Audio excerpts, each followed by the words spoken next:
There were ghosts at the gates not days ago.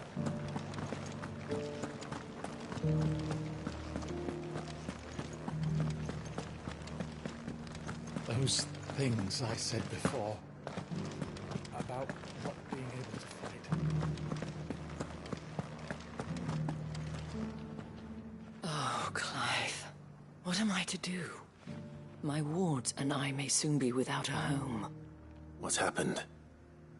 The High Cardinal has descended from his lofty throne and taken up residence here in Northreach.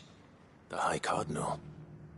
Leader of the Council of Elders, second only to his Radiance at the head of the Imperial government. Not that any of those things still exist.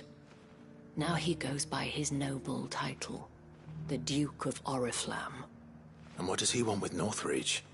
He wants to transform it into a military stronghold, a foundation upon which to build a new Sambrec.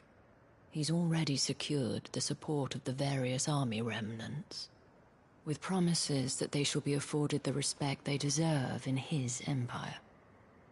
One built on the confiscated property of the people. He would rob the populace to pay for it.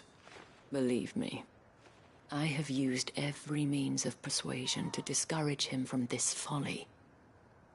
But for whatever reason, he will not listen to me. What does Captain Philippe make of this? When the town was under attack, it was him the soldiers rallied around. Couldn't he use that influence again? How? By speaking out against one of the most powerful men in Sambrec. A man whose stated aim is to revive the empire Philippe's comrades swore to serve, and to improve the soldiers' lot within it. The captain can offer them a regular supply of gruel, and an occasional trip to the Vale to help them forget the terrors they face each day. The Duke offers them a vision of strength and safety. No. Any attempt to incite mutiny would cost Philippe the support of his men, if it did not cost him his life. But given the mood around town, mutiny may yet be unavoidable. The people have little appetite for further deprivation, least of all when it serves only to elevate others. And who could blame them? Clive, would you appeal to the Duke on my behalf?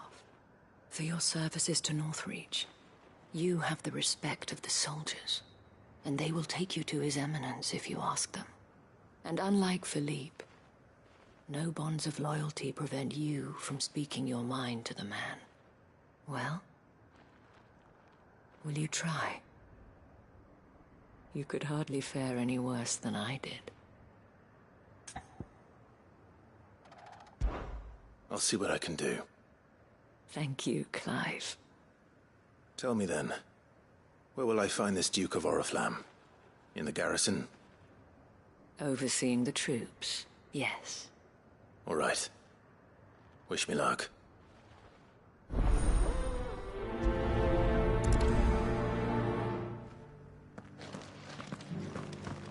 I may have met this Duke before, at the Remembrance Ceremony. Let's hope I didn't make a strong impression.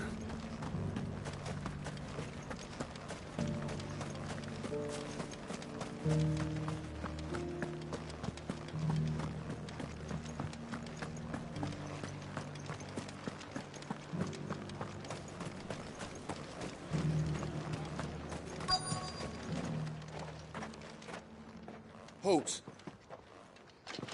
Oh, sorry about that. You're the dame's man, aren't you? You got some business with the captain? No, actually. With the Duke. I was hoping I might be able to speak with him. We're under orders not to let any civilians pass. But you should be all right. His Eminence has heard all about you and your heroics. Wait here. I'll go and ask.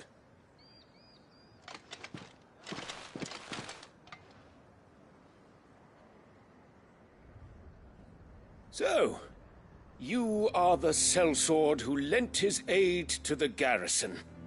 The Empire owes you a debt, and I shall see it repaid. But tell me, is it wealth that you seek, or favor? Neither, Your Eminence. I thought only to inquire about your plan to turn Northreach into a stronghold. Ah, I see. You are worried the expanded garrison will render your services redundant. Yet you needn't be. A proud fighting man like yourself shall always have a place here. Pride of place, in fact.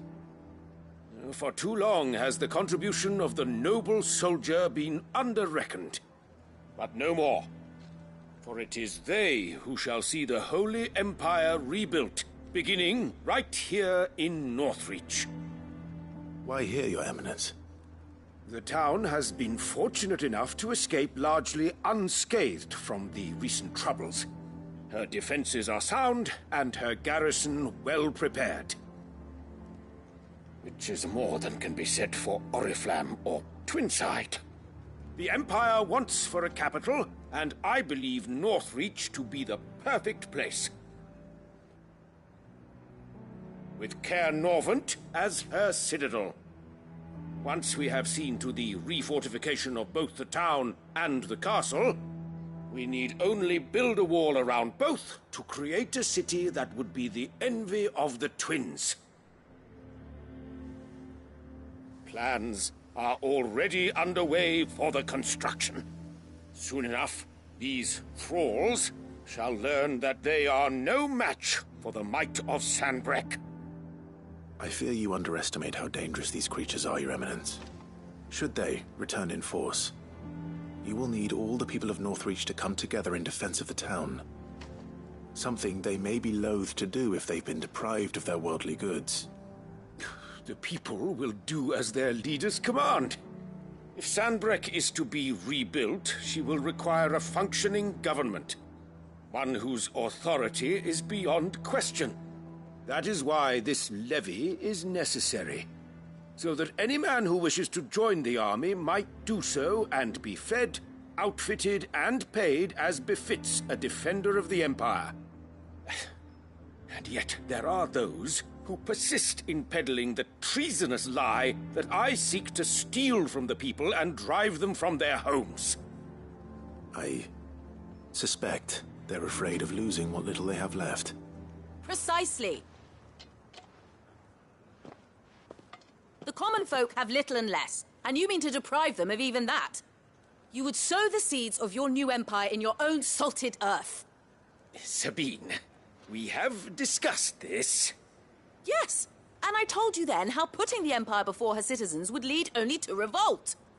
Without an empire, there are no citizens. And in yours, there will be only beggars. Is that what Griga wills for her people? Do not take her name in vain, Sabine. I'll come back later. The citizens revolt. I wonder what the people really think of the Duke's plan. It wouldn't hurt to ask them, I suppose. Let's begin with those on the other side of the wall.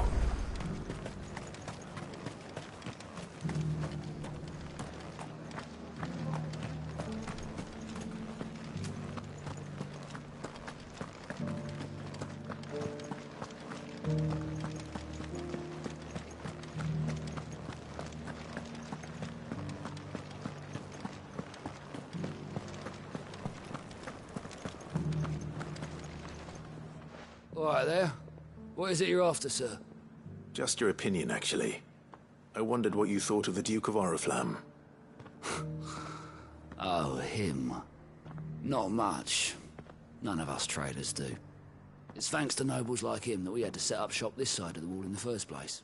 Couldn't have the rabble getting any closer to the holy capital, could they? And now he's trying to drive us out completely, threatening to take everything we got from us if we don't clear off. If the dame said she wanted him run out of town, I'd be straight through that checkpoint, tar bucket in hand.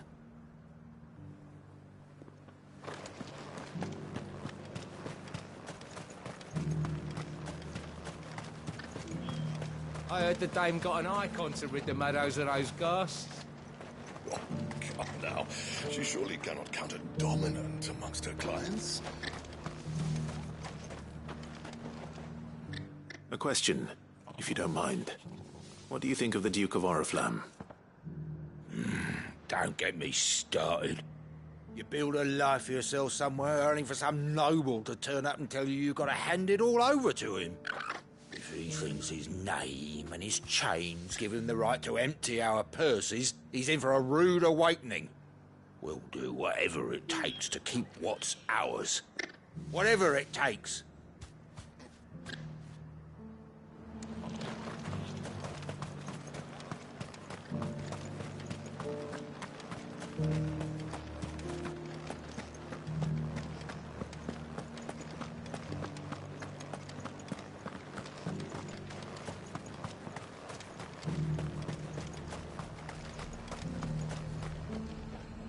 I've been hearing a lot of talk about a certain duke.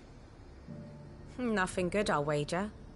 Going around acting like he owns the place. And with hardly a word to the dame. This is her town, not his. I take it you'd rather she was in charge. As far as I'm concerned, she still is. Just need his eminence to sod off back to Oriflamme.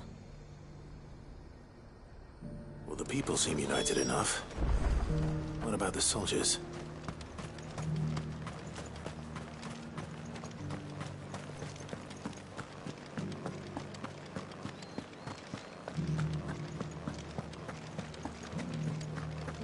You needn't fret.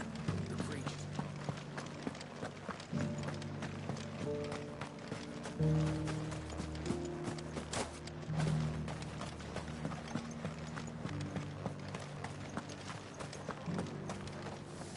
Excuse me, do you have a moment?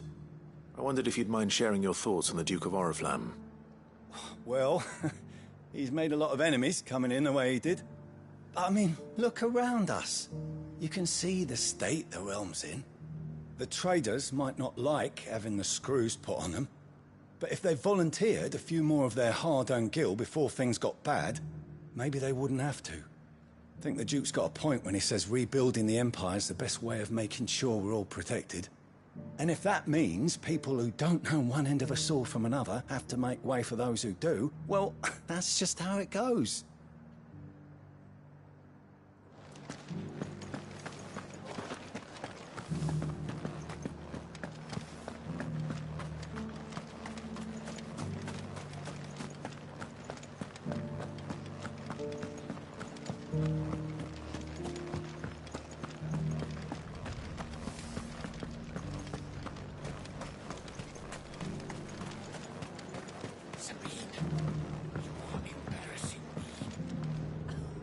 I hear the Duke of Oriflamme plans to turn this town into some sort of fortress. Do you think that's a good idea? It's not for me to say. All I know is that unless the Emperor orders me otherwise, His Eminence's word is law. Look, no one likes all these taxes and tariffs, but empires don't come for free. Once Sanbreque is back on her feet, we'll all reap the benefits.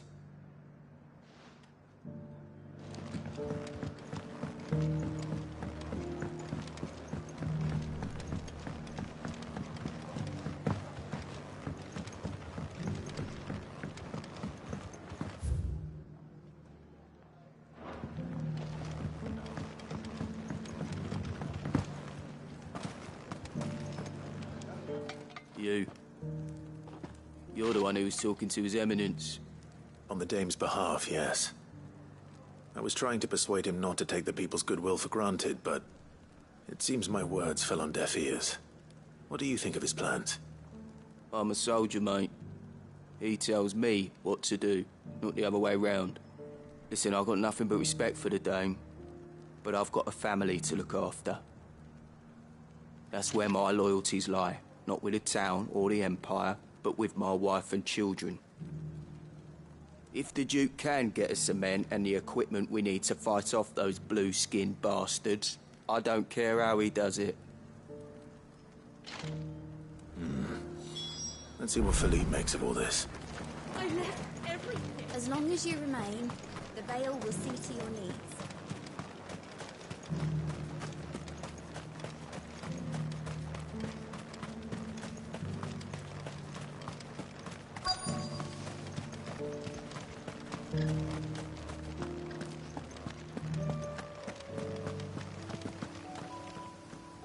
Captain, do you have a moment? For you? Certainly. Clive, wasn't it? Thank you for last time. How can I help you? I wanted to ask you about the Duke of Oriflamme. Do you intend to go along with his plan? But to tell you the truth, I'm in two minds. It's my sworn duty as a captain of the Imperial Army to obey his orders. But I can't say I agree with him. Philippe, I remember you saying that you became a soldier to protect the people you loved. The Dame included. That's right, I did. Well, she doesn't agree with the Duke's orders either. She thinks they could tear Northreach apart.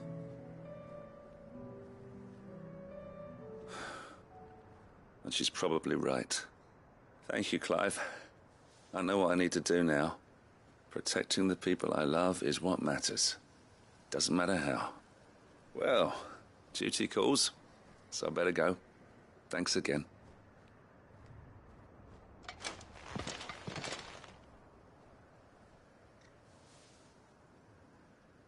It seems Philippe wants to do the right thing at least. I expect Isabel will be pleased to hear that, if nothing else.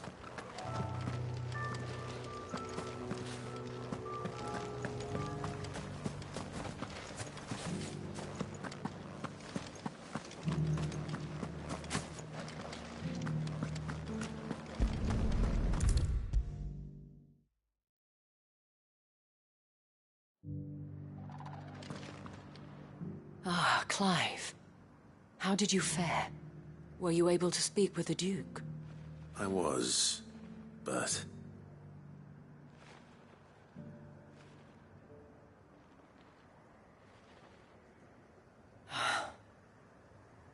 So Northreach is to be a fortress after all.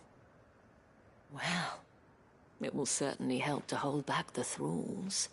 There's no denying that. Though I doubt it will come as much consolation to the townspeople whose worldly goods are confiscated to pay for it. They deserve to be heard, Clive. To have a say in this new empire the Duke means to build. Sadly, His Eminence values their obedience more than their opinions, and hopes to reassert the authority of the state. I fear he sees the people as mere pawns on his chessboard to be sacrificed for the greater good. Needless to say, they themselves are of a different opinion, and would rather their destinies were in your hands. The soldiers, meanwhile, are content to follow their orders. And not just because of the Duke's rank, but because of his vision. I thought as much. Had I sworn to protect Sanbreque, I dare say I too would want nothing more than to see it rise from the ashes. Thank you for trying. But the battle is lost. I don't know about that. What happened to your uniform?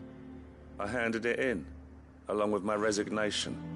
Told the lads I wished them well, but that I owe it to those I love to call it a day. But why? Because I realize what really matters to me. Not following some nobleman's orders for the sake of it, but protecting what I care about. Protecting Northreach. I honestly don't know when those monsters will return, but I'm certain they're not finished with us yet. And when they do come back, we need to be ready for them. We need to stand together, all of us. And with you to lead us, milady, I reckon we can do it. It was you who finally convinced me, Clive. There's no point following orders if they go against everything you believe. Indeed. All of us, standing together. That has always been Northreach's best hope, and one which still lies within our grasp. We have only to turn our attentions to the true enemy. Thank you, Philippe, for showing me what I must do. Anything for you, milady. Speaking of standing together, would you mind if I borrowed a few of the lads from the Vale to help keep watch around the town? I fear His Eminence has loftier tasks in mind for the guard. Not at all. Be my guest. Wouldn't be the first time.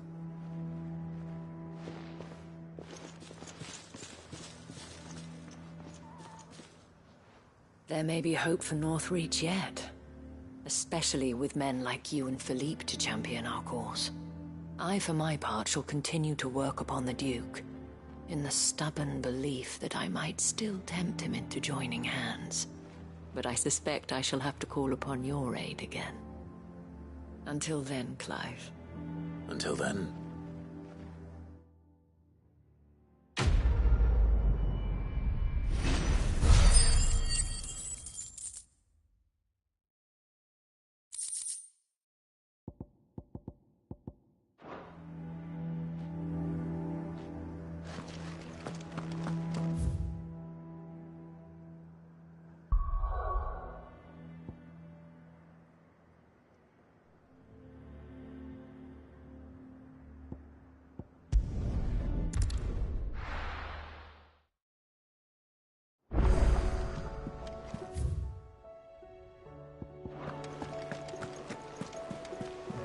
Covered in nicks and lumps, the lot of them.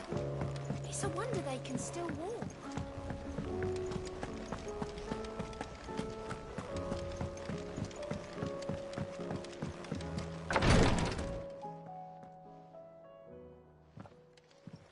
How are you feeling, Joshua? Better than I was. But not nearly as well as you should be.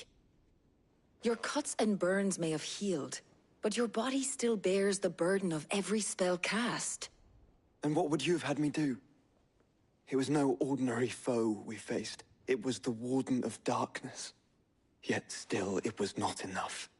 The king could have ended me at any moment, but instead chose to toy with me like a curl does a mouse. You underestimate yourself. Oh, it was crystal clear. Only one man established his dominance that day, and that man was Barnabas. I'm sorry, brother. That was ill-spoken. It's just...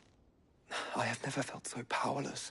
And when so many are looking to us for strength, perhaps the prince feels the same.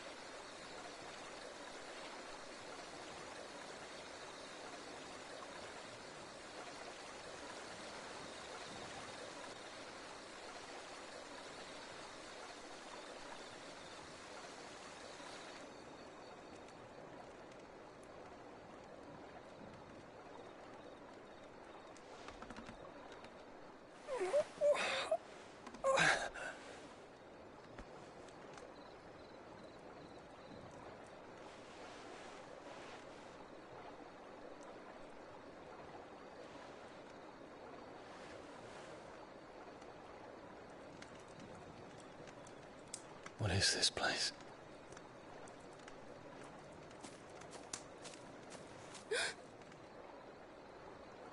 Don't move.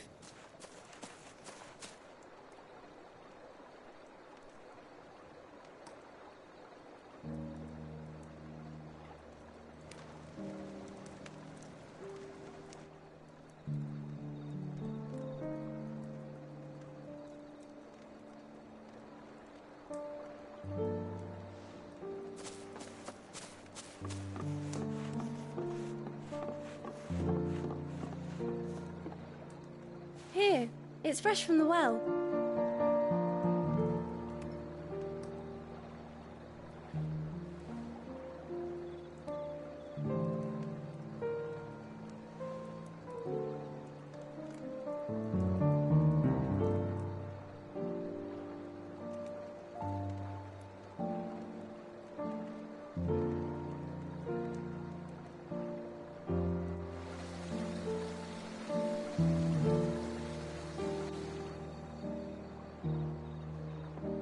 Grandmother told me spirits sometimes get lost, and that the lanterns guide them to their proper place.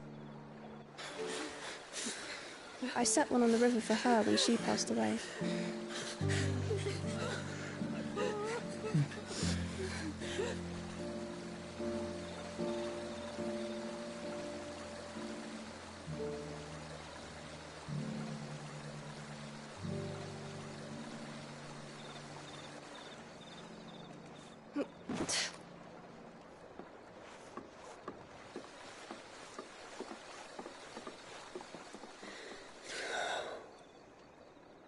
The fiend works from the shadows. Was it you who guided my hand then, Ultima? No, not you. This is my doing, my fault, my sin to bear. And for it, I must atone. Your hurts are healing nicely. It was my poultices that saw you well. You make them? And sell them, or try to. Earns me enough for bread, most days. Forgive me. I have nothing to... I know, but I couldn't just leave you lying there.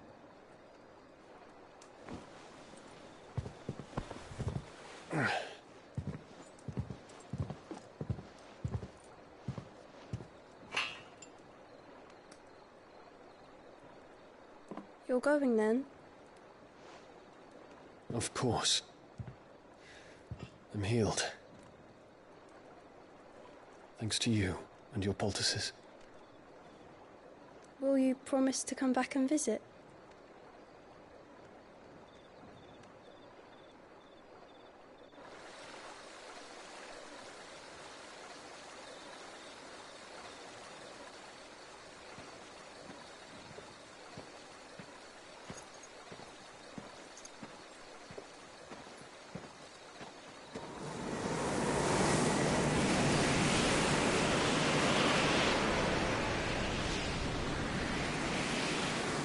Well, Phoenix, it would seem that I owe you my wings.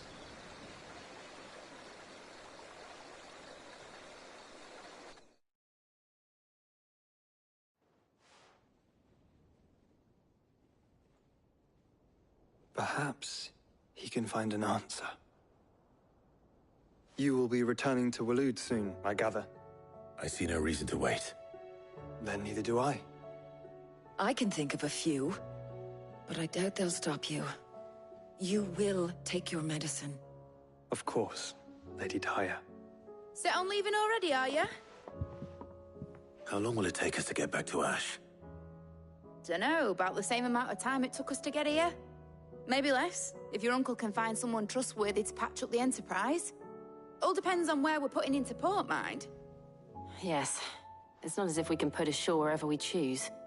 We have to assume that the whole of Ash is hostile, and that we'll be attacked on sight. Then we must find a place they won't think to look. And I have an idea who might know of one. The Professor! I'll go and tell you come in. While you're plotting our course, I'll be in the shelves with your lawsman. I wish to pick his brains about Ultima. Then I'll talk to Karen about supplies for the journey. They may not be easy to come by in Ash.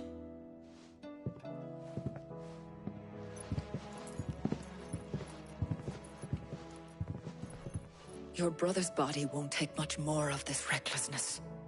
You know that, don't you? I do.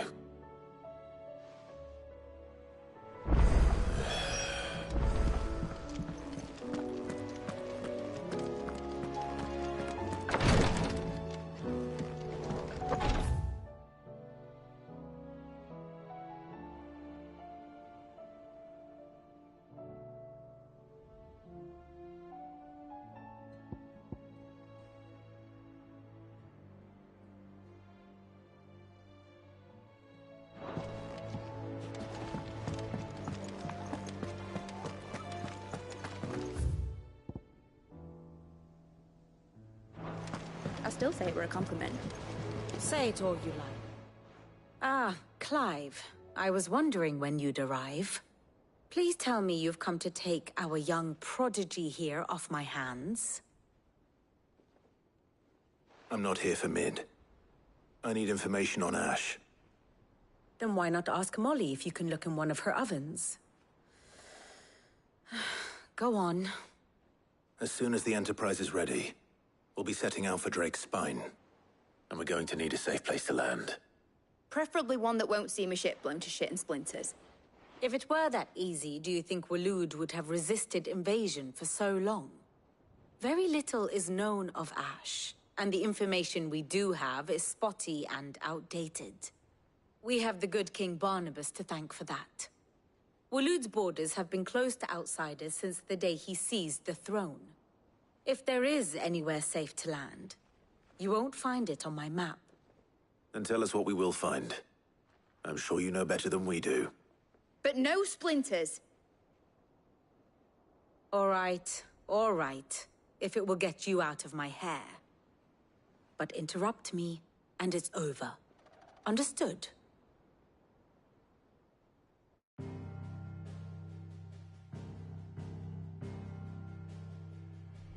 Barnabas Tham, the one they call the Last King. Understand him, and you will understand the kingdom of Waloed.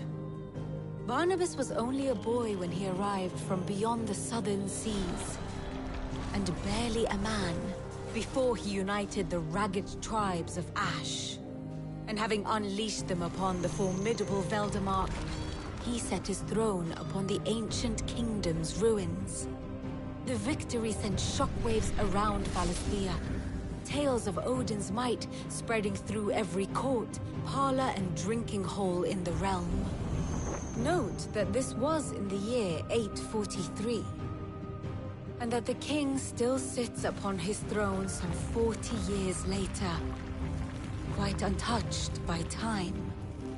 Waloed's recent inaction left many wondering if Odin had lost his appetite for war. And yet here we are. The Einherjar was committed to the fray, a bold declaration of intent. Orcs swarm around Drake's Fang, and throngs of Akashic haunt Canva's streets. Though how precisely the havoc they wreak serves Waloed remains unclear. Regardless, if the order to attack truly came from King Barnabas, then one thing is certain. Waloed has achieved the impossible, and made bedfellows of beastmen and the ether-addled alike. All of which is a roundabout way of saying that you will be in unknown territory when you set foot on Ash. Much of the continent has already been lost to the Blight, and what few ports remain will be fiercely guarded. And that is to say naught of its natural defenses. Offshore currents will cast an ill-equipped ship out to sea one moment, and dash it against the rocks the next. But then the Enterprise is anything but ill-equipped. And Mid has made land there before. Now, if only there were someone with an intimate knowledge of the Shadow Coast, and where a daring gentleman might put ashore.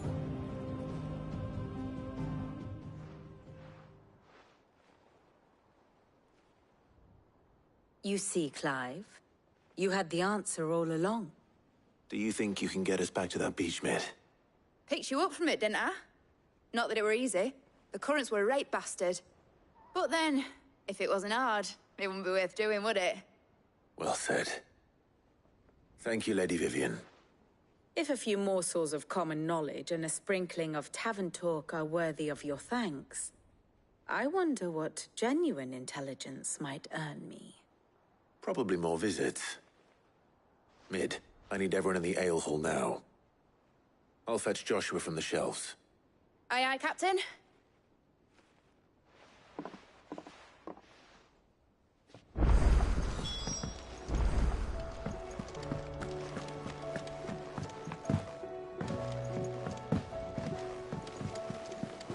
Covered in nicks and lumps, the lot of them. It's a wonder they can still walk.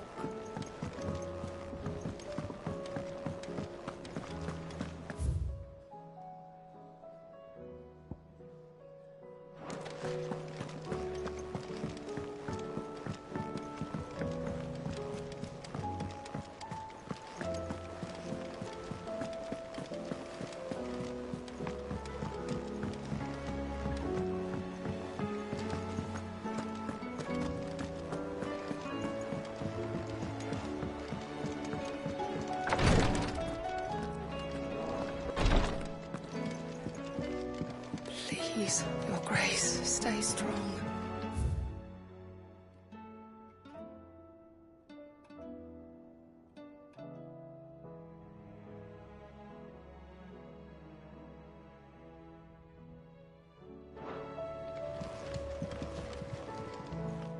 my Lord Marquis. It was the greatest honor of my life.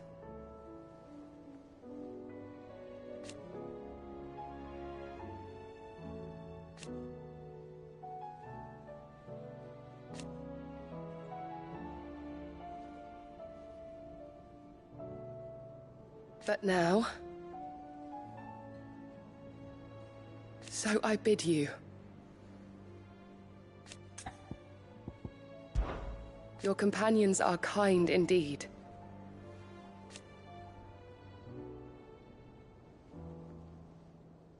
I must admit,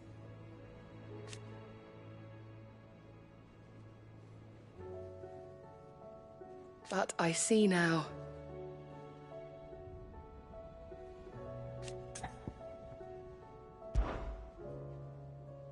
Yote, is anything the matter? You seem troubled.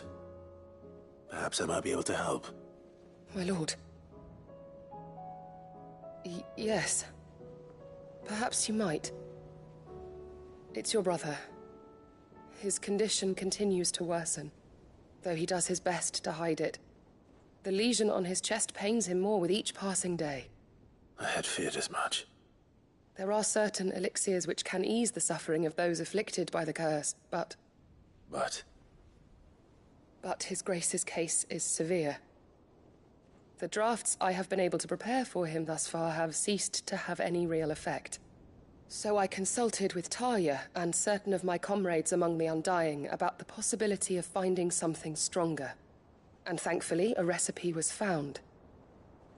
The only problem being that the critical ingredient is exceptionally hard to come by, and our supplies are almost exhausted. Unless we can secure more soon, your brother's anguish will likely become unbearable. My lord, I know that I have no right to make demands of you. But would you help? For Joshua's sake. For Joshua? Anything. Thank you, my lord. So, what is this critical ingredient? A rare herb by the name of stonerwort. It grows only where the ether is densest. The vigor it stores in its stems helps to counteract the curse. We discovered a patch near the aqueduct in Rosaria. But alas, yet more ether has erupted from the earth there recently, leaving the whole area flooded. The search continues for a new source. One that we might reach without being turned. So it's only that you can't reach it? The stonerwort itself is unharmed by the flood? Well, yes, but... Then I shall go in your stead. But, my lord... You've yet to find another source, correct? So for now, the aqueduct is our best hope. Besides, I'm a dominant. The ether can't hurt me.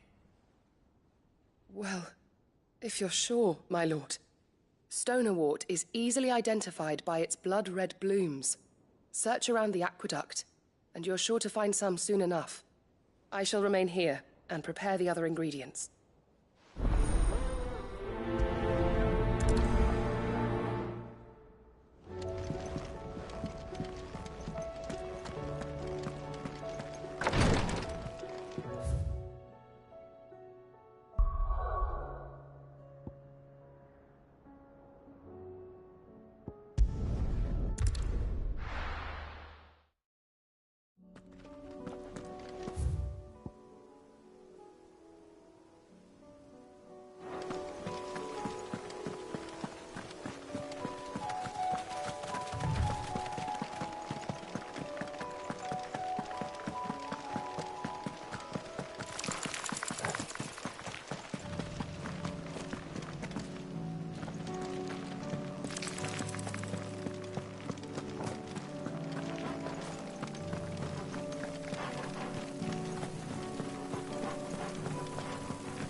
the aqueduct.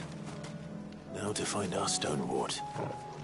Yote mentioned blood-red petals.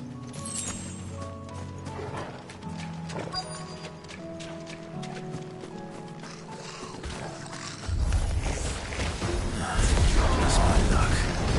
Well, I won't be picking anything till they're gone. There's only one thing for it.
There's a good boy.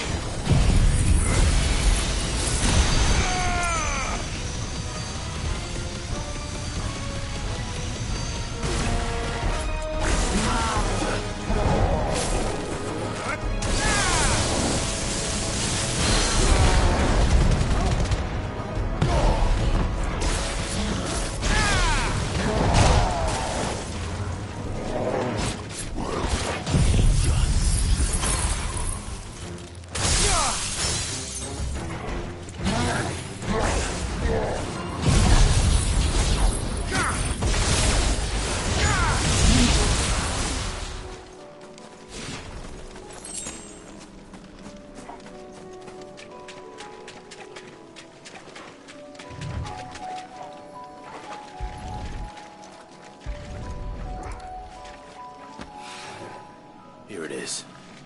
Better collect as much as I can before reinforcements arrive.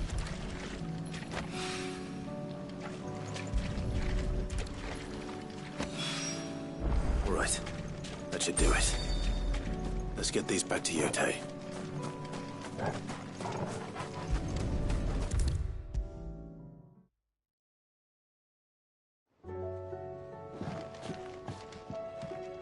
Yote, I brought back all the stone and water I could find.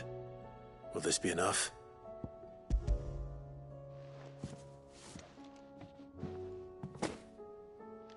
Yes, my lord. Thank you. I'm sure it will serve us until we can find another source. I'm very glad to hear it. You and His Grace are very much alike, you know. You think only of how you might help others, and never of the danger to yourselves. No more than you have minding my brother. You've risked a lot for him, and I thank you for it.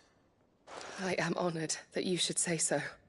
But I beg you, my lord, do not give too much of yourself for the sake of others. We could not afford to lose you. I'll keep that in mind.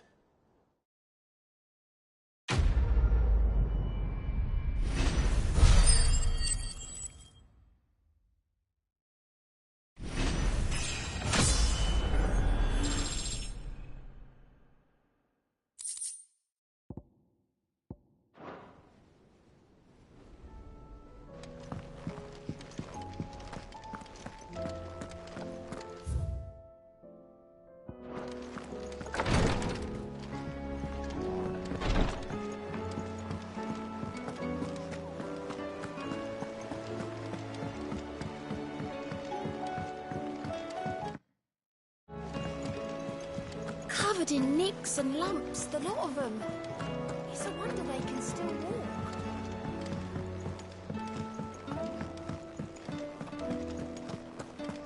Oh, don't tell me we've run out of pep. Aye, it's a dangerous world out there. Let's stock up one.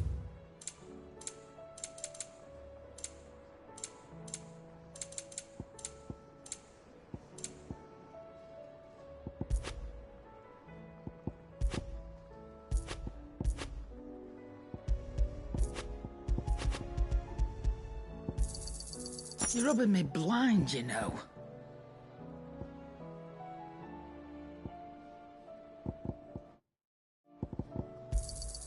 It'd better all be here.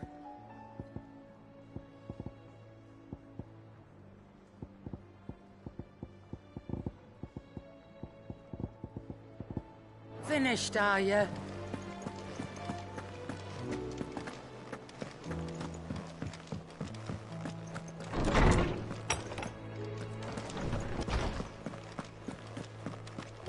I have no reason to assume otherwise.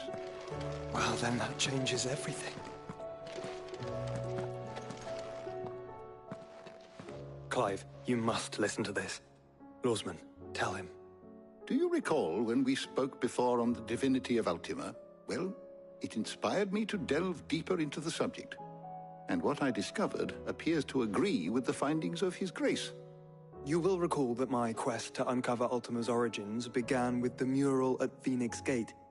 But while I've always known it to be important, its secrets have heretofore eluded me. Now, however, I believe I know where to find the more complete example, one that will reveal all we seek. Master Clive, have you ever in your travels chanced to hear of the Circle of Malleus? I would think not, if you have. But there was once a time when the faith flourished, the oldest known religion in the Twins, and though its popularity eventually waned on Storm, hints of its dogma remain embedded in more modern faiths such as the Crystalline Orthodox. Wait, you said it waned on Storm. What of Ash? Religious monuments are often torn down or repurposed when new faiths rise to prominence. But if no new faith arose, then perhaps the ancient temples might still stand. And so, you see now why I must accompany you to Waloed. It would appear the past still has much to teach us, though in this case, it would not have been possible without the musings of Moss. To think that you carried a copy of my old mentor's chronicles all along. I am relieved to discover it in good hands. I shall guard it with my life. Joshua, if you're finished here, join me in the ale hall. I need to speak to everyone before we leave. Right away.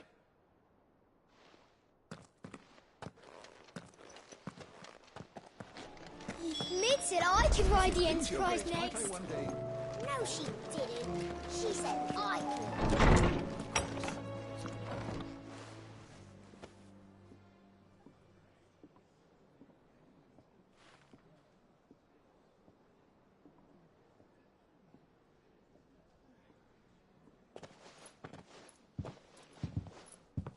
My apologies.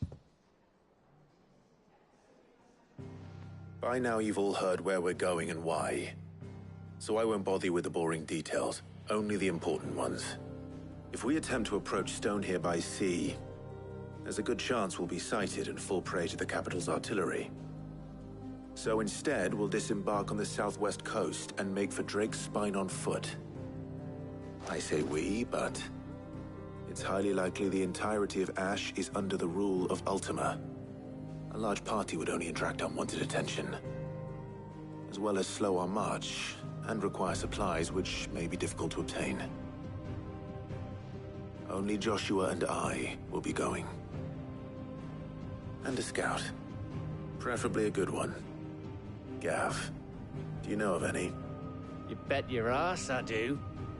Might still borrow some of Lady Vivian's maps, though. Just in case, like. Once you've dropped us off at the Shadow Coast, you need to retreat into neutral waters, fly merchant colors, and stay inconspicuous. If you sense any danger at all, you leave us behind and return to Storm. Inconspicuous is my middle name. But like hell am I leaving anyone behind. The ship ain't going nowhere till your scurvy mugs are smiling on deck. Jill, The Enterprise will appear a tempting target for royalists and pirates alike. You're to stop anyone boarding. Don't worry. I'll keep the ship and her crew safe. You'll be needing passage home, after all. But... very well. If there are no questions, I'll see you all at the docks.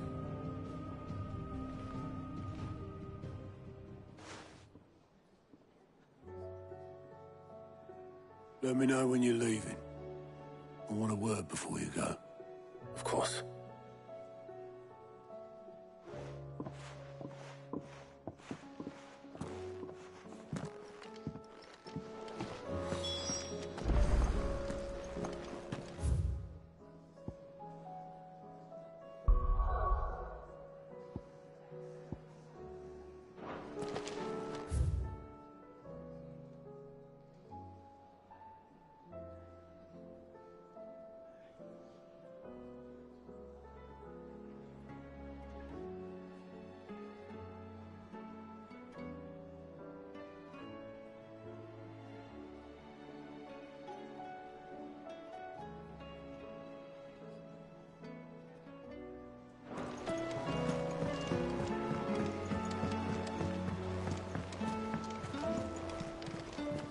I am certain we will find what we seek in Ash, and learn the truth of Ultima's origins.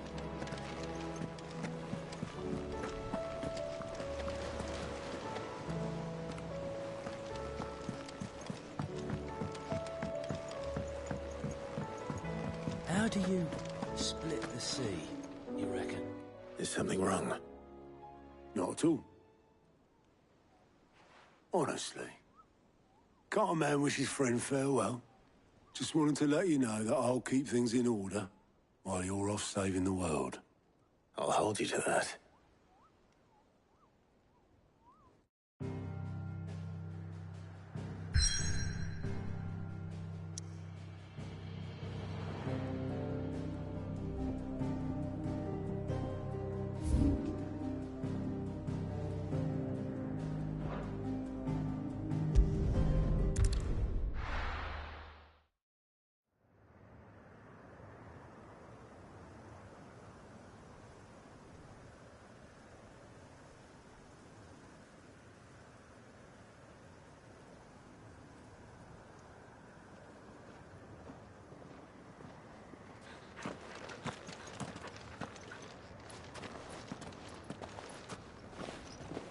Reckon it'll be a long walk to the capital if we follow the cliffs.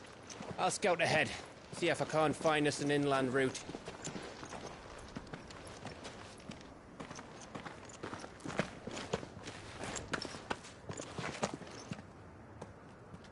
Clive.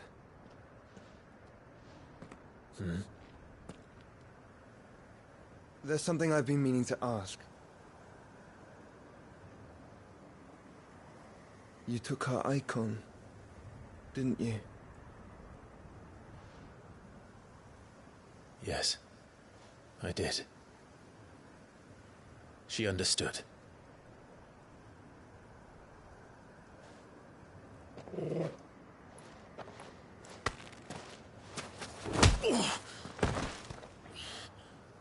Oh, she understood. Understood that you decided to save the world all on your own, and that you'd die without her power. How dare you make her choose? You knew damn well she'd never refuse you. But I will.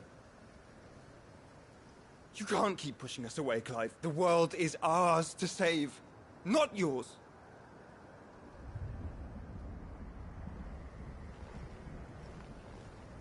I used my gift because I thought it was the right thing to do.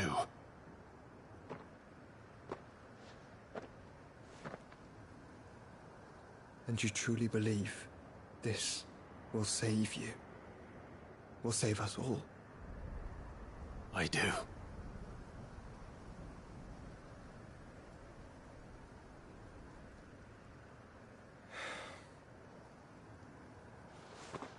Then so be it.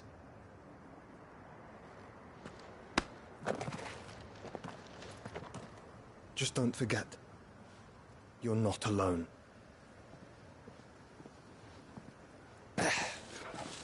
Think I found us a trail. Did I miss something?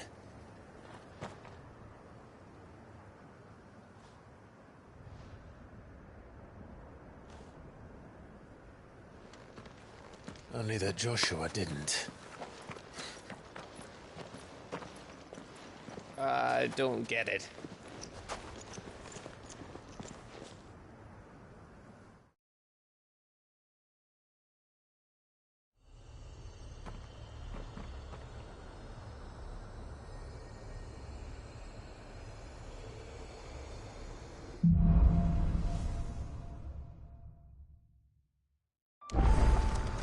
Always wanted to visit Ash.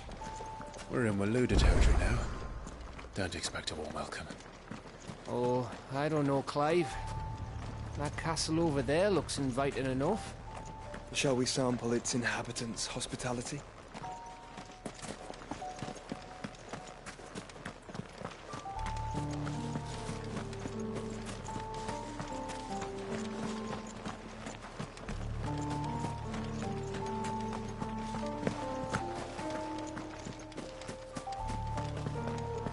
Remember what I said about warm welcomes, Gav?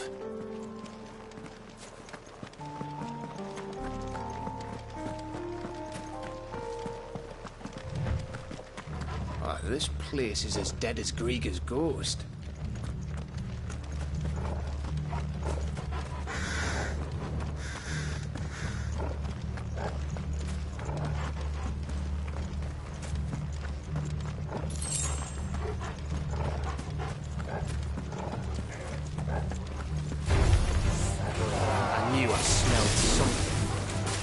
The only orcs and casualties. Let's hope the villagers run out of time.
Enough of you, are there?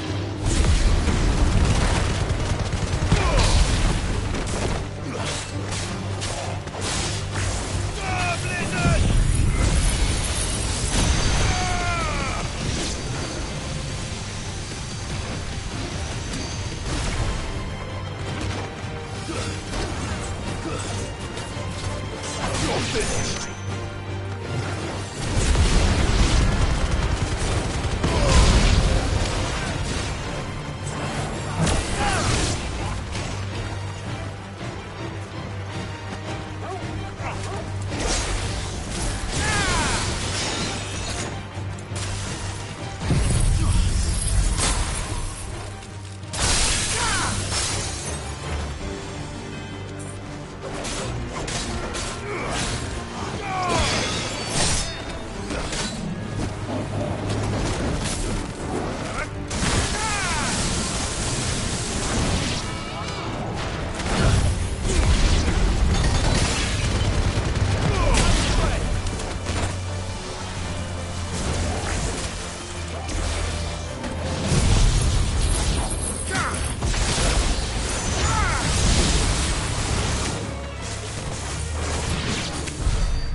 number all over again. Where the hell are the royalists? Seems you were right about that welcome after all, Clive.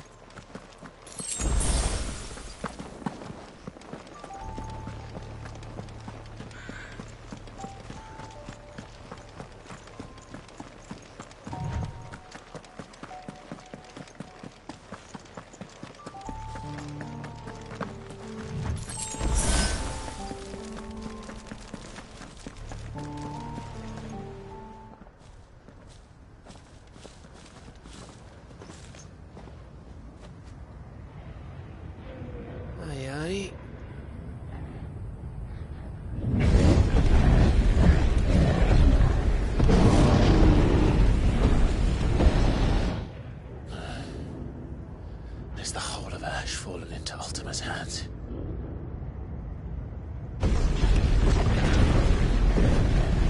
That's no peace delegation.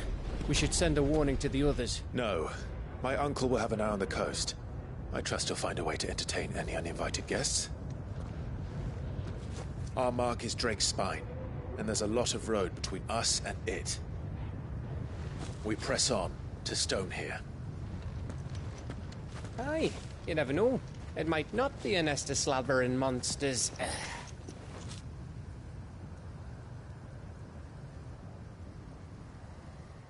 Clive, you must go on ahead without me. This stronghold is as old as Phoenix Gate, perhaps older. It may yet hide Ultima's remaining secrets, and if we are to best him, they must be unearthed. All right. Stay out of trouble. I always do. Mostly.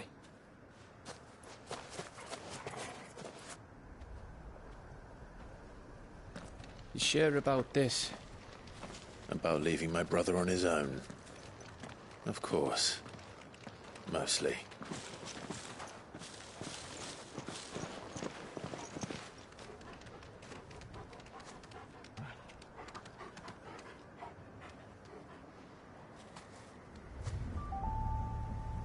Lady Vivian's map is so old it's hard to tell which way is up. But if I'm right, we're not far from a village called Aistla. Then we make our way there, resupply, and wait for Joshua.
This place reeks like a mobile's arsehole. Though I'm guessing it's not the smell that'll kill us.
Oh, much breath. Don't look down, Torgal.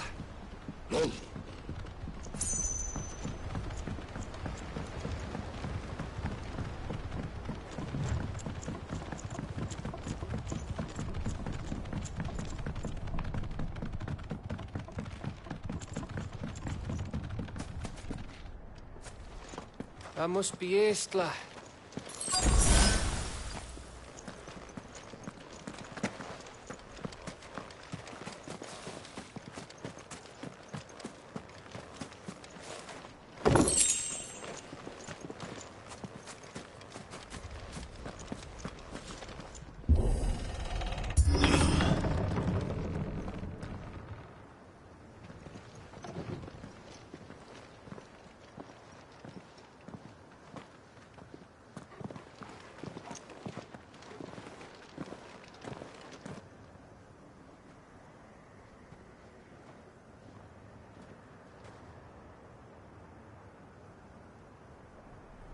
What do you think, Clive? Then we're too late.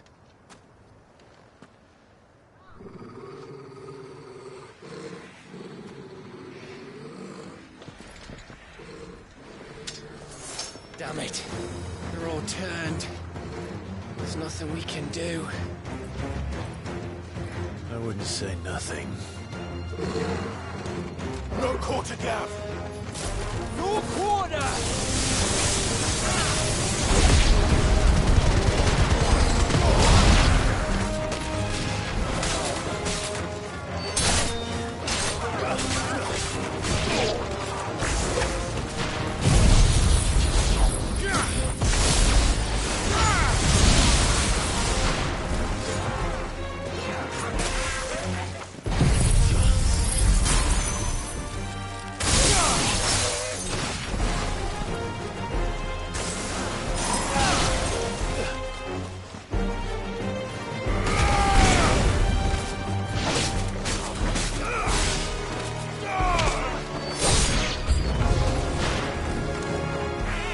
All the villages in Ash are like this? A question for later, Gav. It's over.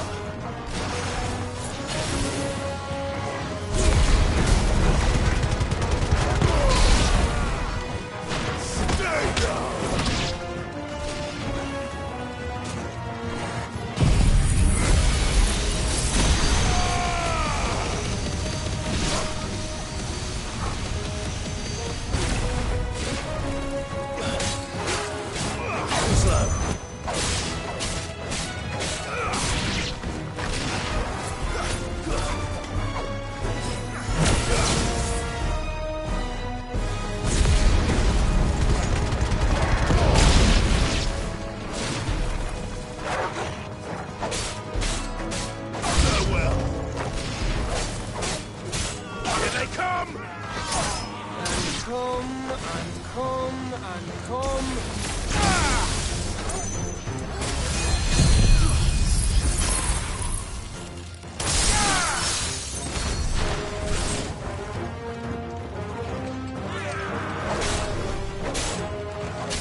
course it bloody isn't.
Gav. Gav! Don't tell me there's more of the bastards. Oh, fuck.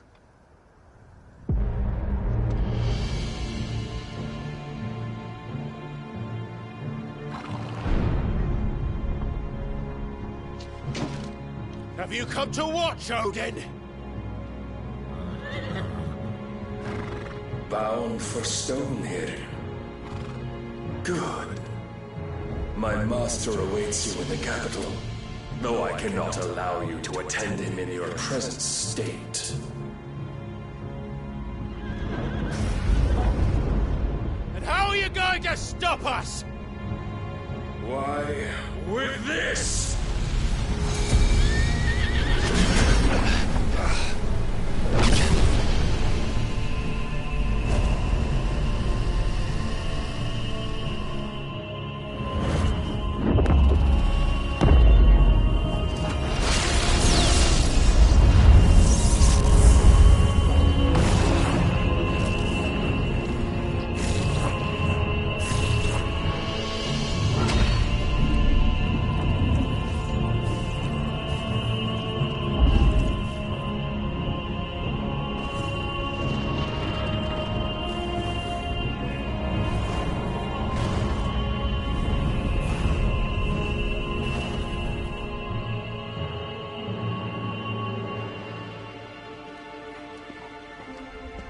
What did you do?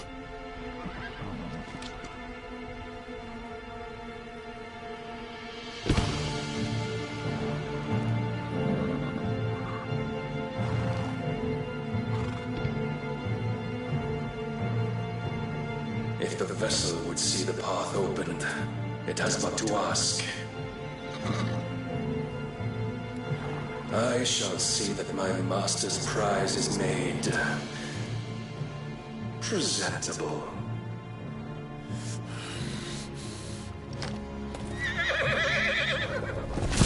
Shit! No!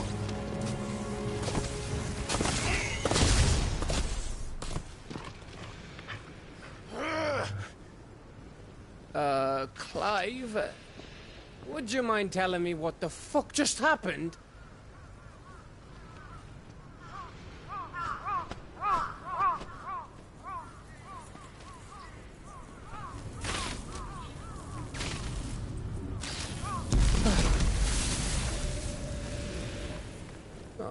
you've got to be.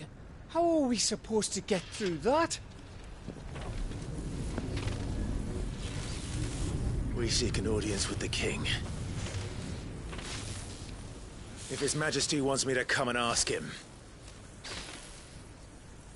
then that is exactly what I'll do.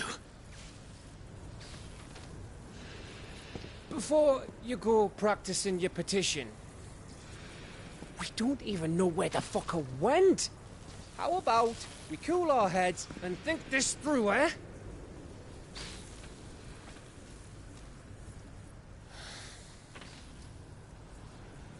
All right. Maybe there's something here we can use.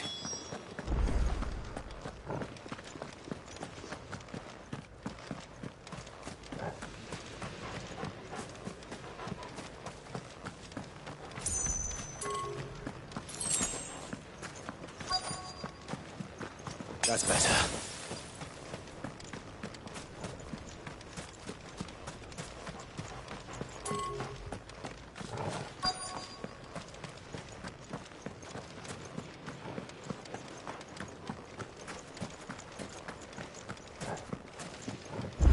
I thought we got them all. So did I.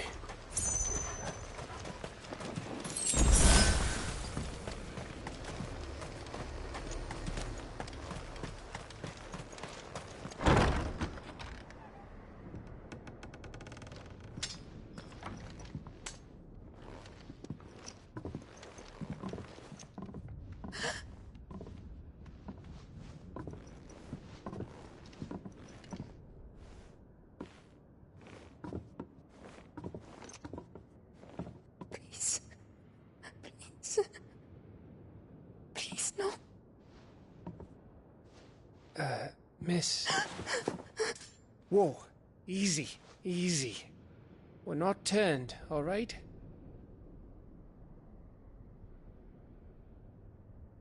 Who?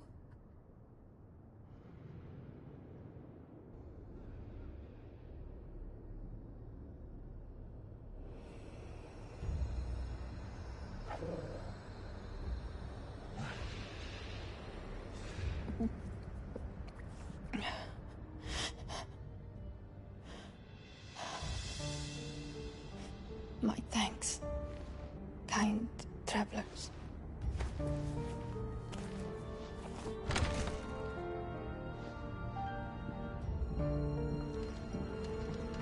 Edda, forgive me for asking, but what went on here?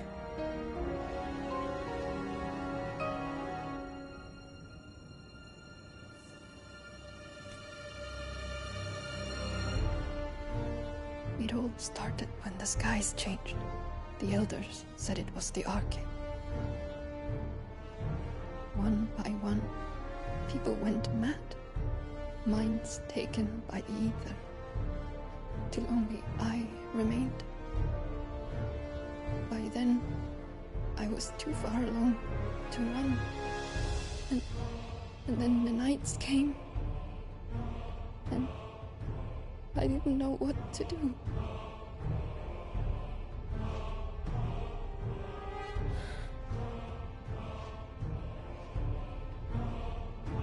And this, Arcade is... Just a story. Something our grandparents told us when we misbehaved. About how the heavens would grow dark before the land took her last breath. The end of the world. You said the others went mad. But where did they go?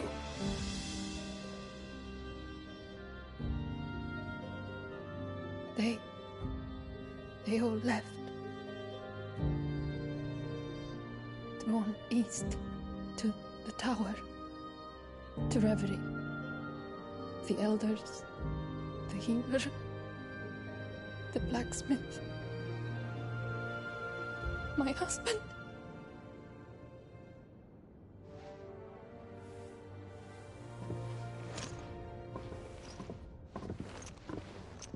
You thinking he did this? Of course. Who else could it be? You were in Canva. You saw what he did to the people. But then what about her? How come her nut hasn't cracked? The baby, perhaps? Could be protecting her from the ether. I can't think of any other explanation. You mean... it's a bearer? It won't matter what it is once Ultima's magic takes hold. Time's running out.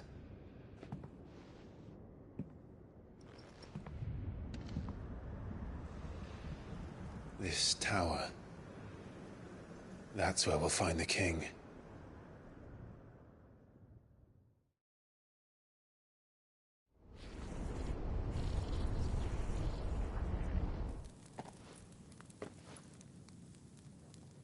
I knew it. It's the same as Phoenix Gate.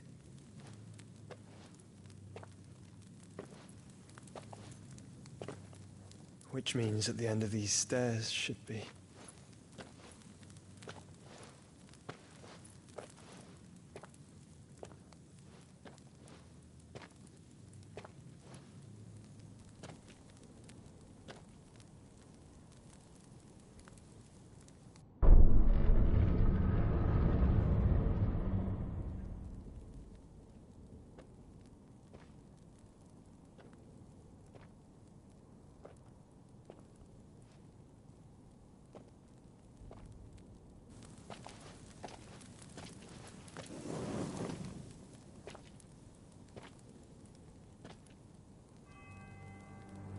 The mural is complete.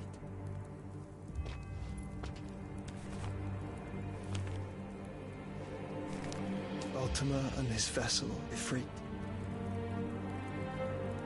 Garuda, Ramu, Shiva, Titan, Bahamut, Odin. Even Leviathan the Lost is here. But where is the Phoenix?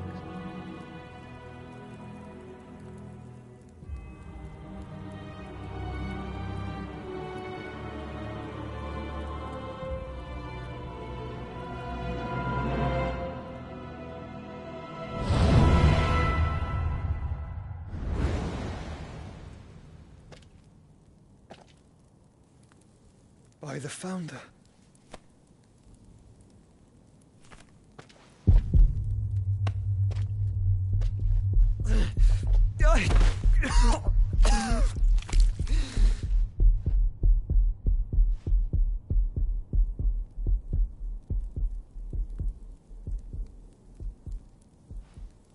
So that's what you want, isn't it, Ultima?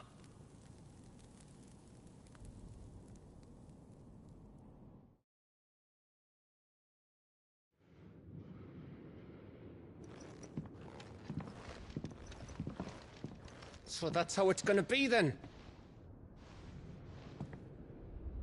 I'm not asking, Gav. I need you to stay with Edda. What? I must do this alone. If I don't return, you're to find Joshua and make for the Enterprise. Understood? Aye.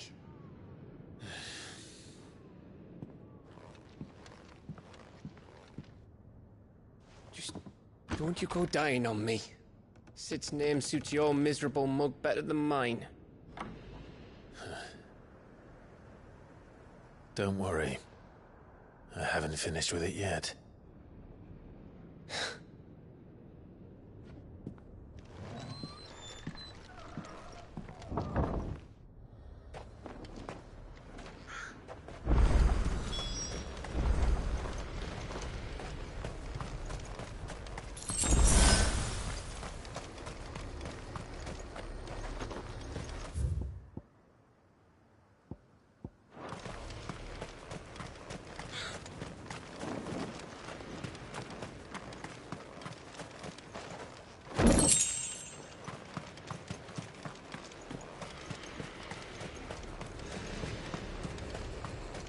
If Barnabas is controlling the Akashic, then wherever he goes, they'll follow. And so will I.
This is it, boy.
I've come for you, Barnabas.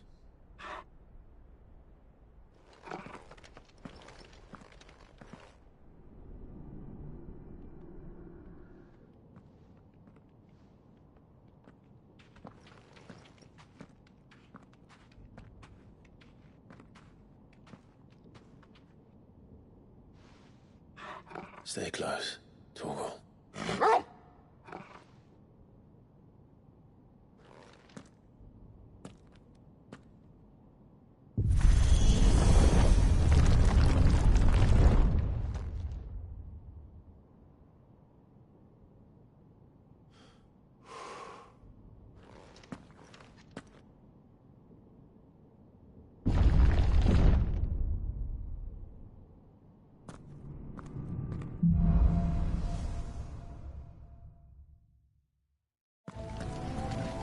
tower.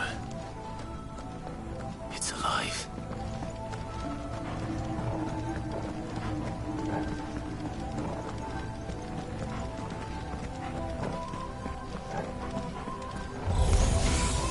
More echoes of the fallen. They seem to feed on ether. There shouldn't be any here.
Seem to have a mind of their own.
If I were Barnabas, where would I be? The top. So I could look down on the world.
What's that thing?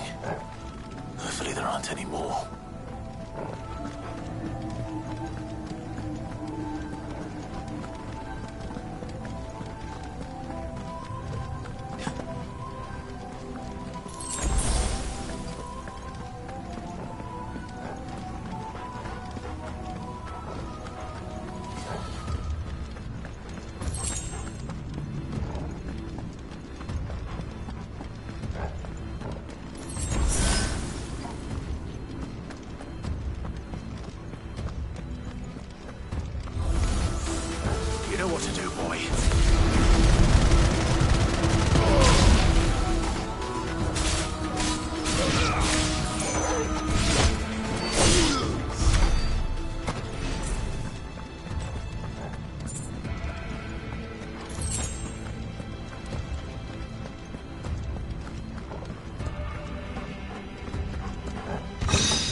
Just one more, eh, Torgal?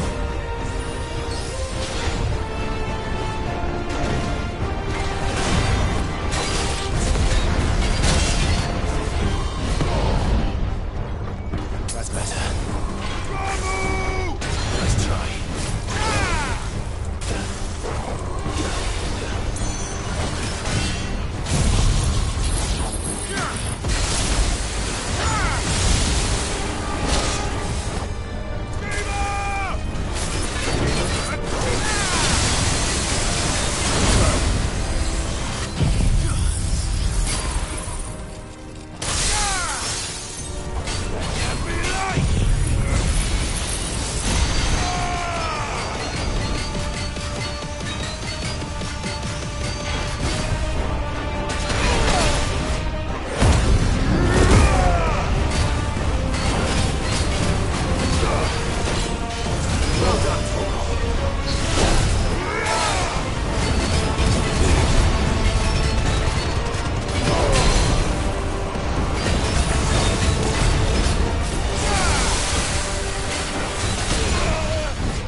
Almost there.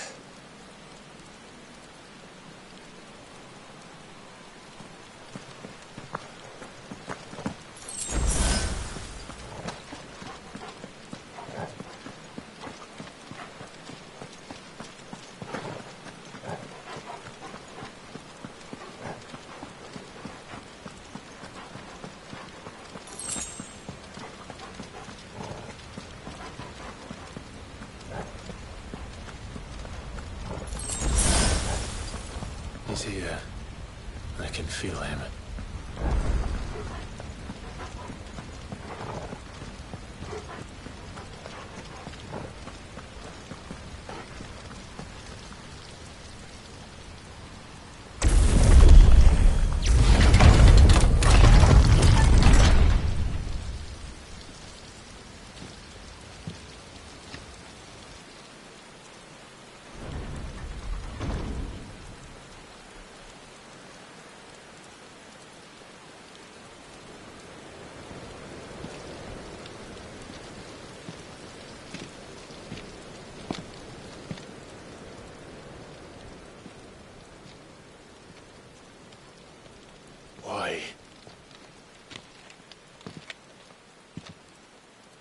The blade must ever feed if her edge is to remain keen. Butcher. What care you for these worthless creatures? They are nothing. Weak from the moment of their conception, ever longing for power not theirs to command, they turn unfailingly upon themselves. Like sheep, they roam in filthy flocks, eager to trample those few gifted a fleece of gold. Or that they might feel contentment with their pitiful existence. Prejudice and persecution, severance and strife, every earthly wrong springs from the malice in men's hearts. Malice born of the pain and suffering that is free will. Its corruption is gnawed at your being from the very moment of your birth. You're wrong. It is no corruption. It is who I am. Every choice I make, right or wrong, gives me reason to carry on. And carry on I shall. Not as a puppet, but as a man. Which are you? There was a time I too thought those the only choices. What?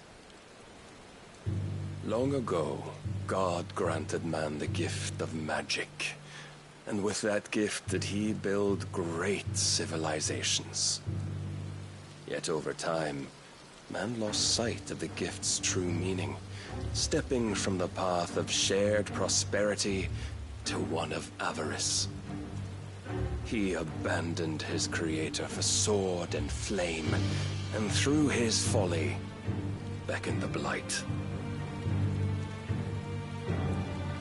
Yet, there were those few who refused to turn their eyes from the heavens, and they prayed to God that he might lead them back to righteousness.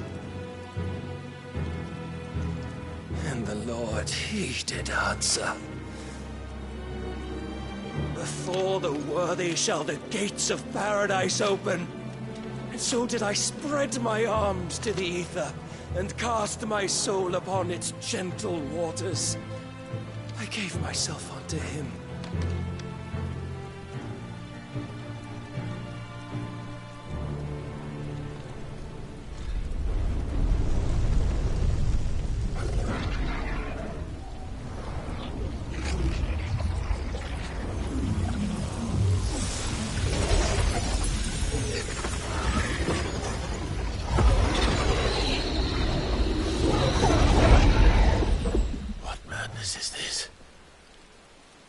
My worth proven, the Lord charged me thus.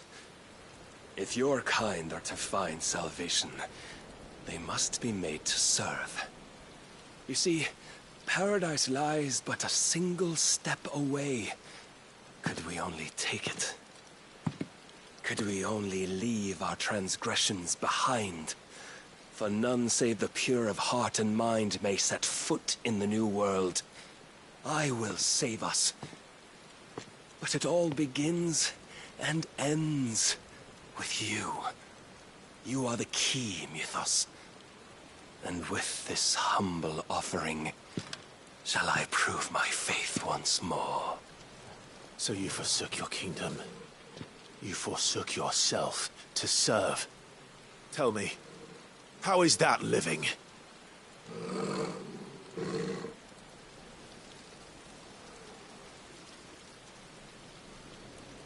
What you seek to provide is not salvation.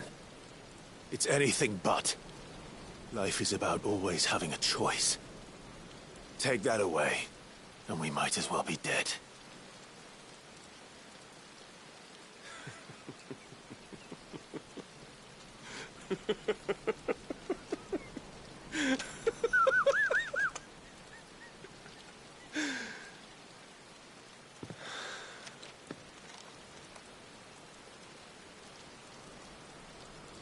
Very well. Come then. Show us the strength of your will. It's not the strength of my will that should worry you, but the weakness of yours.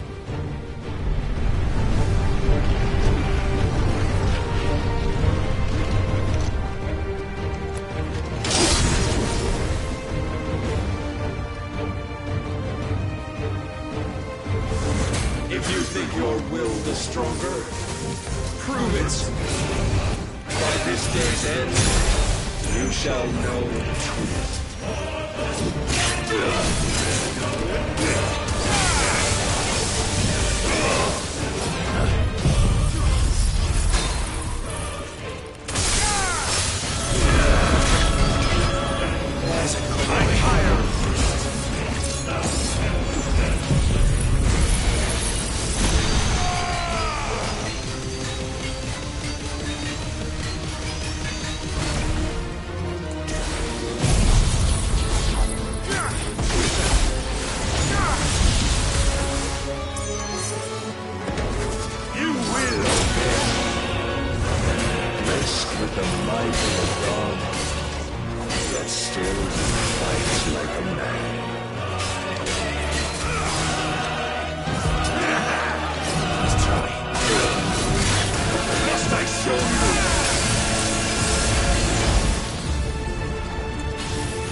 chose you to serve as his vessel, and you cling to this foolish notion of hope when there is none.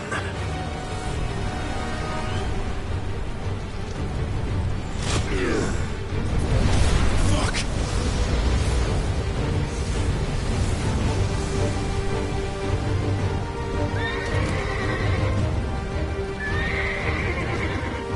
Desperate, are we?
Shown the path.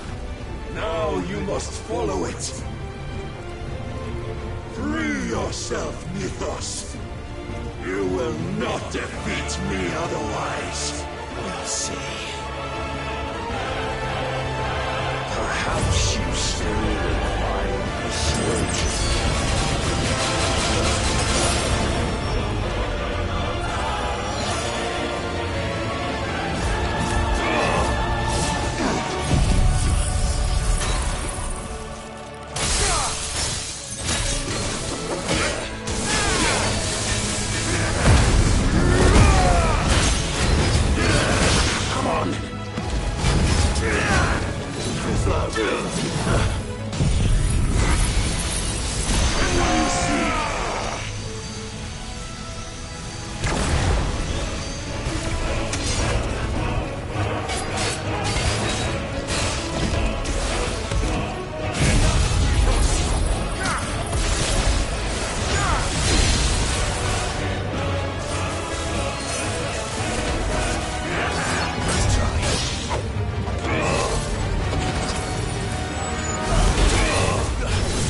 Defeated? You admitted defeat the moment you turned your back on us. When you turned your back on the truth, Barnabas. We are not as weak as your God believes.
Men know nothing of strength.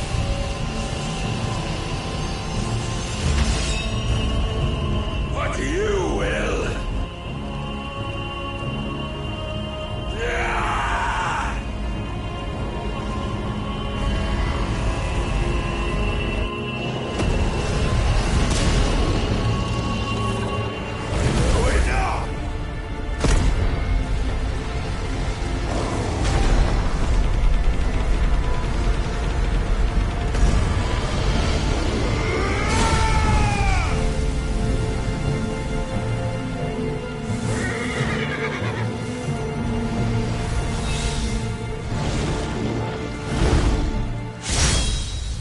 You dare!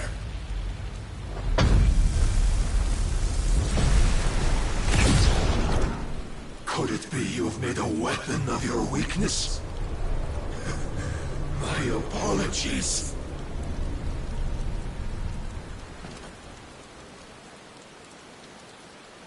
You are not the fool I took you for. And so it ends. No!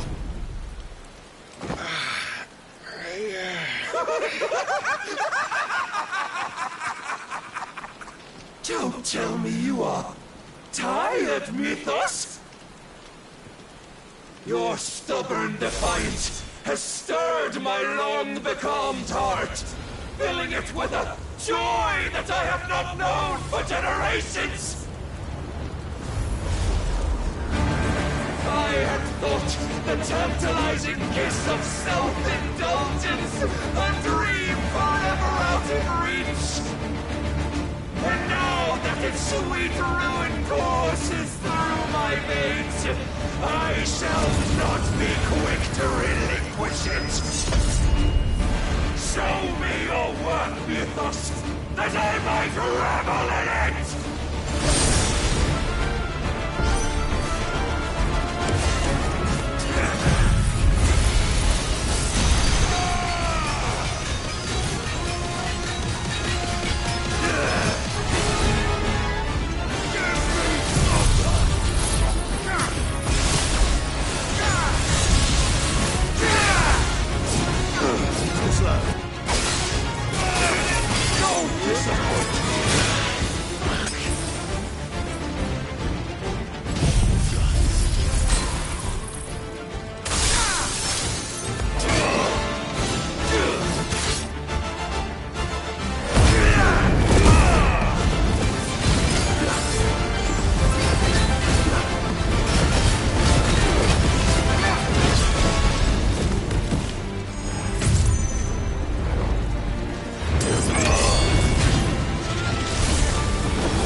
Salvation is come!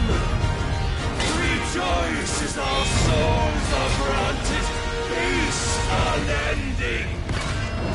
How do you know this day will come? What proof have you? I knew your mere existence is proof of the Lord's grand design. I'll never serve your God!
sought my crown, Ethos.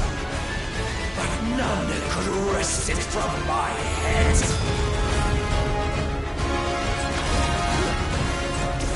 Come! Have you the strength? Have you the will?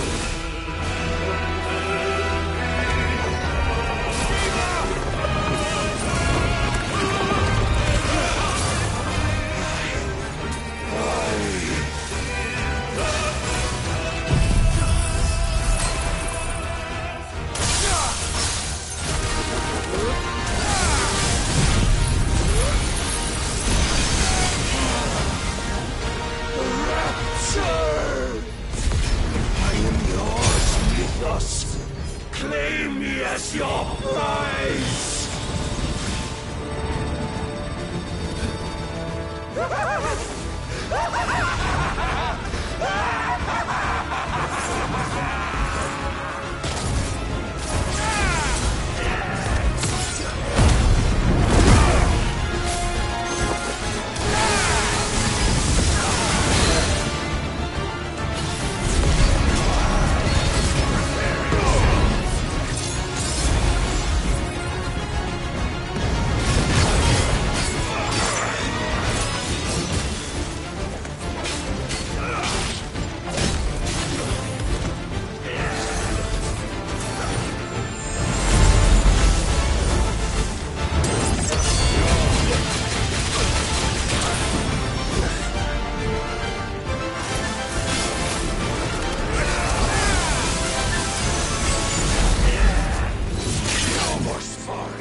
Is at an end.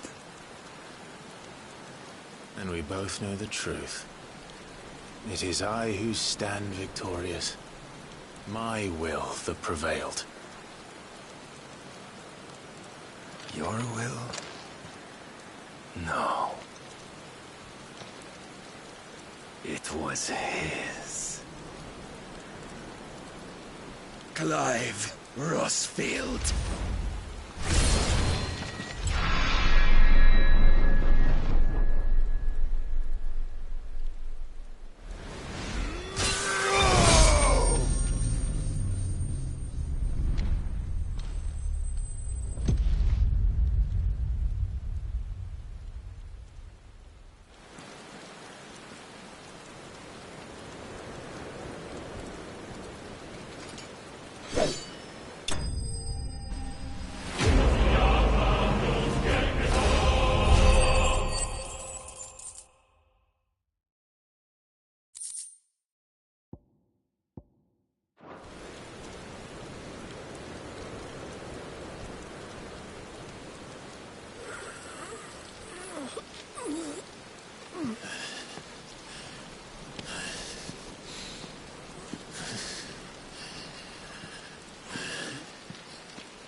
Perhaps there is strength in will. Would that I had not relinquished my own.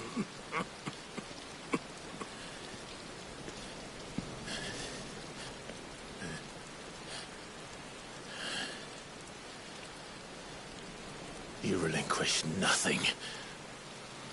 What was it, if not will, that made you strive for a new world? Strive to win your master's approval?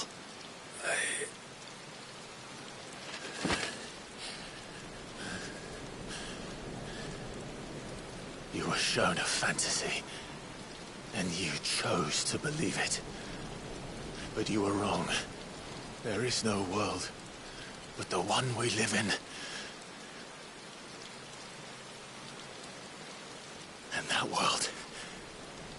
that world is worth saving, even if it means killing a god.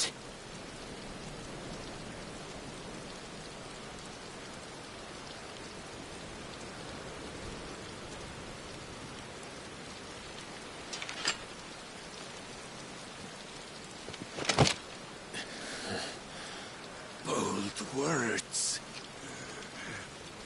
From one who has served the Lord so well. This is pointless.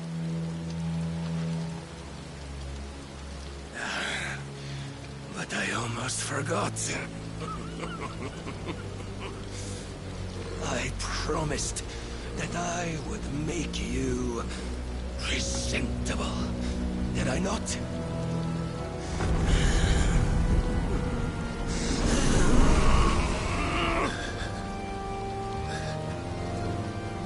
We shall fulfill our destinies, just as the Lord's Mother Crystals have fulfilled theirs.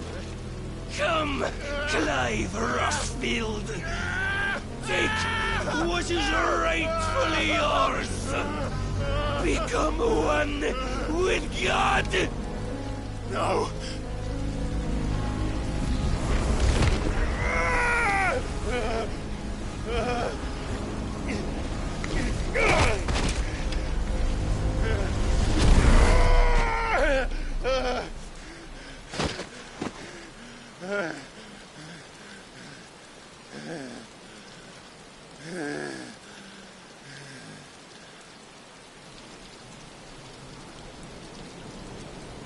At long last, salvation.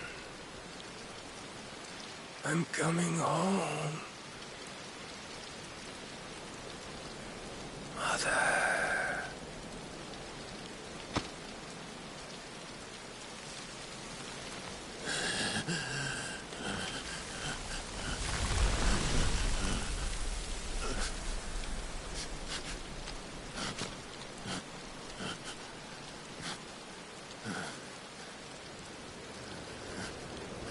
Tell me, how does it feel? Show yourself! Face me! How does it feel to consume your rival's strength, to gorge yourself on their being, to edge step by trembling step ever closer to the divine? With or without a will, you are still but a vessel, our vessel. Behold, how your body shudders in anticipation of its fate.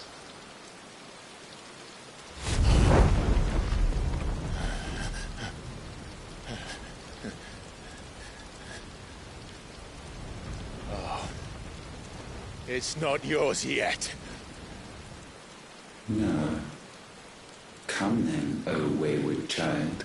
We shall await you upon the back of the first worm. There all shall end and begin again.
When was Eugen Hamel one to hide when there was a fight to be had? Since they stripped me of my rank and banished me from the battlefield.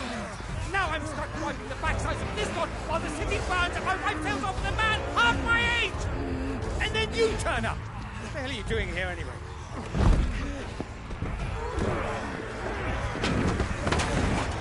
What indeed?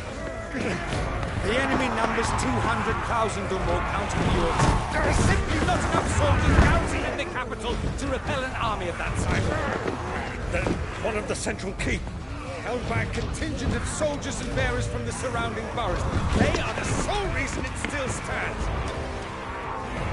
And all it took was an army on their doorstep to bring them together.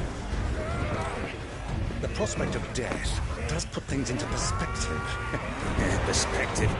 Perhaps it's what we've lacked all along.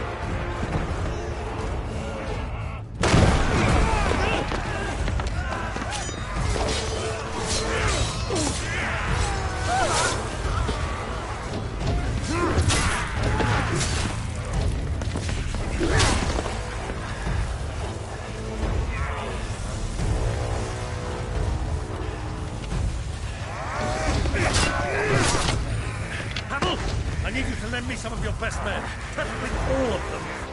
My best men? Does it look like I have any more? I admit this might not be the most convenient time, but my nephew's in trouble. And I may have already promised him my help. Your nephew, the outlaw? My soldiers have better things to do than die for nothing. Then you and he are of the same mind. I fights for the opposite. He fights for a world in which we shouldn't have to live and die for nothing. And he fights today to give us all a chance of a better tomorrow. Be that as it may, a handful of men cannot stand against a kingdom.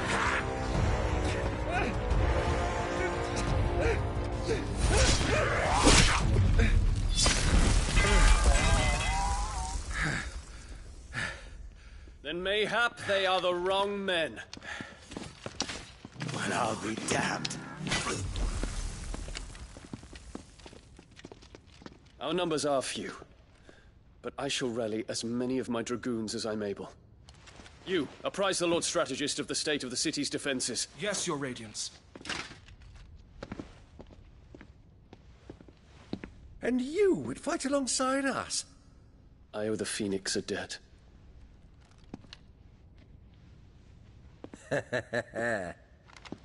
Does this vouch for my nephews? Aye, but I still have my doubts about you. Which we can discuss later. Indeed. You said you had men garrisoned in the keep. Captain, do you know how many yet remain? Allow me to confirm. Commander? Whatever their number, Randalar will be needing Gather the them bodies all. and build a pyre in the courtyard. Quickly. Terence. My lord.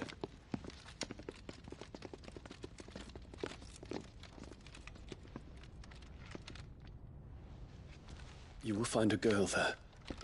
A girl? We are in the middle of a war.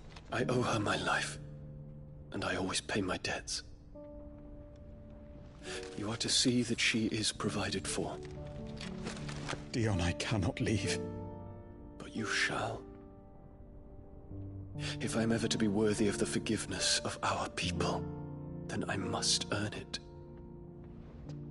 And I must earn it by my hand, and my hand alone. Know that I do not ask this lightly. And know that I will do it.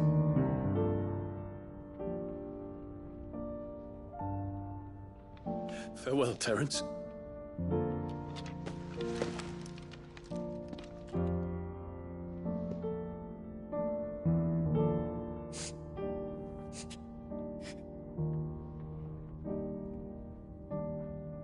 Farewell, my prince.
Clive! Thank fuck.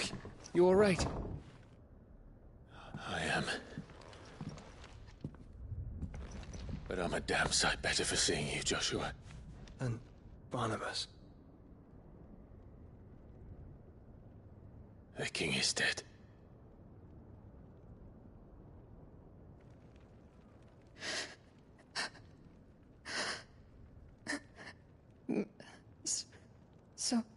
So they're all...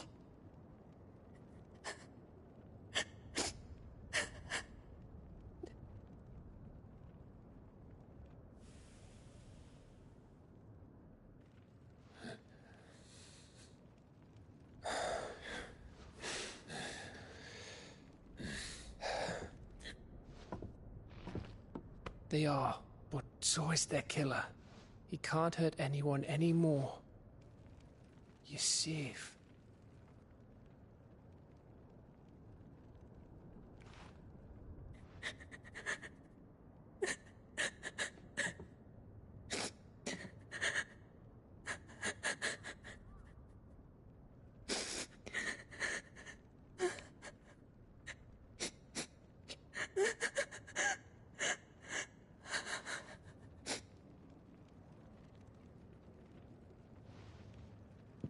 Gav, we need to talk.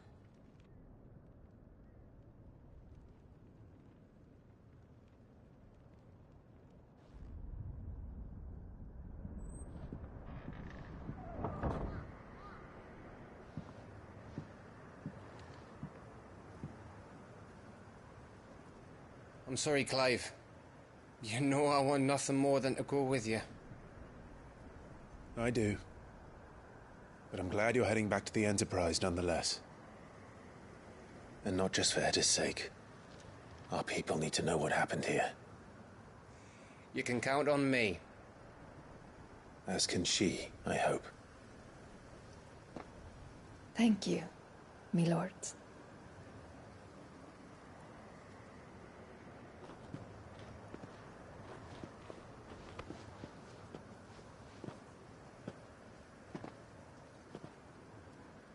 Do you think that was wise?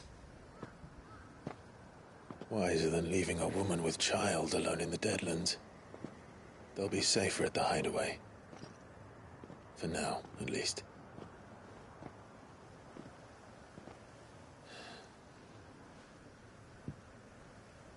This land is overrun with Akashic. The king himself was long turned, albeit by choice.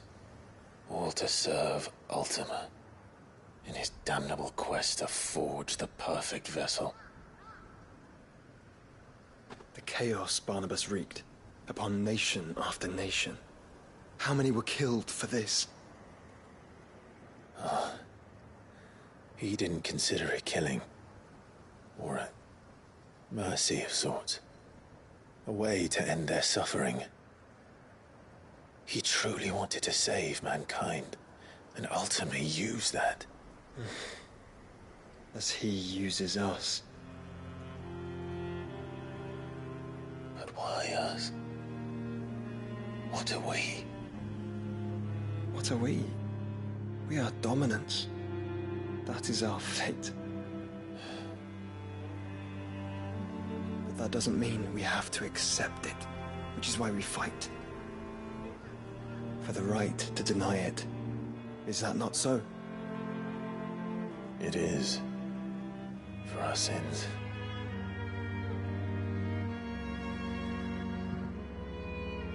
Barnabas said something else.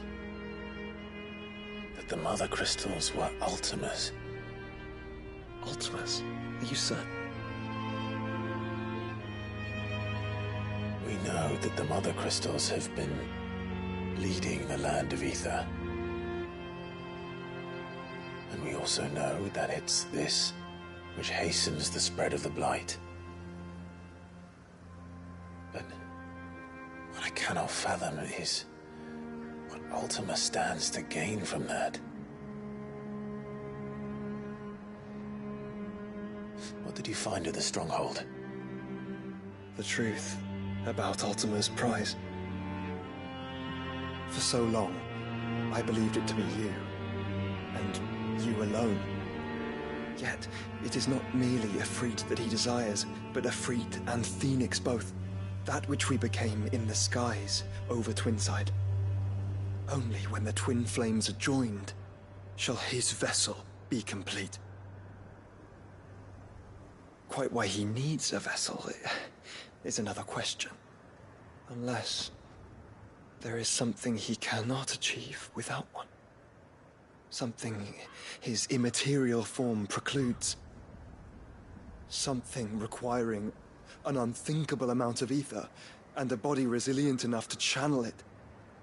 If I did not know better, brother, I would think that he meant to cast a spell. A spell 1,000 years in the making. A spell to end all spells. And he cannot do it without us.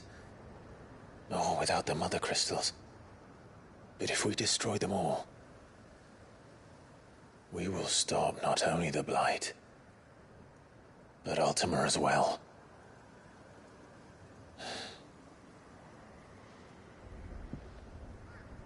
We stick to the plan then. Only this time, we face him together. Well, it's a long walk to Stone here. Let's not keep Ultima waiting.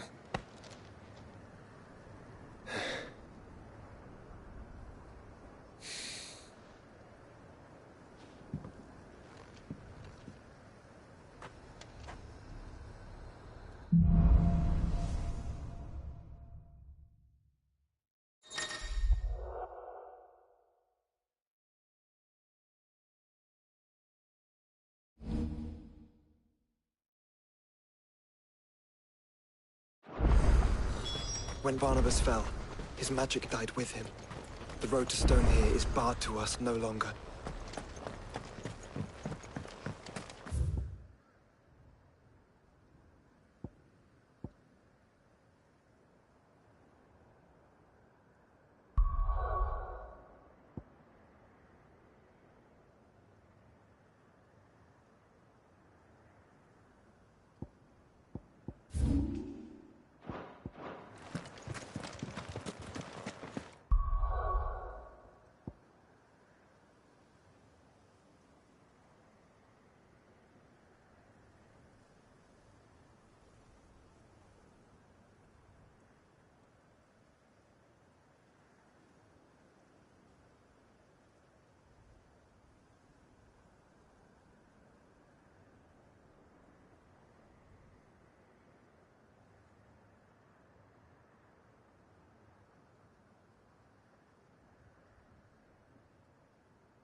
You were right, Joshua.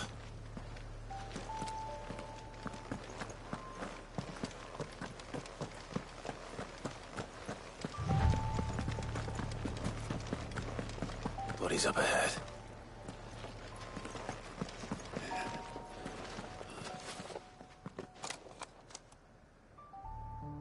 Is there no peace for a dying man? What happened here? The ether floods made savage beasts of my companions. And those faithless orcs, I knew they weren't to be trusted. We were told that they would stay loyal to our cause. Something commanded their loyalty, but it was not us. It's a wonder they stayed faithful for so long. Perhaps they sensed our downfall. The king is gone, our nation in ruins. What becomes of us loyal pawns now? Sworn to a shattered throne. Fuck Walud. Fuck the dead king and his god. Fuck this withered shithole. The floods do not affect you. You are a bearer, albeit one who's lost his brand. Pray, hear me, brother. Will you grant this pawn his final wish? Will you lay my dying soul to rest? Of course. What do you need? Finally, some luck. Beyond the castle walls, towards Stone here, there is a forest. Never turn. My parents are buried upon a bluff, nestled amongst the trees. Theirs was the only love I ever knew. I was torn from them in life, but perhaps I can return to them in death. Take my ring. See that it rests beside their bones.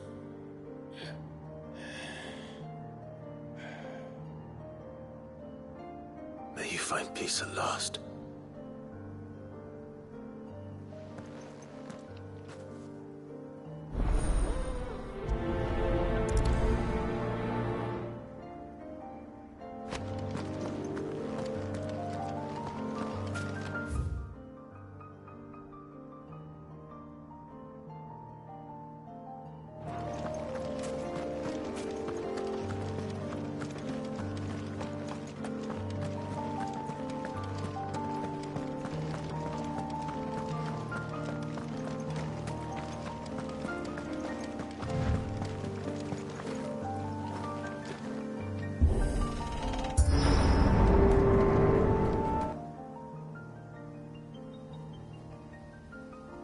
Don't tell me.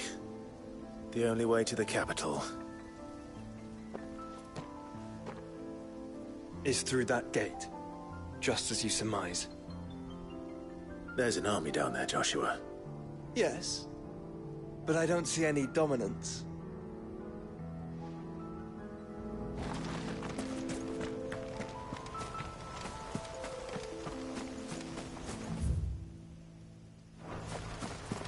Have care. Time to fight.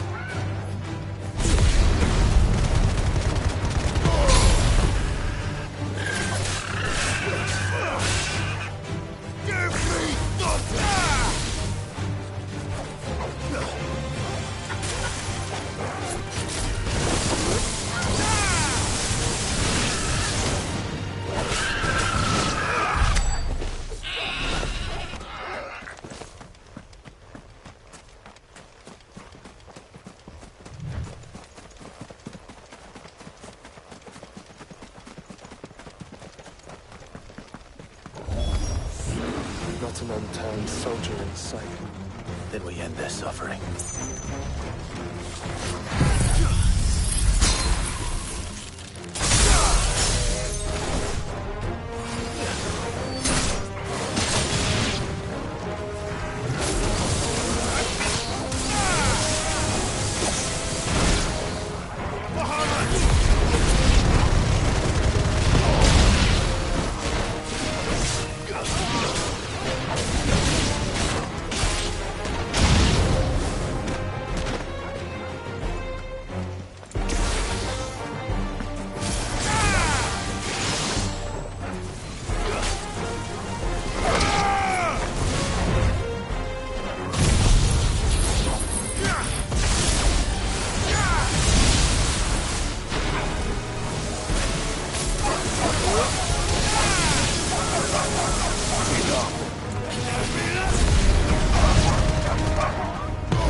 Joshua, this one's bigger than the others. And Nina, by the look of it.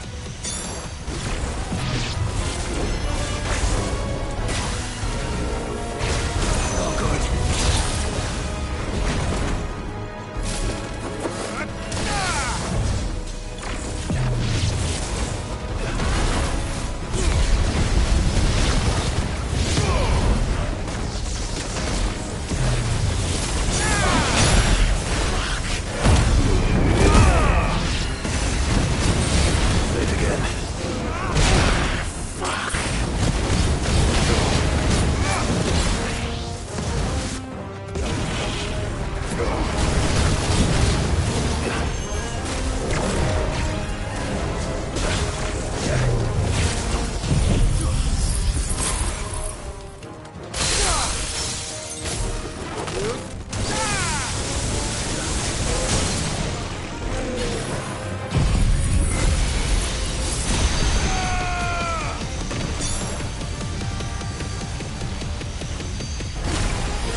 We can rest here if you like.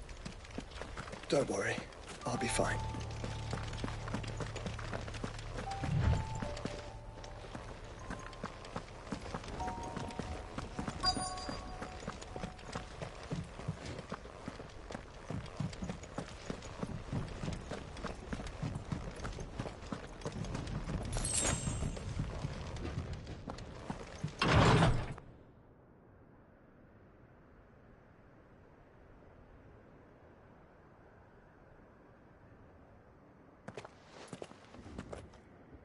Look, Clive.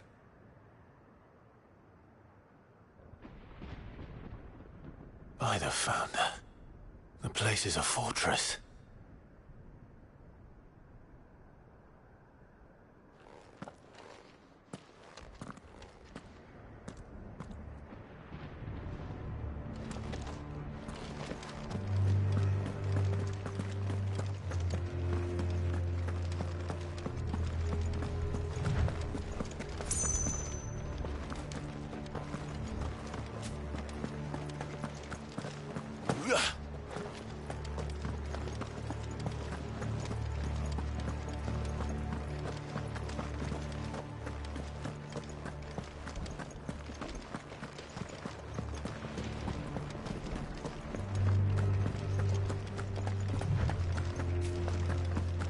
No villagers.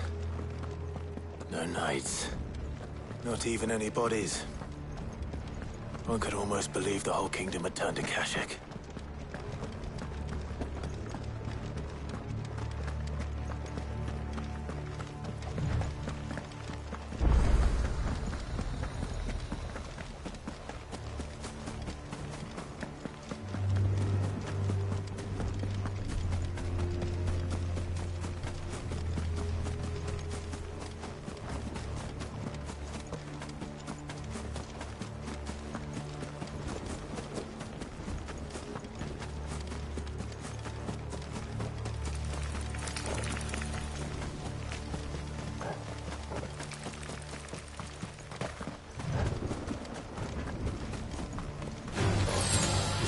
Easy.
You'll be able to see all the way to Stone here.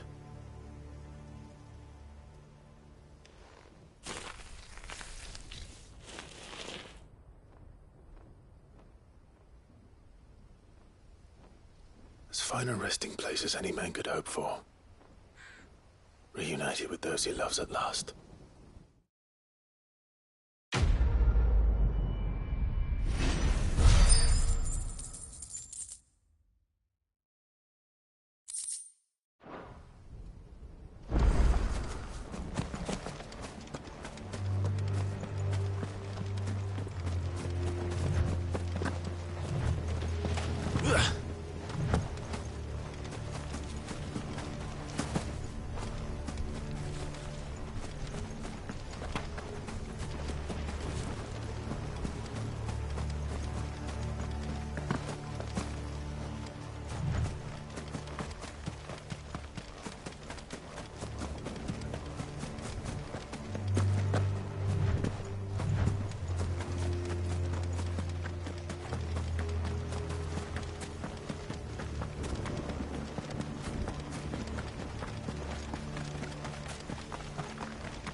Does it bother you that we haven't heard a single human sound? Everything about this place bothers me.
The calm before the storm.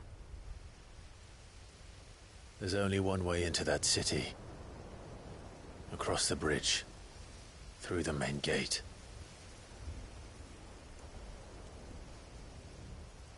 Right into the midst of whatever is left of the late King's army.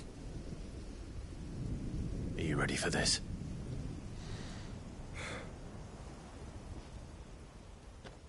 As ready as I'll ever be.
What the hell happened here? I dare not think. Stroke of good fortune, perhaps?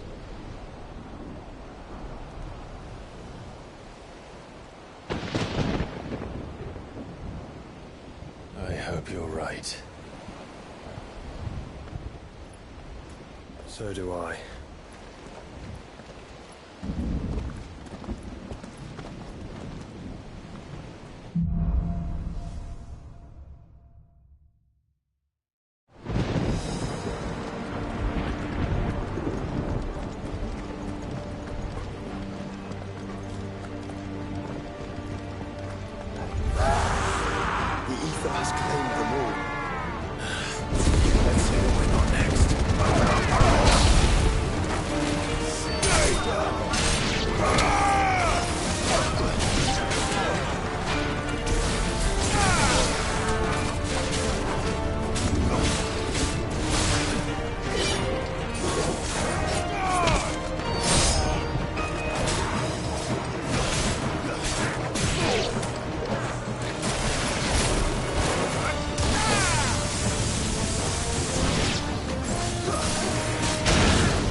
such a beast.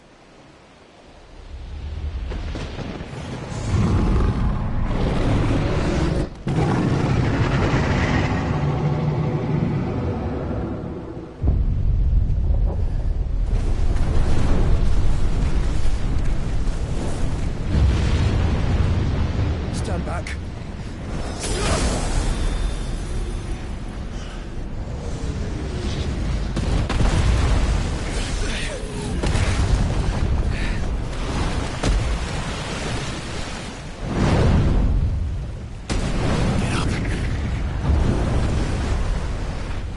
Here it comes.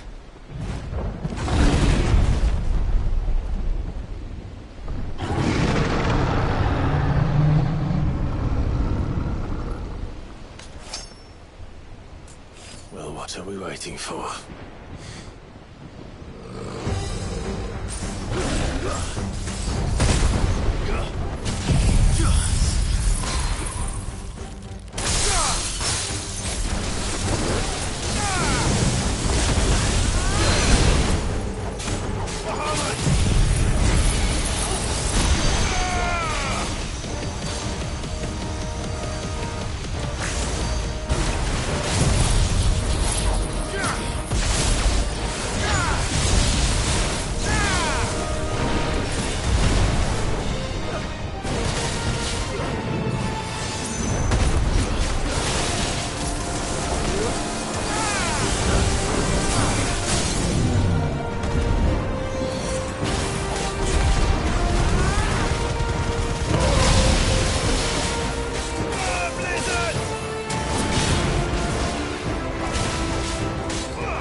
No! Trust me. I'm your shield, remember?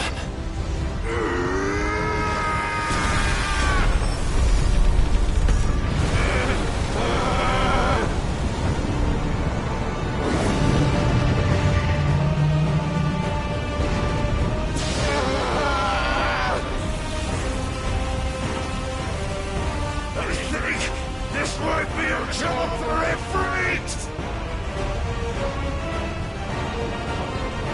Why would you turn to him, brother?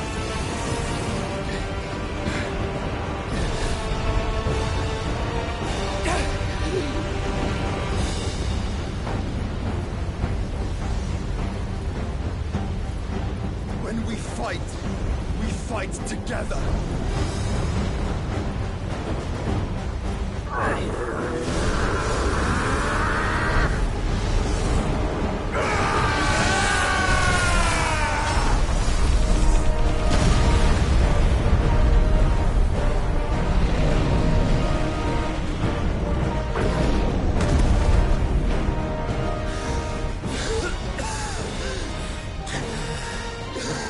That wasn't too bad.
Quickly, before we're cut off for good.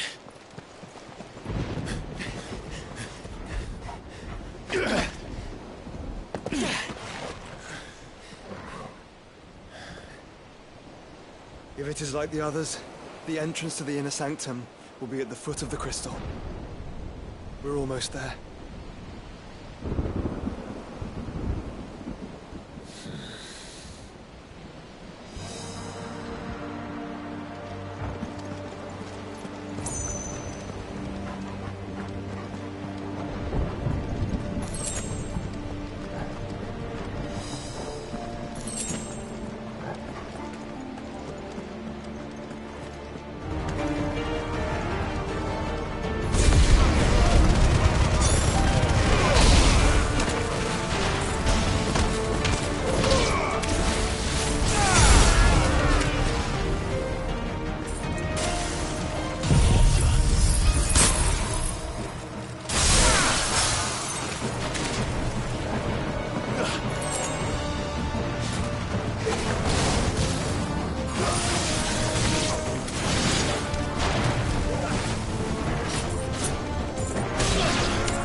Once we step onto that bridge, we'll be easy targets.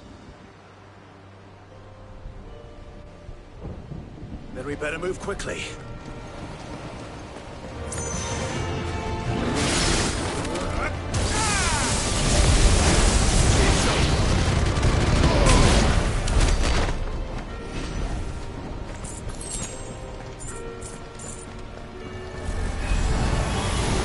More of Ultimus trolls. Come on then.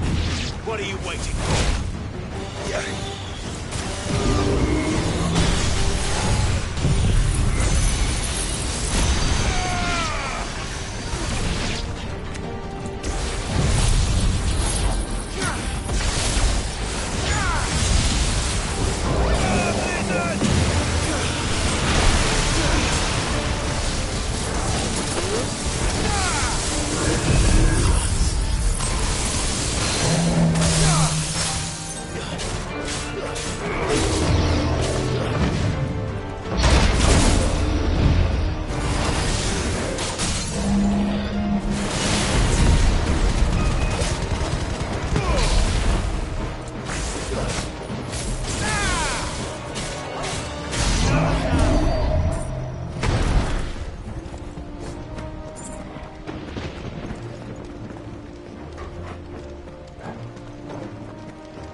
Then I don't see any other way.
Joshua.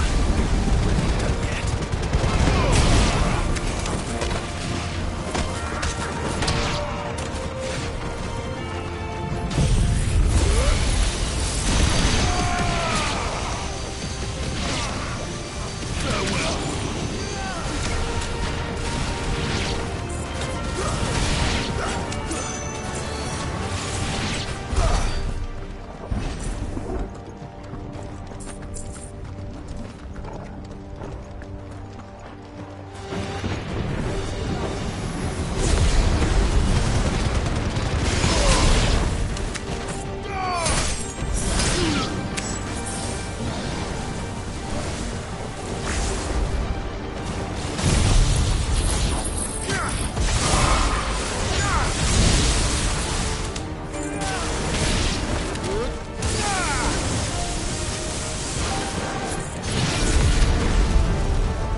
so big? You don't want to know.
There's no end to them.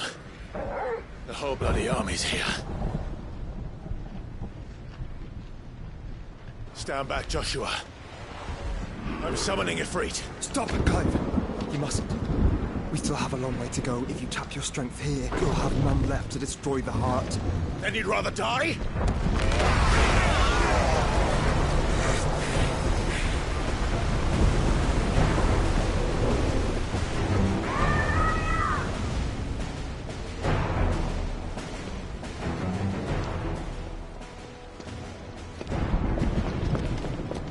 Jill!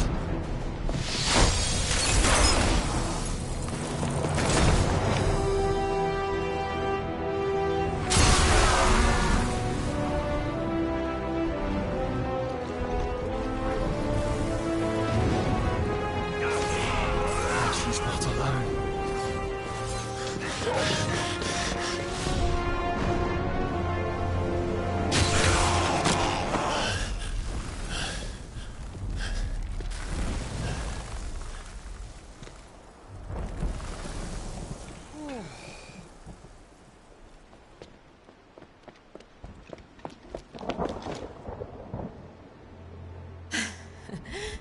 Surprised to see us. How did you?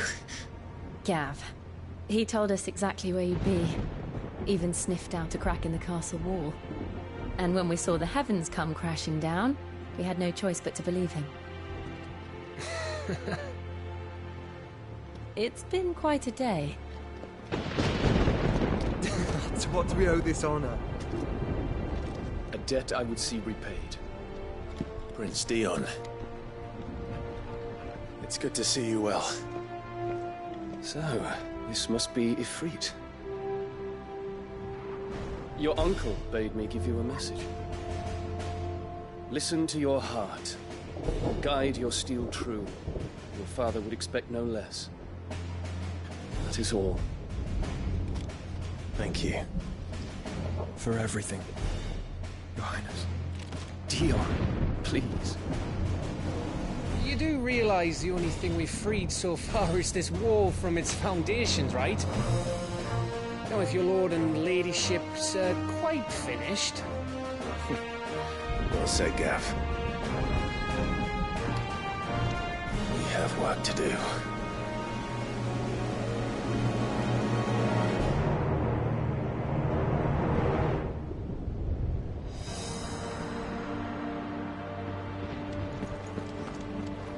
But don't suppose there's out I can say to make you change your mind. So I'll just tell you to stay safe. Nan won't take kindly to losing her best customer, especially after letting us carry all this stuff all the way to Ash. And we wouldn't want to anger old Nan. You mean you'll buy some off us?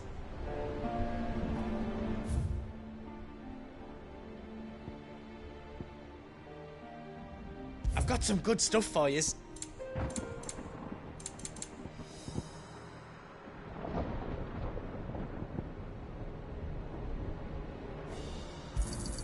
Is there out else you need?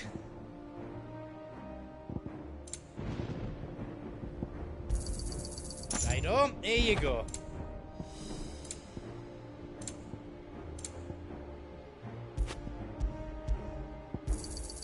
Is there out else you need?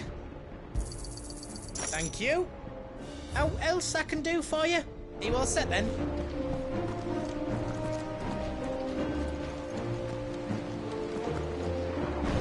You see, Clive, we're not alone. If we are to win the day, we must all play our part. And ours. Ours lies beyond those doors. We've fought long and hard for this moment. Sid's dream, our dream, is within our grasp. We need only endure this final trial, and we shall. Together.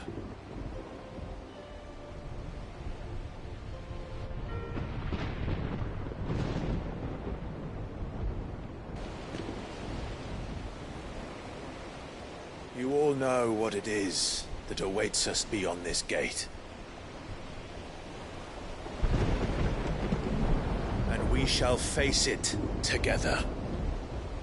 Aye.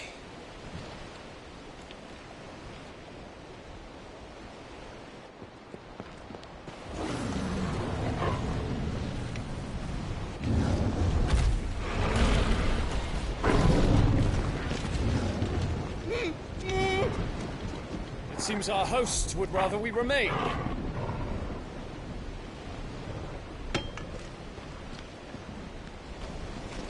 I will stay them.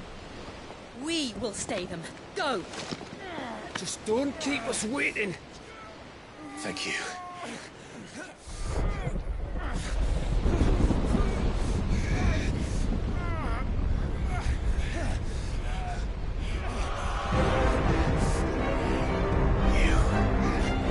Welcome, sons of fire.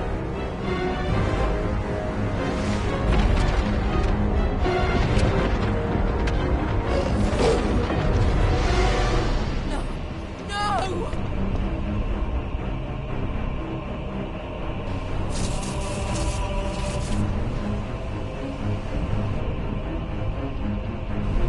Come back. What?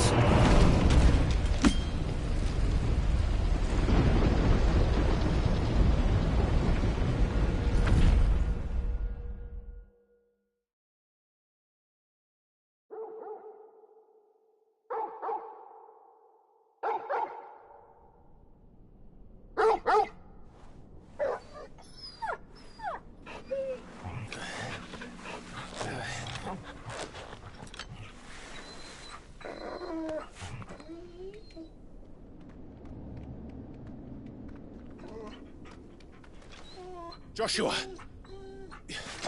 Joshua! Wake up! Clive, is that you?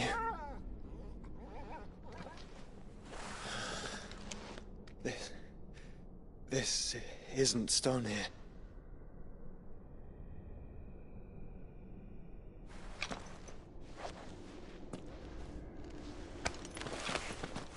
Welcome to our darkness. A rift between worlds wherein your kind might reflect. Show yourself! Grave and many are the sins of man. And we would have you know them. All of them. As fate has seen fit to deliver you home, consider this our welcoming gift.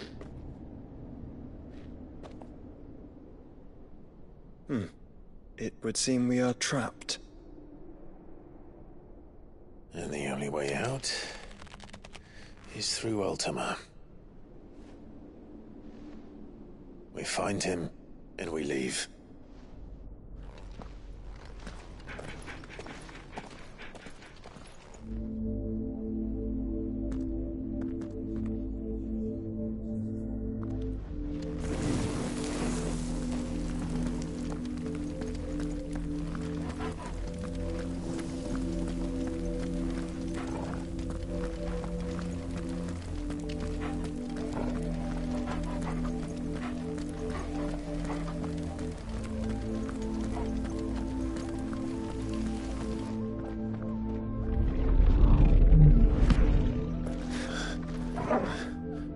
If you are to comprehend the full extent of your transgressions, we must go back to the beginning.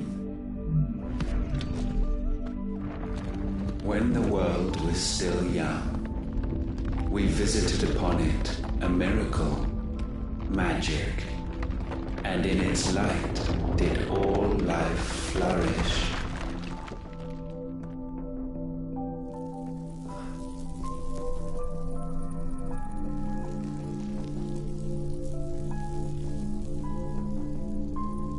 Yet the price for this boon would prove heavy. A pall descended upon the land, painting the horizon black as night. Though we labored to forestall its spread, in this one endeavor we stood powerless. And so we fled, that we might endure, that we might discover a means of salvation.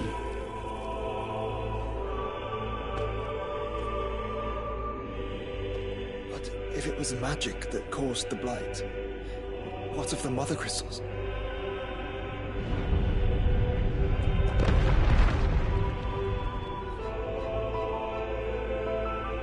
I expect he'll tell us soon enough.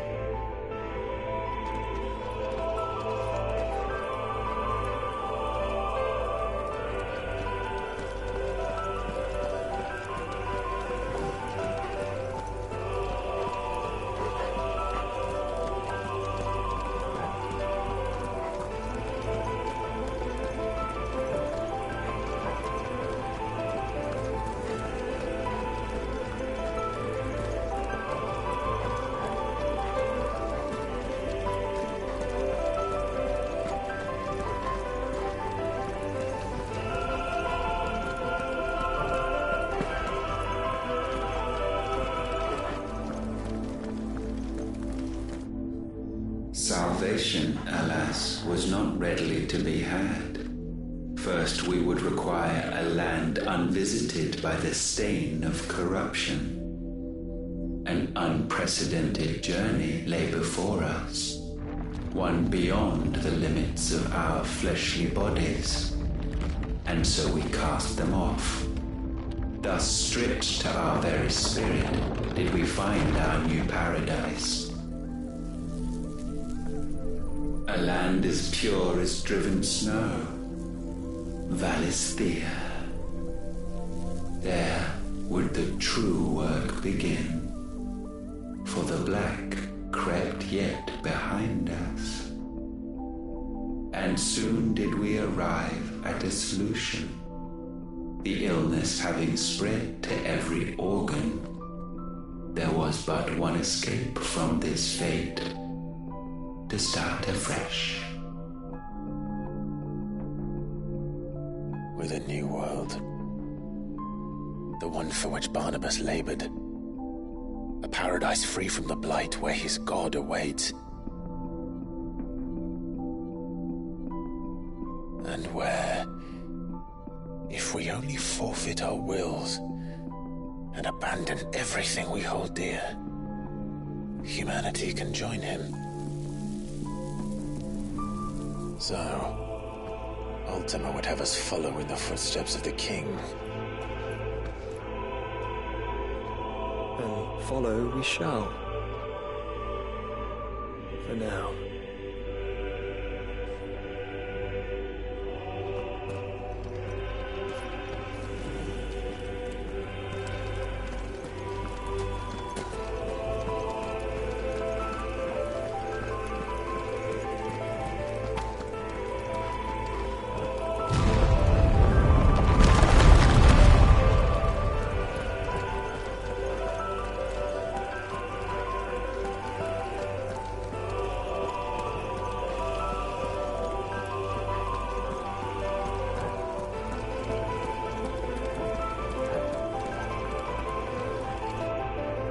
forge a new world would require not only power, but a constitution strong enough to wield it. Acquiring the first would be simple.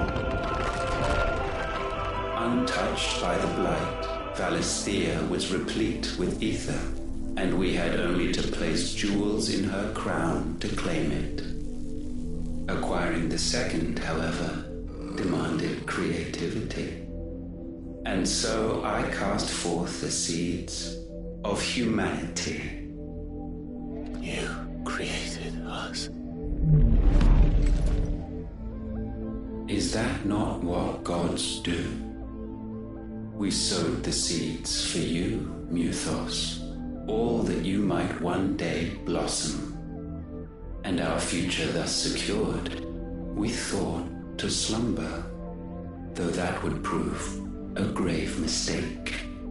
For it was as we slept that man committed his greatest sin. He awoke. Alone in a world bereft of his god's radiance, he stumbled blindly, desperate for guidance. Finding no light, he sought to kindle his own. And from that single errant impulse was his will born. Having discovered himself at last, man turned his eyes inward and found he desired evermore that which only magic might afford. So wars were waged and brothers slain for custody over that dwindling resource, and the land, she wept tears of black.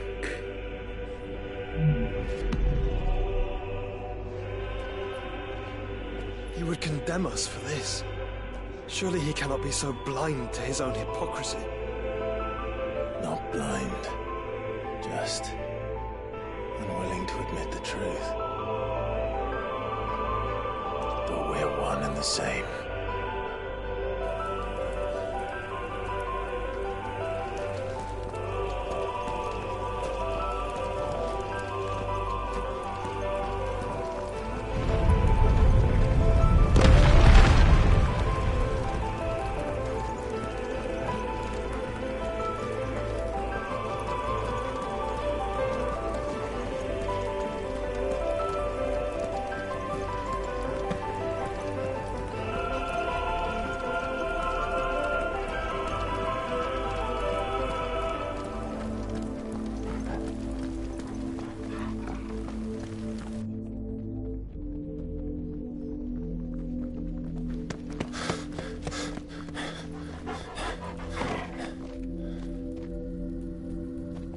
That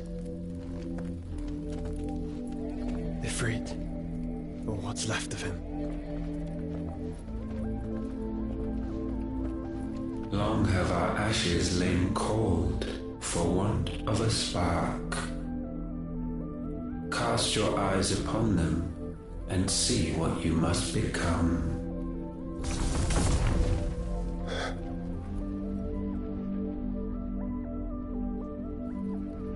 Valisthea cannot endure a second claim upon her being. The avarice of man drives her ever closer to destruction. But she may yet be saved by you. It is what you were born to do, why we nursed you and fed you, as your own mother should have.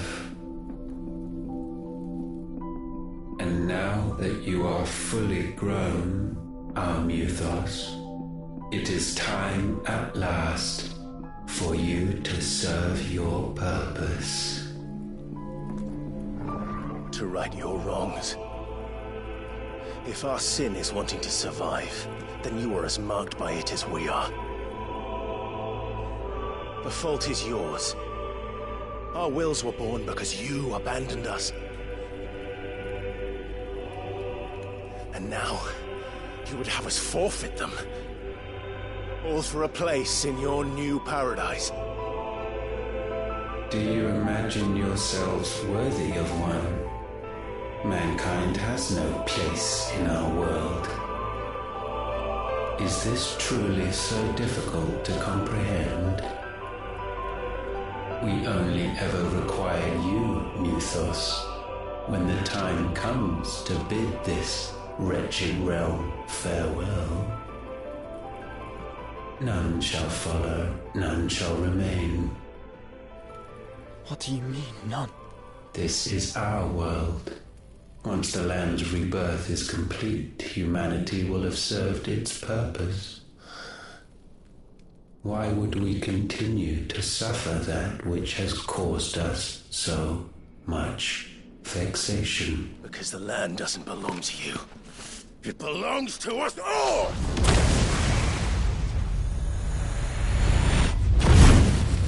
What? That is where you are mistaken. You own nothing but your precious will.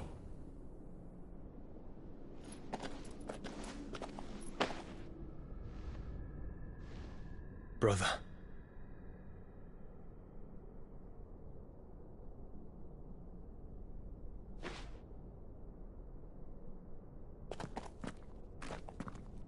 I can't do this alone.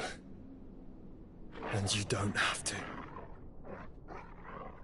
I grow weary of your dissent.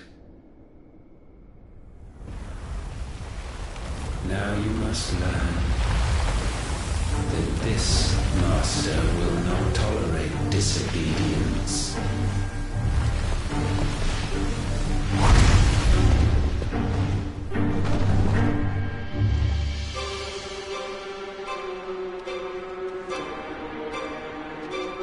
My friends, my family. We have all suffered, all fought to survive. This world may be flawed. It may be broken. But it's all we have. And if we can't share it, I see only one other choice. You have to go. You may have created us, Ultima. But it's time we lived on our own terms. This isn't your world anymore.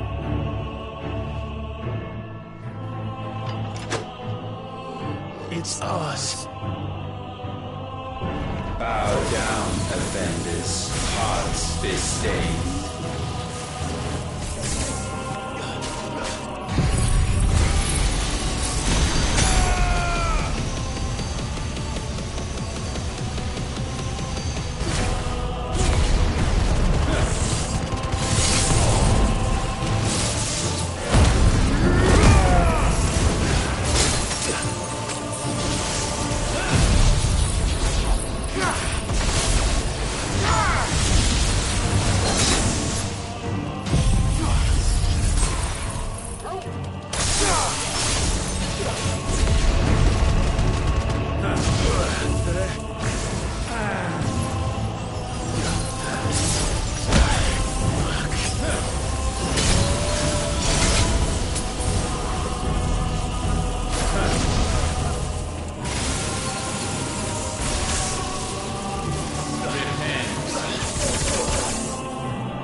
be sublimed through game standing.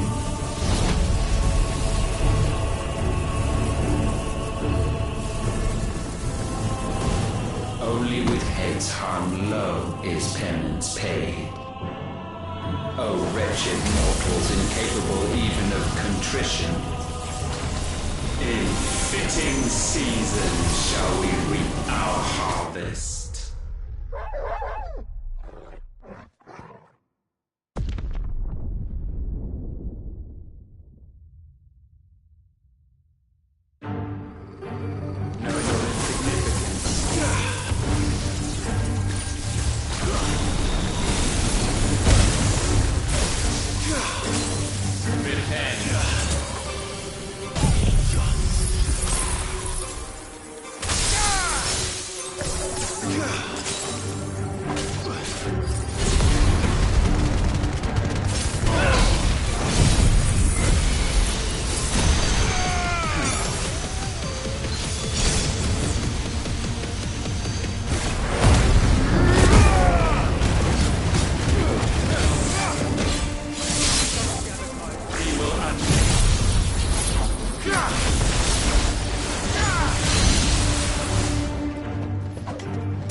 Gifted this chance, and still you would raise your hand against the Lord. What now? The darkness bends.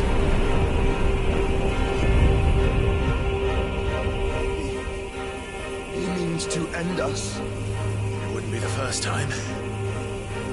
But let's make it his last. Your fate is inexorable. Surrender the vessel unto the darkness. Surrender it unto us. Kneel before us.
countless generations have we awaited this moment.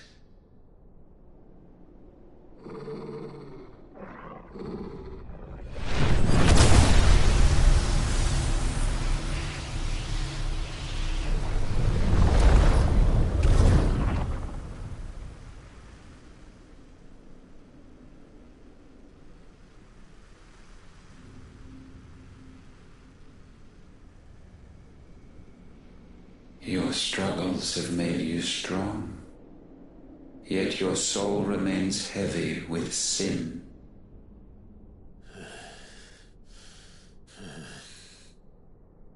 Absolution is nigh. Repent, and all shall be forgiven.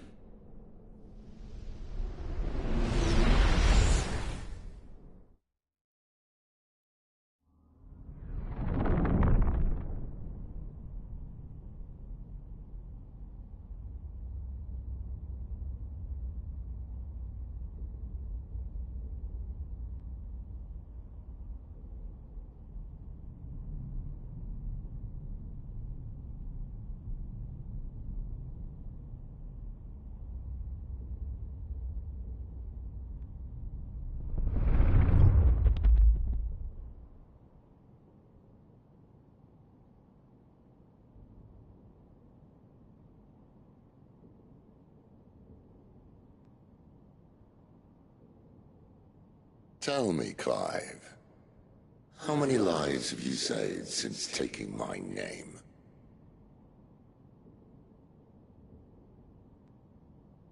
Fewer than we have ruined. Wherever we go, we leave a sea of tears in our wake. These are the wages of your will, son. What good are our choices when all they ever bring, all they will ever bring, is death? There's no atoning, Clive. No matter how hard you try. So why not leave it all behind? Leave it all behind.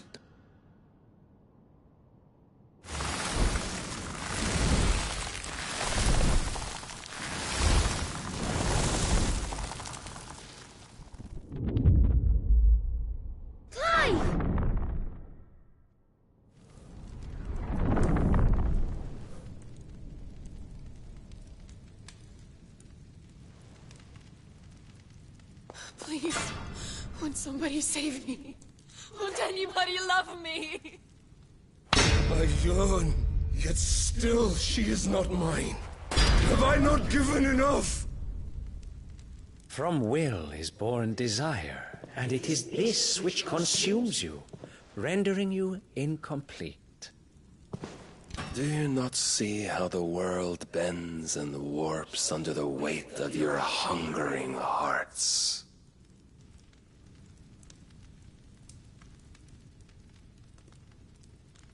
What if it could all just go away?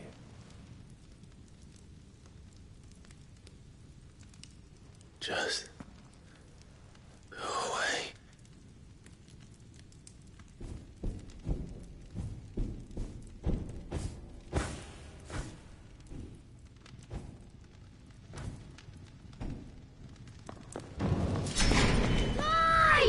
Clive!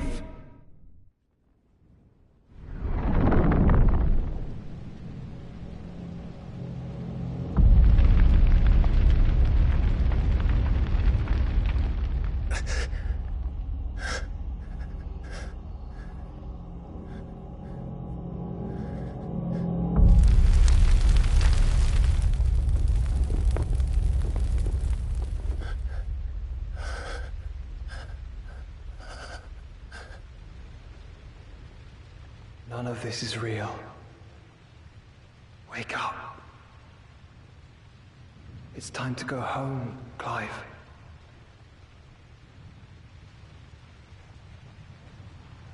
Clive. That's right. You're my brother. Brother.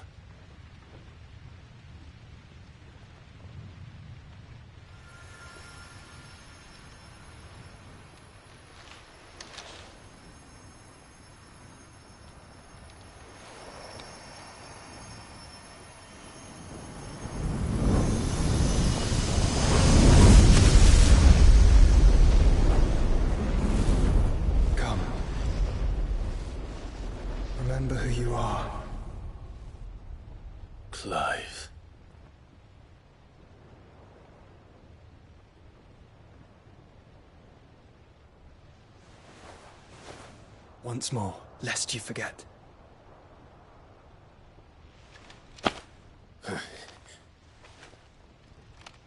My name is Clive. Clive Rossfield. Look. Ultima.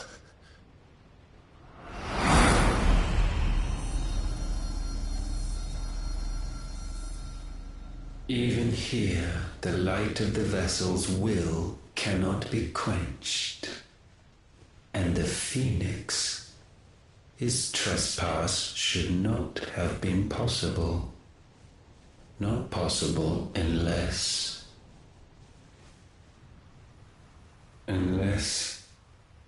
he has been with Mythos all along.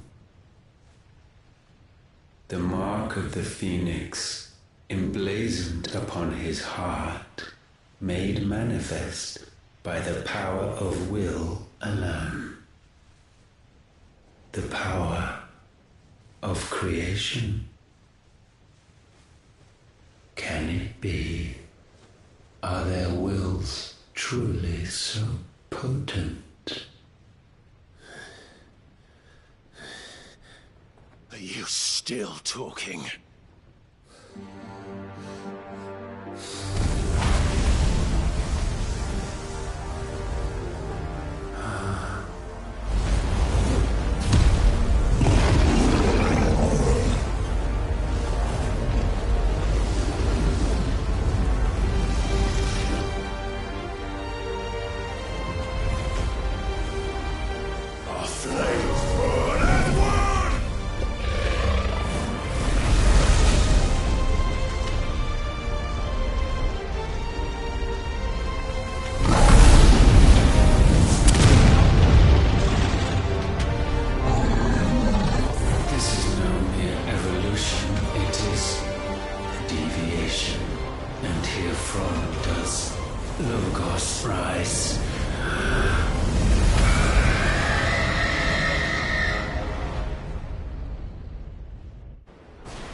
Damn it, Clive. Wake up.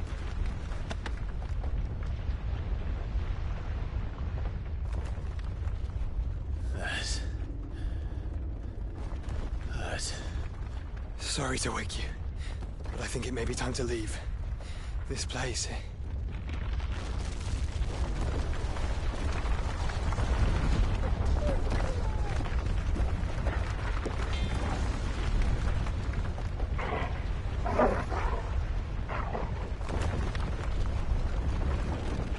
Once again does my creation stray from the path laid before it. Steeped in conceit, you fancy yourself a god. You embrace Logos. But we will put an end to this hubris. What are you talking about? In the halls of origin does our true power quicken. And there shall you be made complete. Soon, Mythos, soon you will discover how little you know of suffering.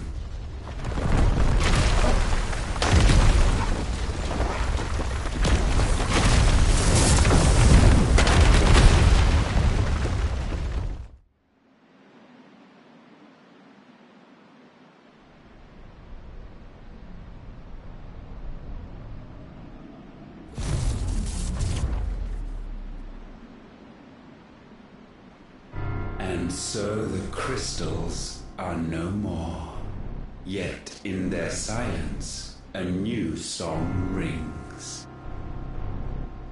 Its chorus building, a crescendo as it enters its final movement, stirring those long aslumber to waking,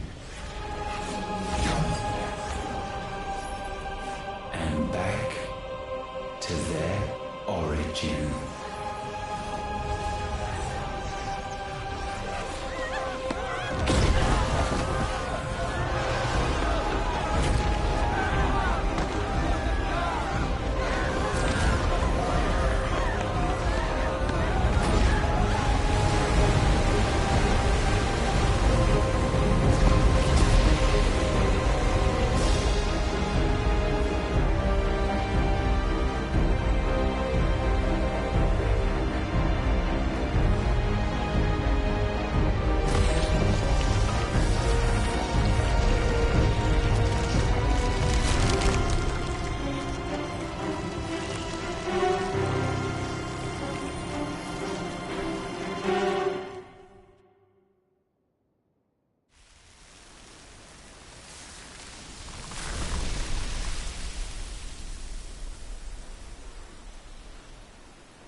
Bloody crystal's cracked.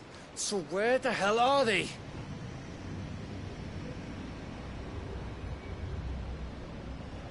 Oh, fuck me.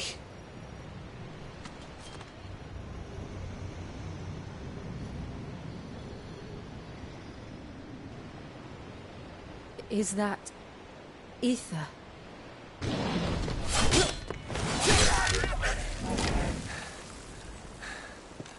What in good Grieger's name is going on? This is wrong.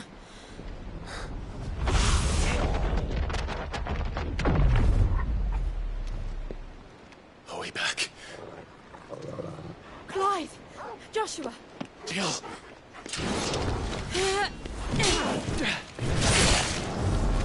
Is everyone all right? We're fine. What happened? Too much to explain here. Mate! We're leaving! Now! Everyone, fall back to the ship!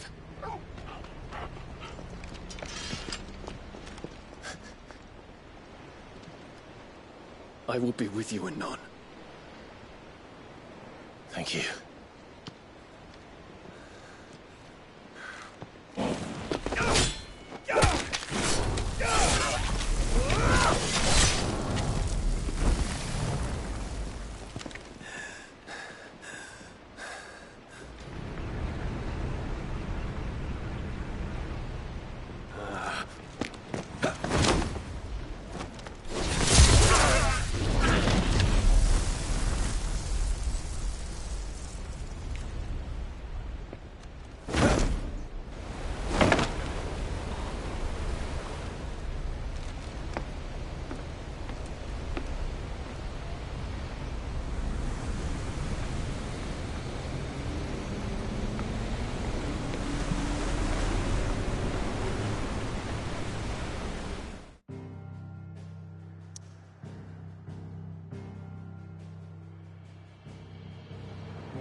I need to tell everyone what happened at Drake's Spine, and I'm going to need Otto's help.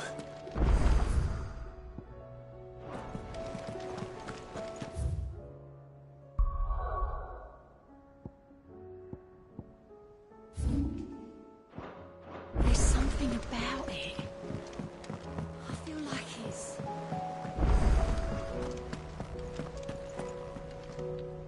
Still alive, I see. Something tells me that I saw on the horizon is your doing. How'd you manage that? It's a long story. One that I'd rather only tell once. Right. All hands on deck, then.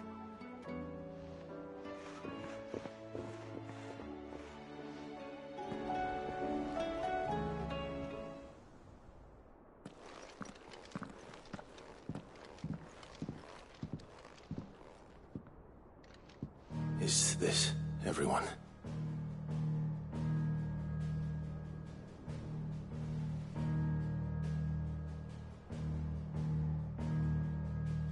As I'm sure you've all guessed, the crystal which now commands the eastern skies was summoned by Ultima. He called it Origin. Though the significance of that name is as yet unclear. What does it matter what it's called? Its emergence tore Twinside asunder and wiped my homeland from the map.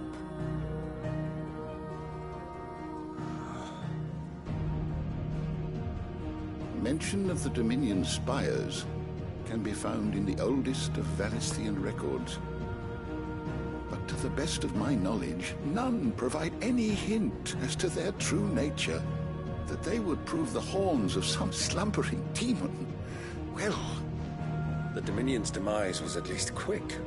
Elsewhere, the Republican army cannot hope to contain the chaos engulfing Randalar. Canva is in flames, and the Empire...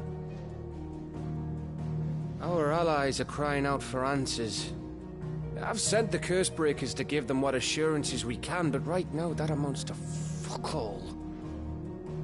They wouldn't be able to stop what the skies have started in any case.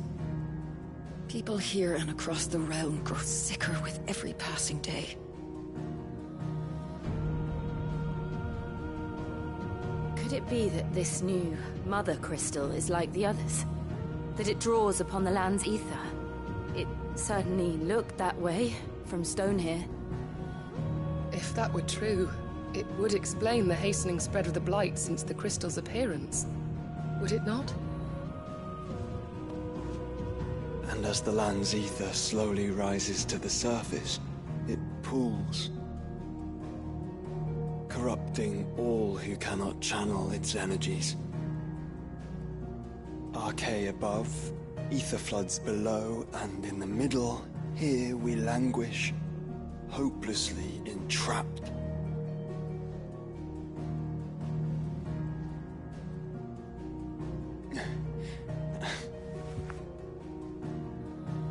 It's all right.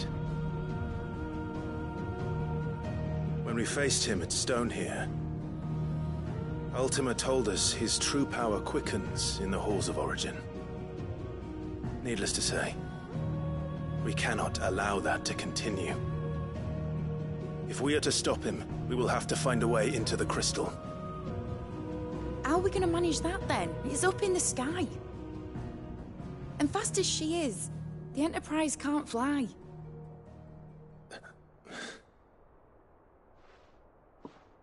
It's a lot to take in, and I reckon we'd all benefit from some time to clear our heads. The answer will come to us. Don't you worry. Ain't that right, Clive? Right. That's right. Well, go on then. Bugger off.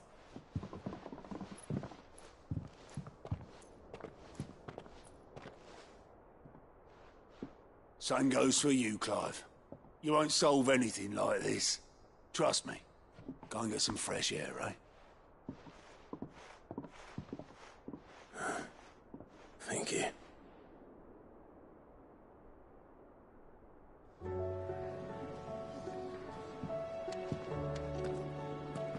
Joshua seemed upset.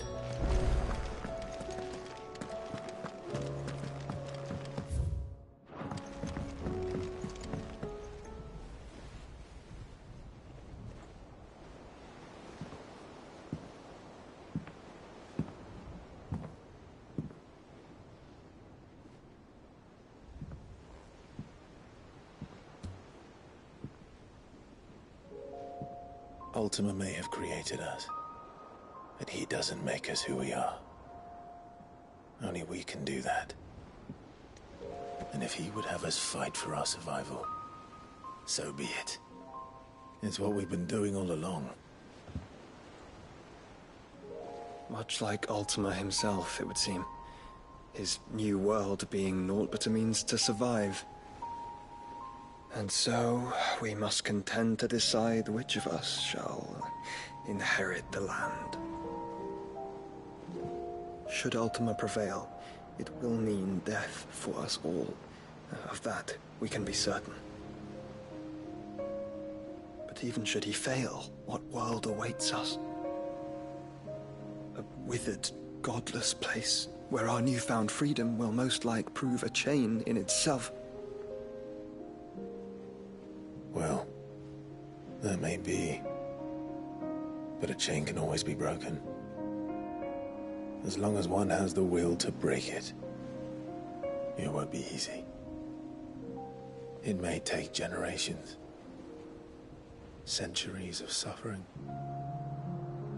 And that is if everyone plays their part. But it will happen. And when it does, it will be on our terms. That is the world that awaits us.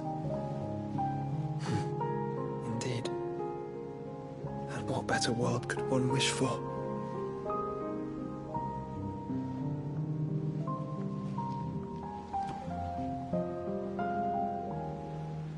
But first, we have to reach that crystal. Then it's a good thing I have wings. You can barely stand, let alone fly. And only the Founder knows what horrors await in those skies. Are you certain about this? Am I certain? I am the Phoenix. I will do what I must. This is our fight. Remember?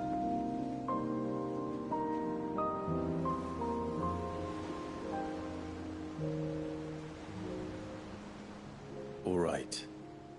I yield. But only what you must, yes? I'm still your sworn shield. That you are. And what of my wings? Lest you forget, you go to stand against a god. I would not have you succumb to fatigue before the fight begins. Ifrit, your brother mentioned that some few of the dominants who had lost their power to you were still able to prime. Is that true? It is. But their icons no longer submitted to their will.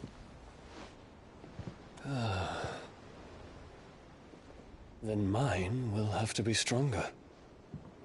That you both might save your strength for the battle to come. You don't have to do this. If you do, there's a chance you might lose all you have left. And what have I but regret? My life ended in the Dominion. I fear death no more. Besides, I would have words with Ultima. He has much to answer for.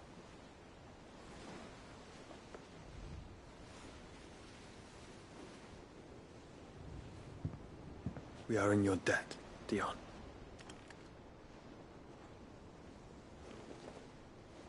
We can speak of debts when this is over.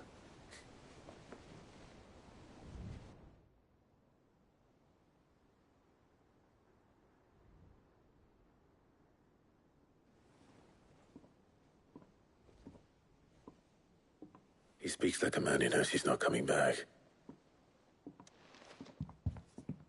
And has come to terms with that. That doesn't mean that we have to, does it, Clive? Time to talk to Jill. I only hope she understands.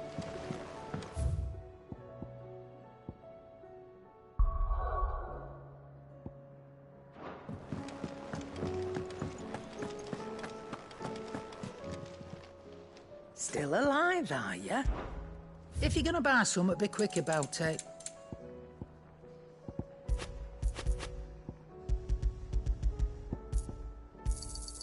It'd better all be here. You're rubbing me blind, you know. You'll not find a better price than that. Come again. Or don't. I'm not much bothered either way. So what do I owe the honour? The sound of ringing still.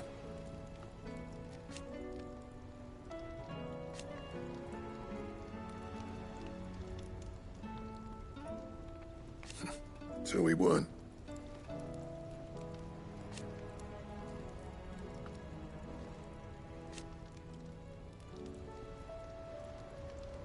Who knows?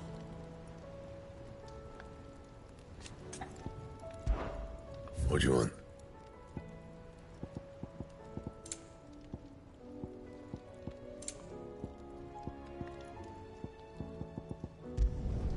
No scratches, all right? That it? Fine. First the skies, then the crystal. What next? The admirable great graveyard herself.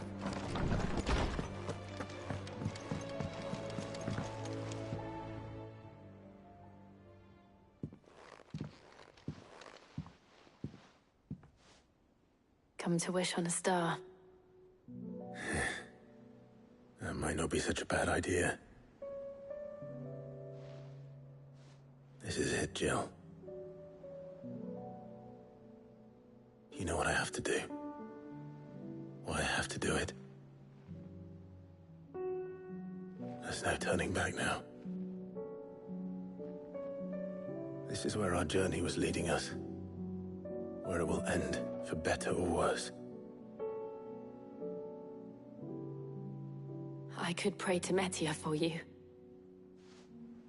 But you'll be all right, won't you, Clive? You always are. I did promise we'd watch the moon together. I'll be waiting.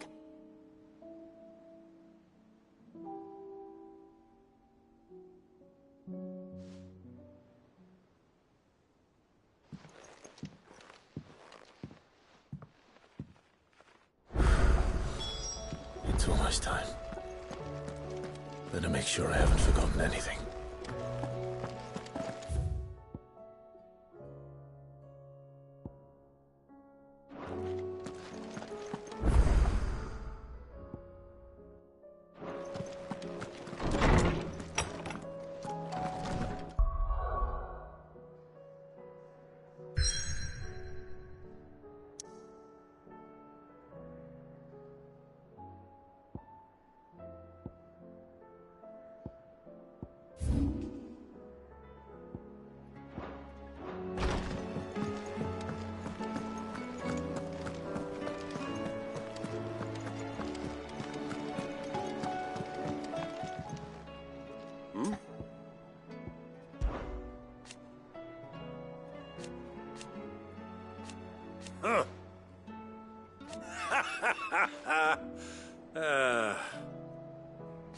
Thank you, Uncle.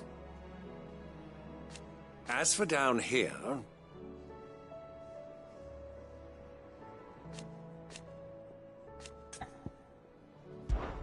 Clive, my boy! Rutherford informs me that we owe you our thanks. Hadn't intended for you to get involved, but such are the times we live in, huh? I would have done the same for anyone else. You're far too modest, Clive. You'd make a terrible nobleman. But tell me, is the realm truly in as dire a state as Rutherford suggests? From what little I saw, you were right to be worried. I suppose I should have expected the worst.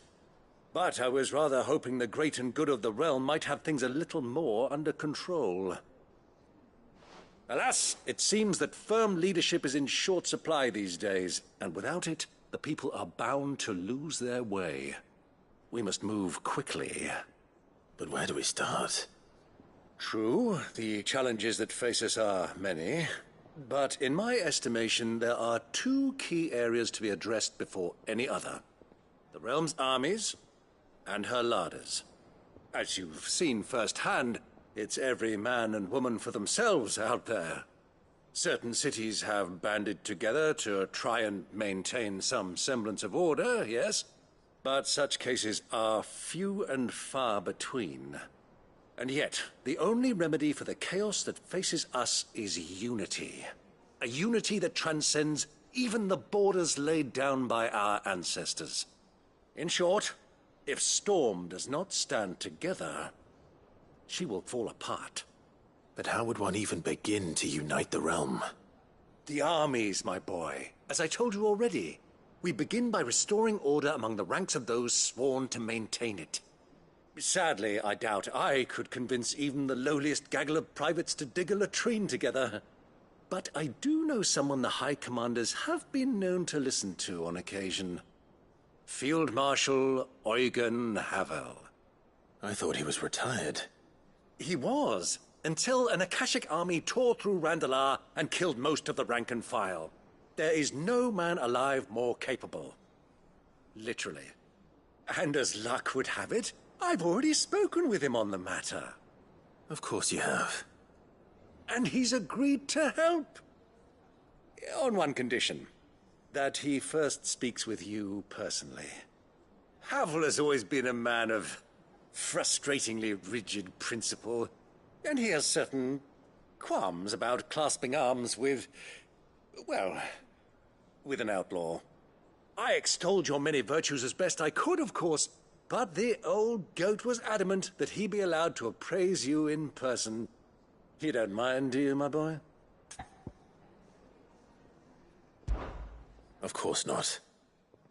As long as chaos reigns, we will never build a better world. I'll do whatever it takes. And if the Field Marshal wishes to speak with me in person, then so be it. That's the spirit. I'll leave for Randalar at once. Would you send a Stolas? Of course. Rutherford is already in the Dalmekian capital. I'll have him tell Havel to expect you forthwith. Excellent. Thank you, Uncle. No. Thank you, Clive.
Do you see that?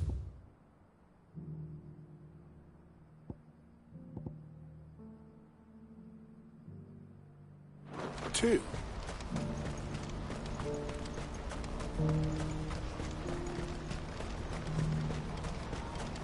Papa? What is it?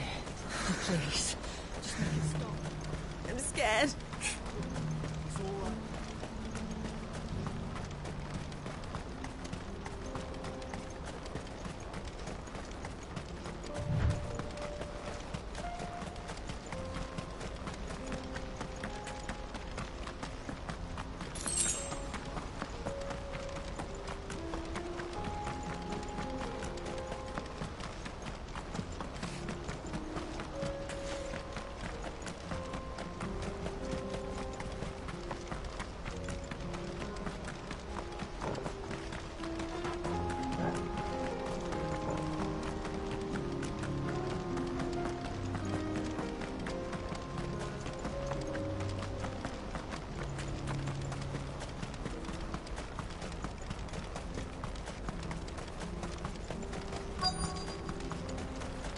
Can't be Rutherford, can it?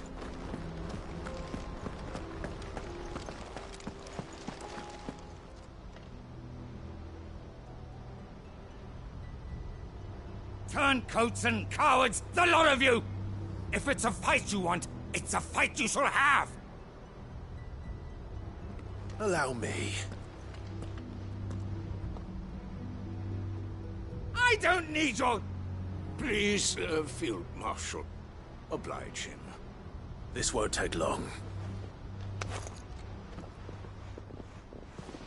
You're right. It won't. Men, finish him.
A little longer than I'd have liked.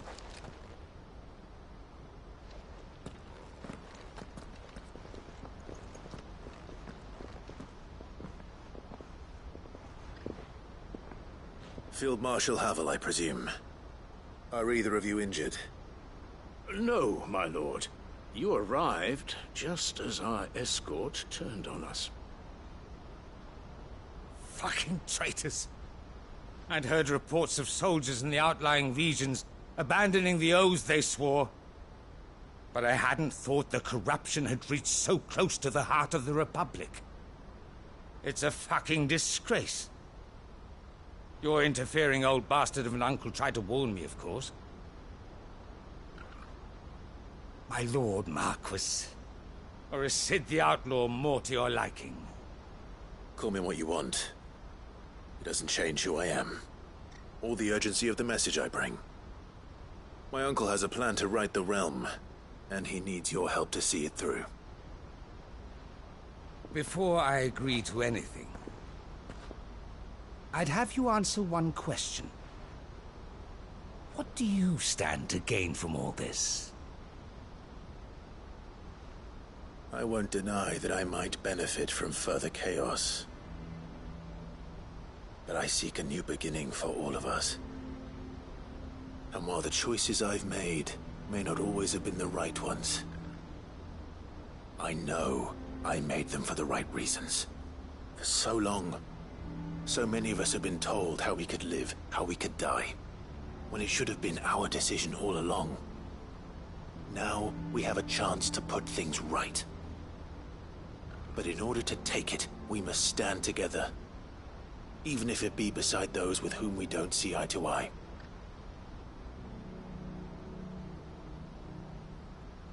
Certainly not the words I expected from an outlaw.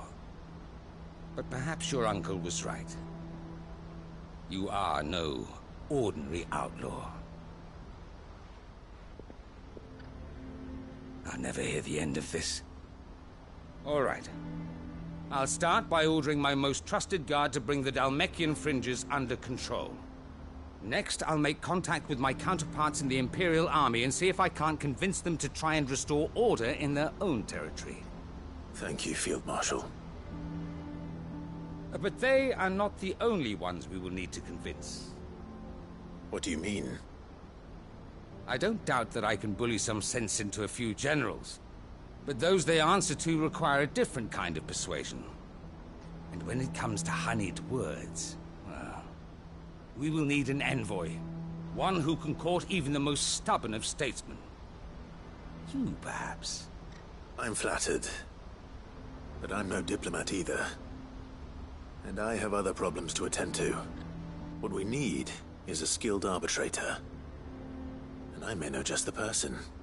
Is that so? And would he happen to be an outlaw too? Of a different kind, perhaps. Well, beggars can't be choosers. I suppose we'll all have to find a little of the outlaw in ourselves if we're to make it through this. Very well. Send your man to me right away. I shall.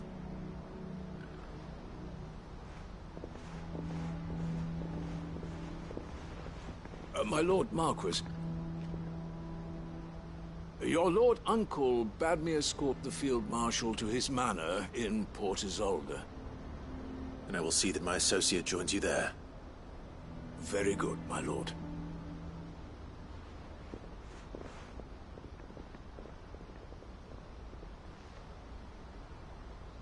Huh. An envoy. I'm not sure I'm the man to talk anyone round. I can barely convince my brother to take his medicine. No. This is a job for someone with experience. Someone like Quentin. I hope I can convince him at least.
Quentin, I have a proposal for you. Do you now? Something tells me you'll be asking more of me than a cask of Gotand gold. Go on then. Propose.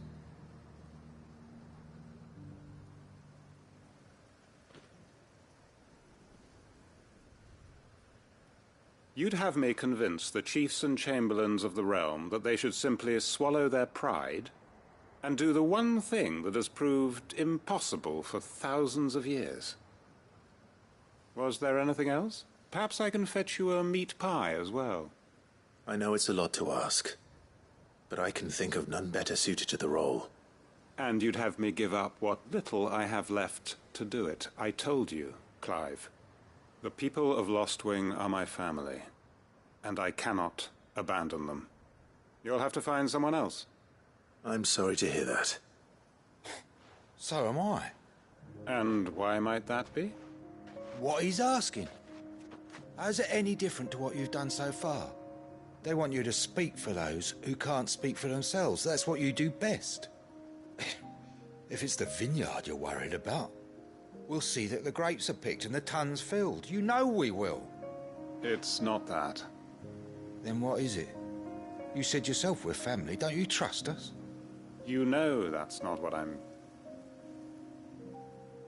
Then what are you saying? That only we are worth saving? Why turn your back on everyone else? You convinced us we could build new lives for ourselves, and if you can do that, who's to say you couldn't convince the entire realm? A stirring argument. I fear that any rejoinder I make might fall somewhat flat by comparison. So you'll join us? Where do you need me? Field Marshal Havel will want to speak with you in person. He's currently in Port Isolde. I can arrange for a party of Cursebreakers to accompany you there. That would be very much appreciated. I hear the roads are far from safe these days. Hopefully not for long. My uncle will want to know that his plan is taking shape. We may be bruised, we may be battered, but we won't stop fighting.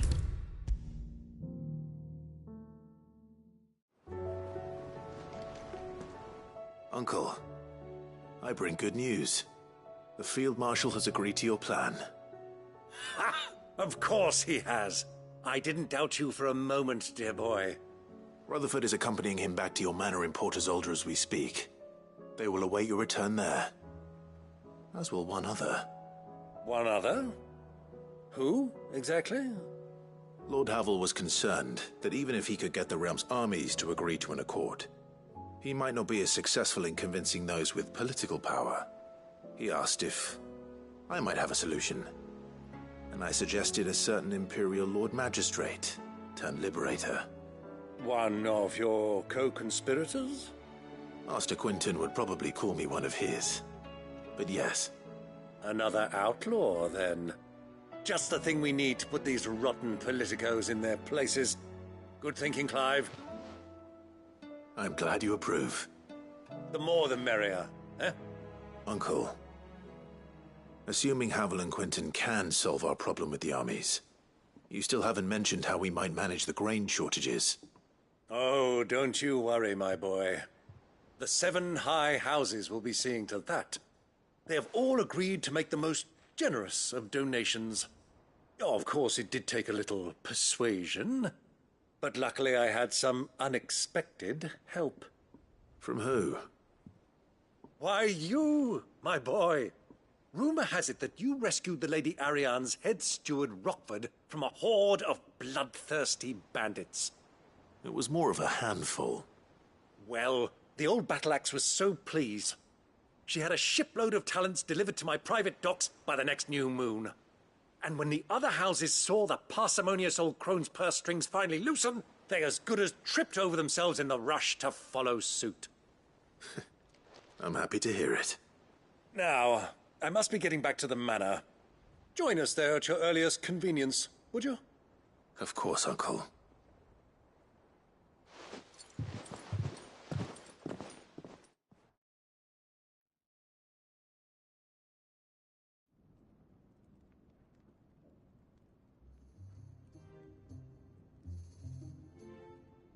And how, pray tell, will we get that grain to the capital if the roads are still overrun with Akashic? You'll find another bloody road. I only have so many men, and I'm not about to send them headlong into an ether flood. That is, unless you'd have them turn as well. Well, I'd certainly eat less. Says the man with a belly bigger than a band of curls. My soldiers actually need their rations. Without any food to keep them going, they'll be dead even before you've sent them on your fool's errand. If I may, gentlemen, perhaps I might suggest an alternative approach. Though supply routes are indeed disrupted, there is no shortage of ships. Indeed, they bob away in every bay from here to Randalar, awaiting a safe haven.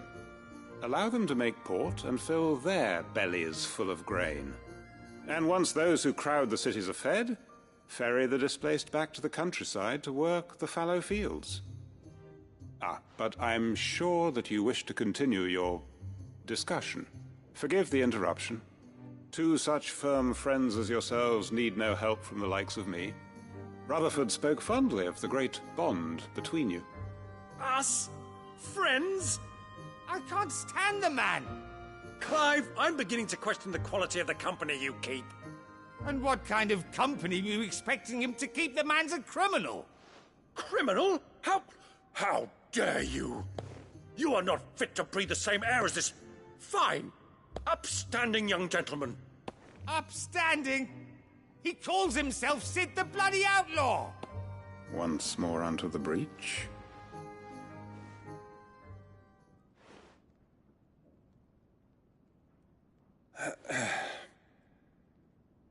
Shall we begin again?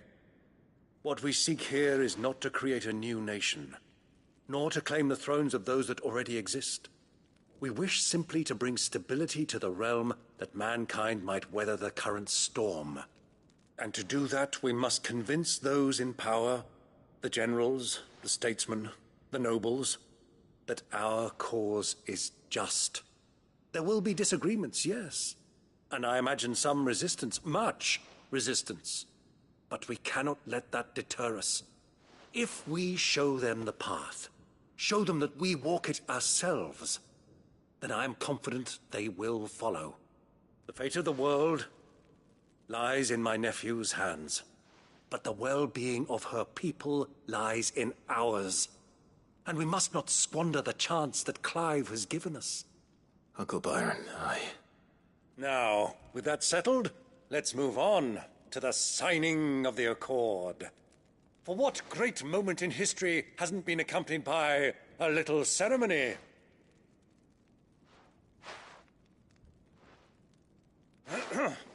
Citizens of Valisthea, I present to you the Triunity. Rutherford, Mike Will.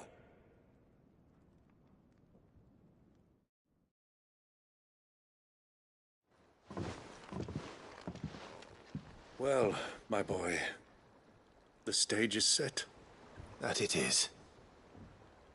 This is the role you were born for. Now I ask only that you trust in the talents of your supporting cast. We shall play our parts to the best of our abilities, that you might have the opportunity to shine. The realm needs its Sir Crandall. And there is no better Crandall than you, Clive. I want you to keep this signed accord as proof of our faith in you. I will. Thank you, Uncle.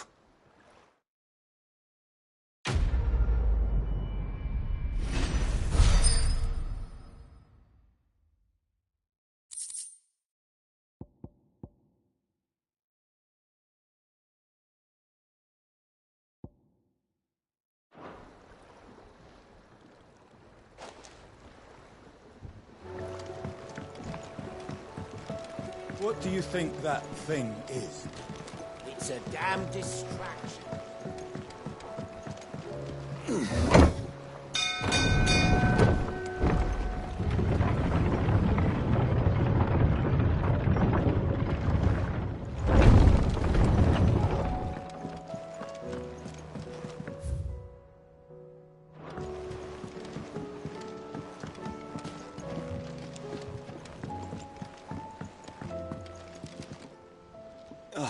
Clive. This is it then, brother.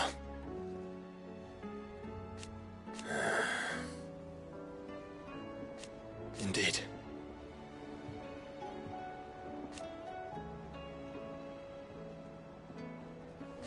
You're wrong.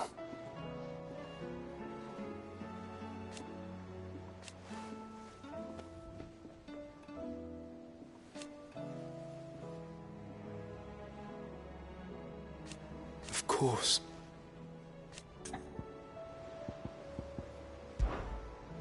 Joshua, what's wrong? And don't say nothing.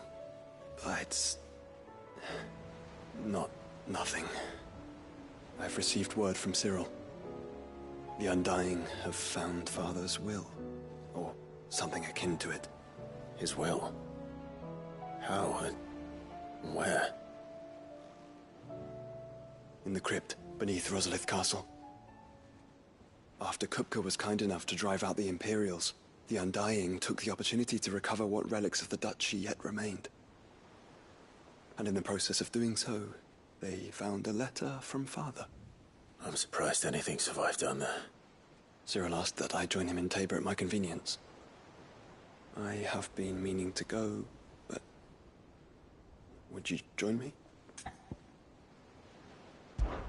Of course. I want to know what's in that letter as much as you do. Very well. I am ready to leave when you are.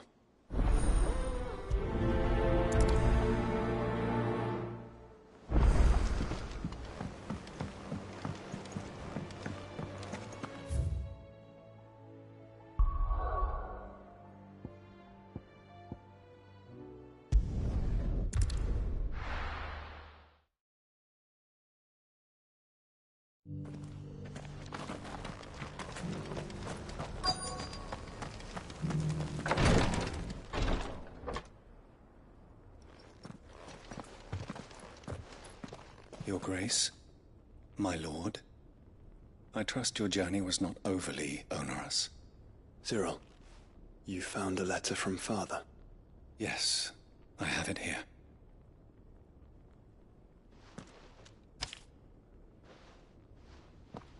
If you would do us the honor, my lord.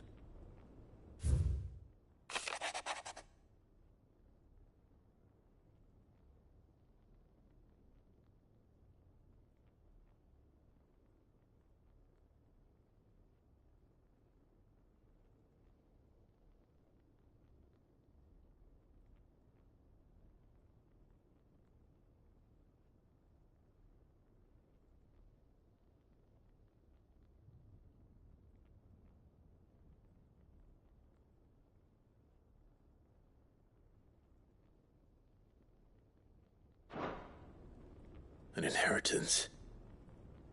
It would seem the late Archduke penned this missive shortly before his passing. The day before we left for Phoenix Gate. What are these plans he spoke of? His plans for the duchy, Your Grace. Your father entrusted them to my predecessor, the former bearer of the Burning Quill, who entrusted them in turn to me. The complete emancipation of bearers is their stated aim. But your father's dream did not end there. His Grace also spoke of building hospices to care for those stricken by the curse, and the founding of a new university to further the development of non-magical technologies. With the blight spreading ever more widely across the twins, Archduke Elwyn saw this as the only means of securing Rosaria's survival. He wished to see men and bearers treated as equals. To see centuries of common wisdom overturned. Small wonder he did not think it achievable within his lifetime. But he thought it achievable nonetheless. Had he not, he would never have written this message. Nor would he have entrusted his vision to his most faithful aides. Those who would have stood with you, shielded you from the machinations of the less benevolent personages at court. It's a pity only they are still with us.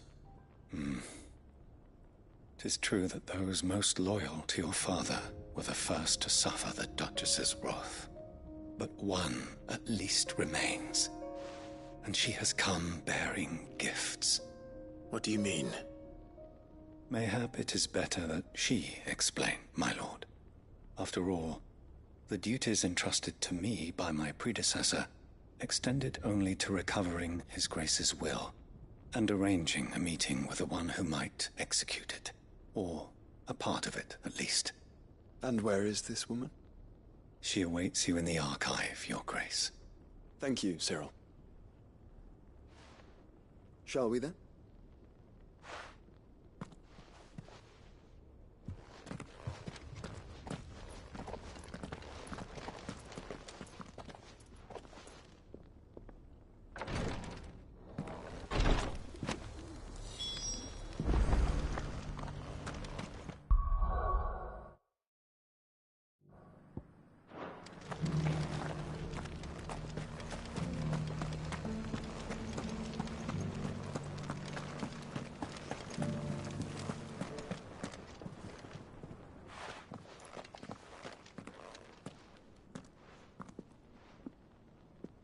My lord, Your Grace.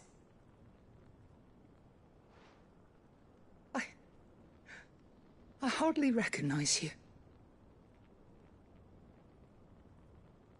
I am Goditha, retainer of House Rosfield, loyal servant to the Phoenix and his shields. Your father, the Archduke Elwyn, entrusted me with the delivery of a gift. I only hope you can forgive my tardiness in bringing it to you. Lift up your head, Lady Goditha. You have our gratitude for your service to our house and to our father. I merely did my duty, as any proud Rosarian would. My lady, perhaps you could explain a little more? What exactly is the gift you bring? As I'm sure you know, it has long been the custom for the children of House Rosfield to be presented with certain keepsakes upon their coming of age. Indeed it has. Our father often spoke of the day when our turn would come. And had he lived to see it, he would have presented you with the treasures I bear. Matching armbands for you both. Alas, he did not live. Indeed, he was taken from us even before they could be completed. He had intended to claim the Heartstone with which each armband was to be finished himself, but it was not to be. And his gifts remain incomplete. I see. It saddens me to bring them before you, as they are. It was your father's wish that you be presented with the finished articles, not these works in progress. But with his grace long since gone, and the stone left unclaimed, I had little choice. You are grown men now, and his house is yours. And while I would not presume to insist upon your claiming the Heartstone in his stead, I know that nothing would have pleased him more than for you to do so. Thank you, Lady Goditha. What say you, Clive? What else? Of course, my lady. May our father's will be done. Oh, I am much obliged. Do you know where we might find this Heartstone, my lady? I do. Though it may be a matter of a good deal more than simply happening upon it. It is found in the bellies of elder griffins, you see. We do at least know where to find one. A certain specimen has made its nest in Titan's Wake, not far from here. A certain specimen? You are most perceptive, Your Grace. In answer to your unspoken question, yes. In fact, this is the very same beast your father meant to slay. I have been tracking its movements since you were but a boy. Were you to slay it in his stead, as men of House Rosfield, it would surely make your father proud. What say you, Joshua? What else?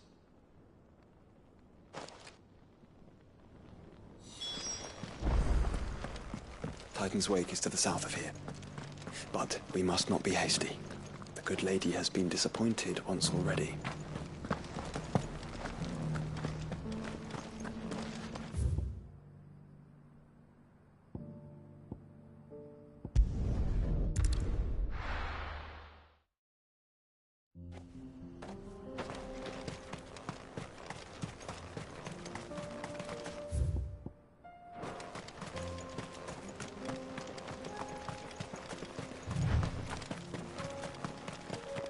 Eyes peeled, Joshua.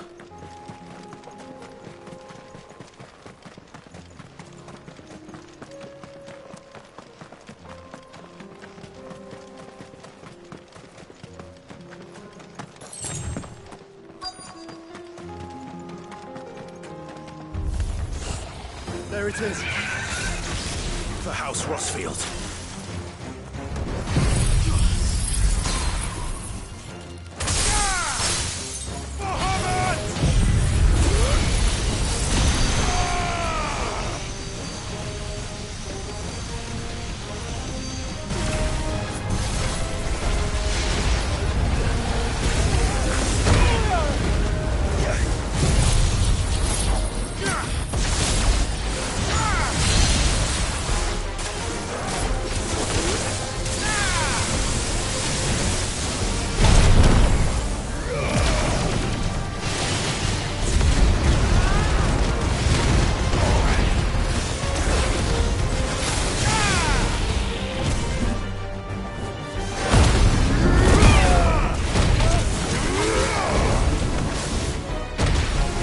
try.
Is this the Heartstone?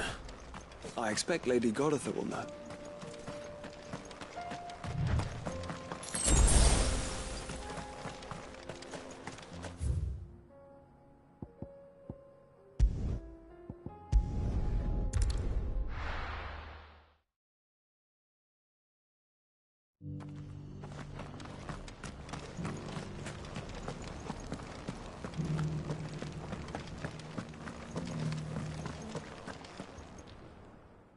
Thank the Founder you were safe.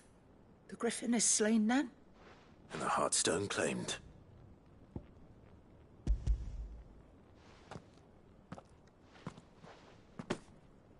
Yes. This radiant luster, like frozen flame, it is just as your father described it. Thank you, my lord. Your grace. Your father would be so proud. Lady Goditha, the lapidary is ready. Thank you, Cyril. I will be with him shortly. If you would excuse me, I shall have the stone cut and set forthwith.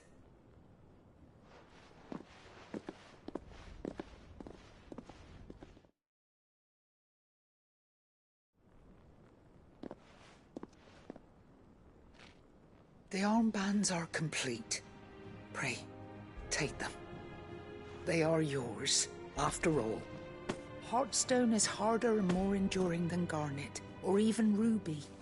It symbolizes unwavering will and devotion.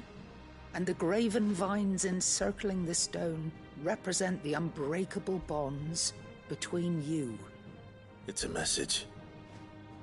Father knew we had enemies both inside and outside the duchy. Enemies who would thwart his vision. Only with unwavering devotion would it ever be realized. And only if we stood together, as Phoenix and Shield, as brothers in arms. Only then might those enemies be overcome. Indeed. His Grace knew the enormity of the task he would entrust to you, his heirs. But this was more than just a message. It was a promise. That he would always be with you. Thank you, Lady Goditha, for remaining the steadfast custodian of our father's will. Forgive me, my lady, but there is something I don't quite understand. The Undying told me that after Father died, Mother claimed all of the ducal treasures for her own. Even if the armbands were incomplete, she would surely not have overlooked them. So, how were you able to keep them from her? Because I was the keeper of the vault. Though I was but a lowly servant, your father spoke to me of his intentions for the bands, of the deep love he had for both of you, and his hopes for your future. In the days before the disaster at Phoenix Gate, I discovered that the Duchess had ordered her jewelry be sent away from the castle. It was then that I knew she meant to betray us. I tried to warn your father, but it was too late. When word of the fire reached Rosalith, I knew my time was short. So I took up the armbands and I fled into the night. And thank the Founder you did. Yet my duty to your father was incomplete. Not knowing what else to do, I followed the griffin, thinking I might claim the Heartstone on its passing. And so my pursuit continued, until Lord Cyril appeared before me. He informed me that His Grace's will had been recovered, and that his sons were alive and well. Lady Goditha, on behalf of my father and all the people of Rosaria, I thank you for your loyal service. As do I. Thank you, my lord. Your Grace, for coming back to us, for giving my service meaning.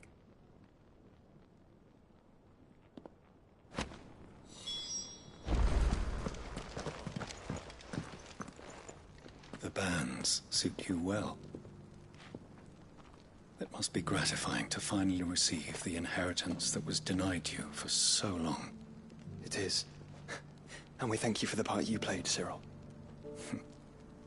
If you would permit me to play my part a little longer, might I suggest that you make your way to your father's memorial atop Hawk's Cry Cliff? Let him see that you have received his blessing, and that his vision lives on in you. I suppose it would be churlish not to. What do you say, Clive? Shall we pay Father a visit? I think we should. I was hoping to be able to offer him my thanks before we left for Origin. Your father's helm is enshrined there. It has been since the day we recovered it from Phoenix Gate. I prithee claim it, for it too is a part of your inheritance, and I do not doubt that your father would prefer it in your hands than perched upon some lonely rock. Thank you, Cyril.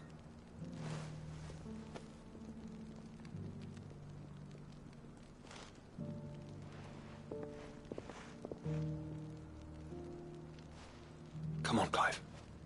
He's waiting.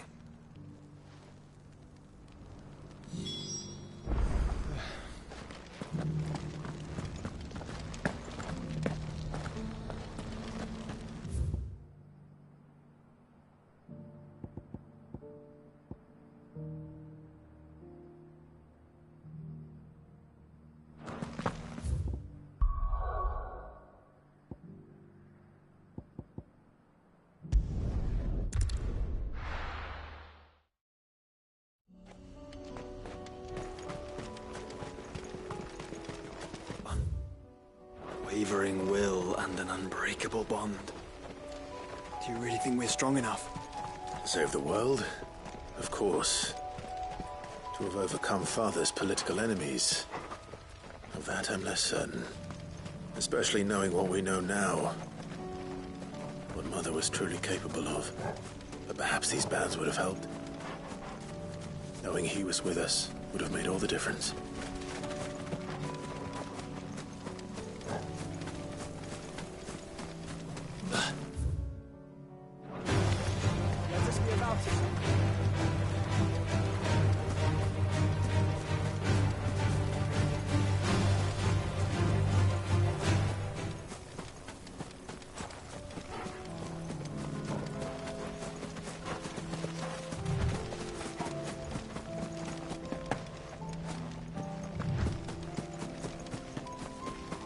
It's just back there.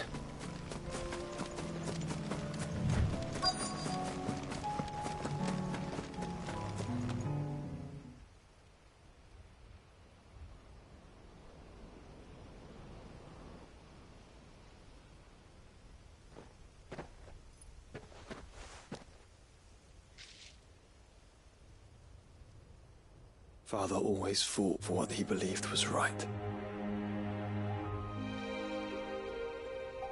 It wasn't until that night at Phoenix Gate that I realized I had never fought for anything. I always had someone else to do the fighting for me.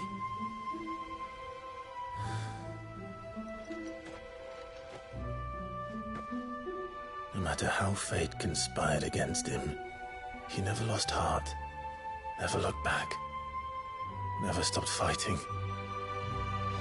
To me, He was the greatest of men. I've been trying to live up to his ideals ever since.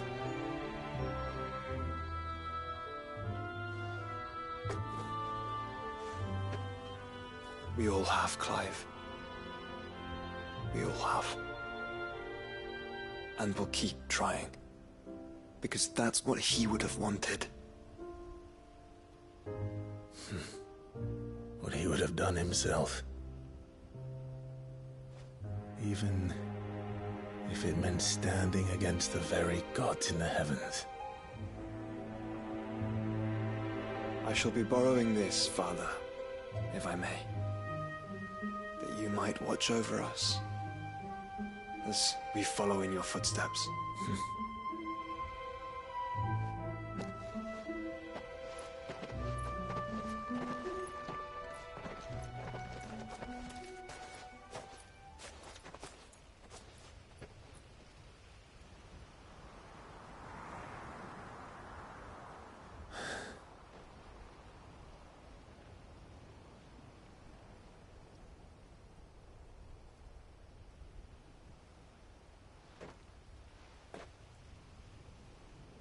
We won't lay you down.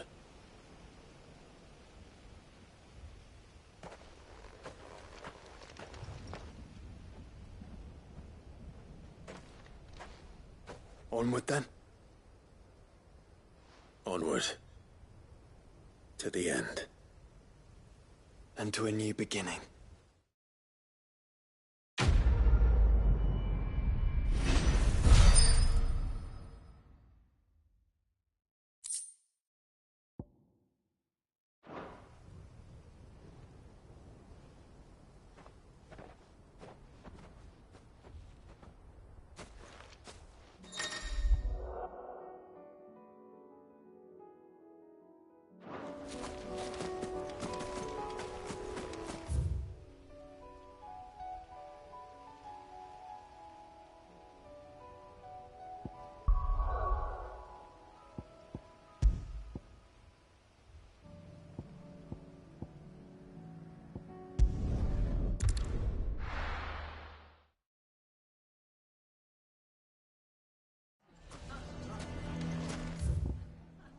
Why the hell would Victor take the bearer's side?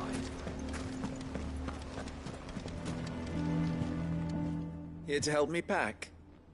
Thanks, but I'll be traveling light. I'm almost finished already, in fact.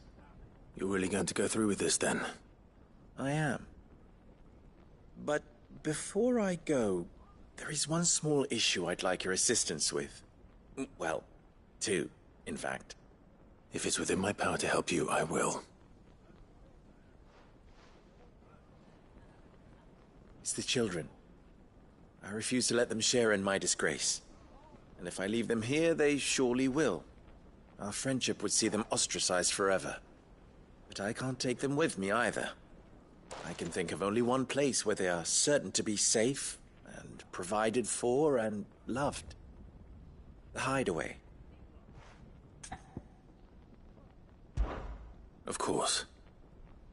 The children would be more than welcome. Thank you, Clive. I will not forget this. Lubor, are you still here? What is it, Ferda? You look pale. There's been a flood in the Velcroy, a damn big one. The League of Outlaws encampment was completely submerged in ether. What?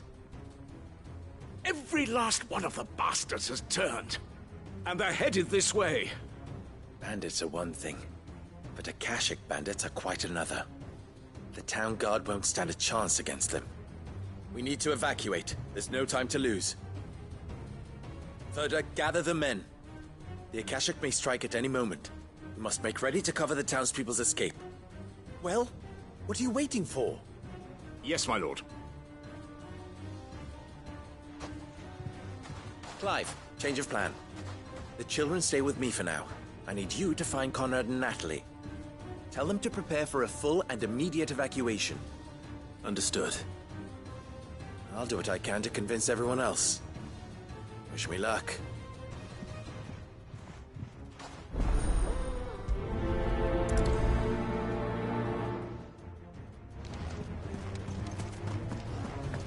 You have to listen to me. They're coming. You need to evacuate. No. Why do they always have to make such a fuss outside? It's driving away our customers.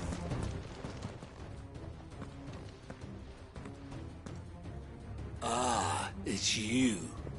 What do you want, Lord Underhill? To pass on an important message. There's been an ether flood out in the Velcroy. The camp where the so-called League of Outlaws were gathering has been swallowed. They're no longer just bandits. They're Akashic now, and they could be here at any moment. You need to begin preparing for a full-scale evacuation right away. Oh, do we? And who was it who gave you this disturbing news, might I ask? Lubor, perhaps? The man spreading the same poison out in the square as we speak. You may believe his lies, my lord, but we know better. But why would he lie about something like this? Some twisted attempt at revenge, perhaps. If he had not been unmasked, he may well have been elected our leader. A great honor for one of his kind. One he might well feel aggrieved at having been denied. Lord Underhill, forgive me, but it has become all too evident where your sympathies lie. Lubor cannot be trusted, and neither, therefore, can you. You may not trust me, but for the sake of your people, ask yourselves if there is any chance that this is true. There isn't. You can be certain of that. Now be off with you. You're making a mistake. Come, Clive. If our words will not move them, then we must find another way to help save the town. Right. Let's speak to Lord Furder. I think we'd better shut up shop. What's Lubor raving about now?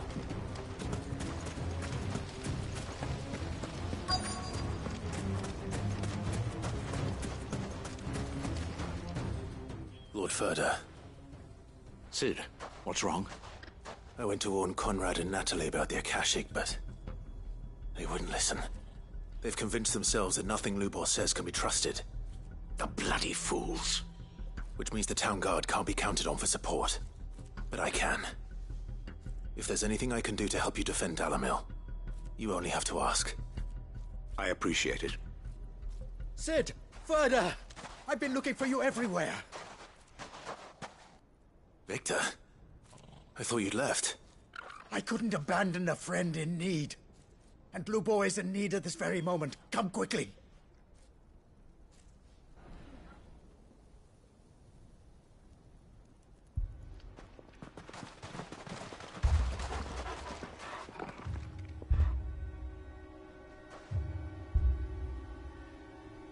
You have to believe me! The Akashic are coming! They don't eat, they don't sleep, they don't tire, and they don't care who they kill. They're unlike anything that's come before. There won't be no parley, no mercy granted! We may have saved the town once, but this is different. I do not ask that you forgive me, but please believe me. If you do not run, you will die. You will all fucking die!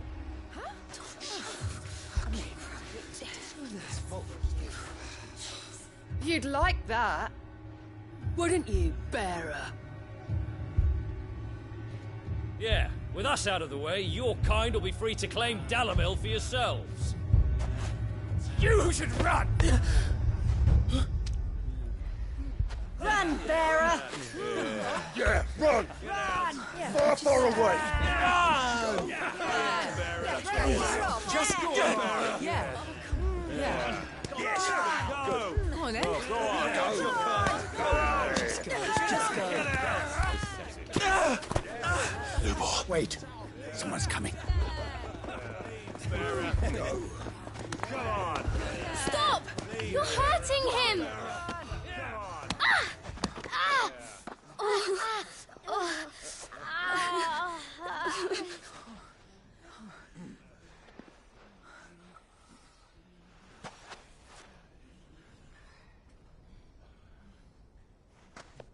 did Lubor ever do to you? He solves all your stupid problems, and he keeps all of you safe. You know there's nothing he wouldn't do for this town. Who was it who made that cleaver you use every day, Conrad? And what about your counting table, Natalie? Who fixed that? Whose men make sure the streets are clean so all your boots don't get dirty? Who spends all day, every day making sure things run smoothly around here? And none of you ever say thank you. Ever. But did Lubor ever complain? Well, does he ever stop smiling? He keeps this whole place going. And you act like he doesn't even exist.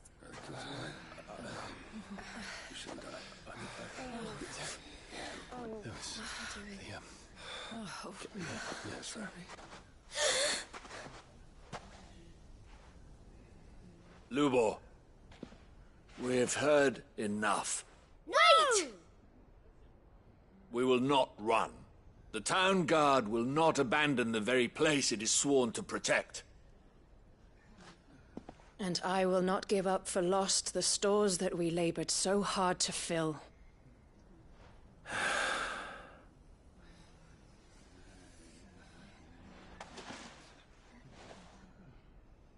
So tell us, how do you propose we deal with these Akashic of yours?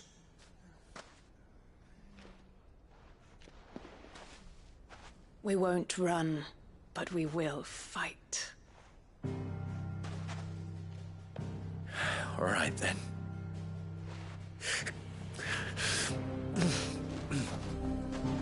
Fine.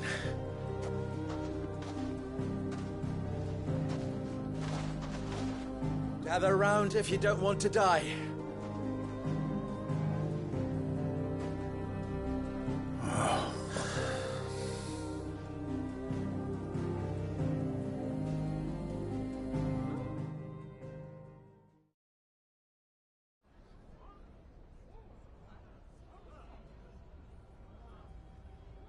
Allow me to explain the situation. The ether flood occurred near the village of Cheratina, deep in the Velcroy. The place had been abandoned for years, until the League of Outlaws decided to make it their base of operations. Now they're all turned, and if the scouts' reports are correct, heading in this direction. They are mindless monsters, driven only by hate and rage, and they are utterly unpredictable. With the bandits, we at least knew how and where they were likely to attack. When these creatures come, Dalamil will have the bitterest fight it has ever faced on its hands. The town guard will muster at the north gate. The rest of us will take the south. Both forces will provide men to serve as scouts and messengers, ready to spread word of the size and nature of the Akashic force as soon as it is spotted. And as soon as it has been, we will converge on its position and see that it is driven back from Dalamil at all costs. Conrad, can I count on the support of the town guard? Always. I leave the selection and coordination of the messengers in your hands, Victor. And the command of our men in yours, Ferda. If you would both be so kind. Consider it done. As you wish. Natalie, I would ask that you and your people have the townsfolk barricade themselves inside the bathhouse. And tell the merchant not to waste time securing anything beside the essentials. Preserving life is our one and only concern. As long as we survive, it doesn't matter what trinkets we might lose. Our riches can be regained. And if anyone doubts that, let it be known that the Briar's Kiss stands ready to cover any losses. Very well. I shall tell them. Where do I fit into this plan? Where else but the most perilous place of all? I would like you to travel to the home of our erstwhile League of Outlaws, Cheratina itself. The main host is most likely still there, and Dalamil will not be safe until it is eradicated, root and branch. A little gardening. How pleasant. I doubt it. I have a feeling these weeds will be particularly stubborn. Luckily, so am I. So you are. All right then, we all know what we have to do. Now it's simply a matter of doing it. For Dalimil.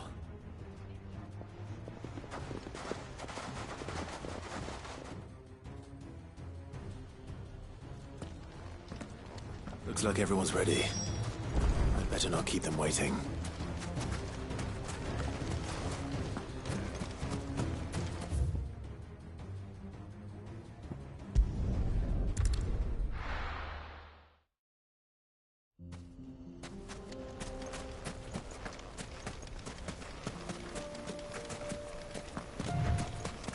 There it is. The flood. But what's waiting for us inside?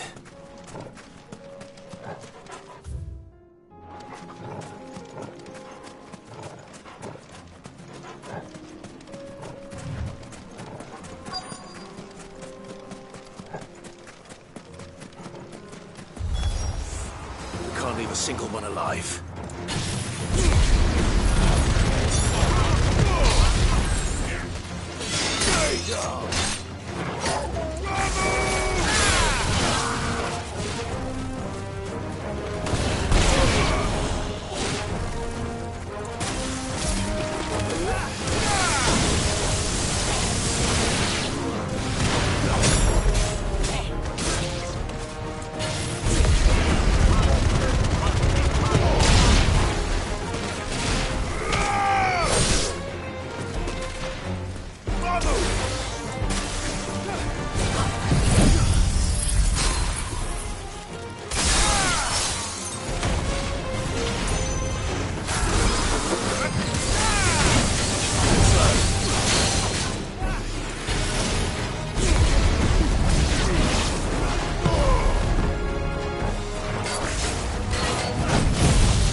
The League is disbanded. I should get back to Dalimil and see how the others fared.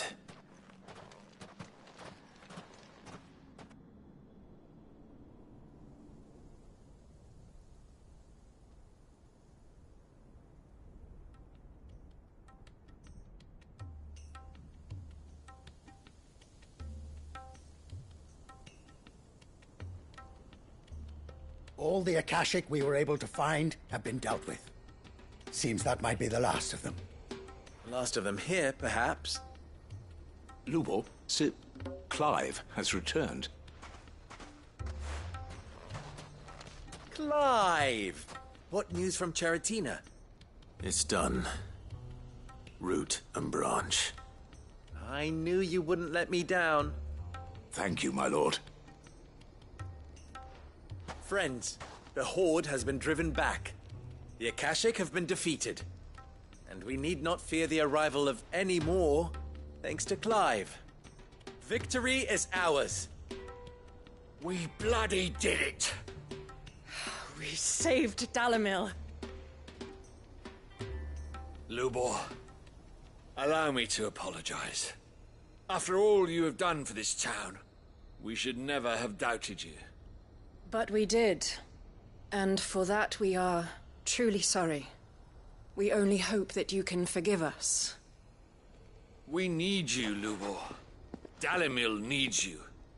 So, if you would still like to be considered for the position of mayor, you have our backing.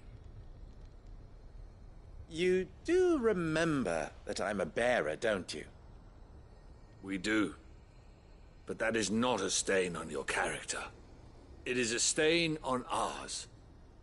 We thought only of what we perceived bearers to be, not what you truly are. The man who saved Dalimil twice over. I see. But I will only accept your proposal on 2 conditions. Name them. Firstly, that you will both do everything in your power to rally your people to my cause. If the Town Guard and the Merchants League do not accept my leadership, it will be doomed from the start.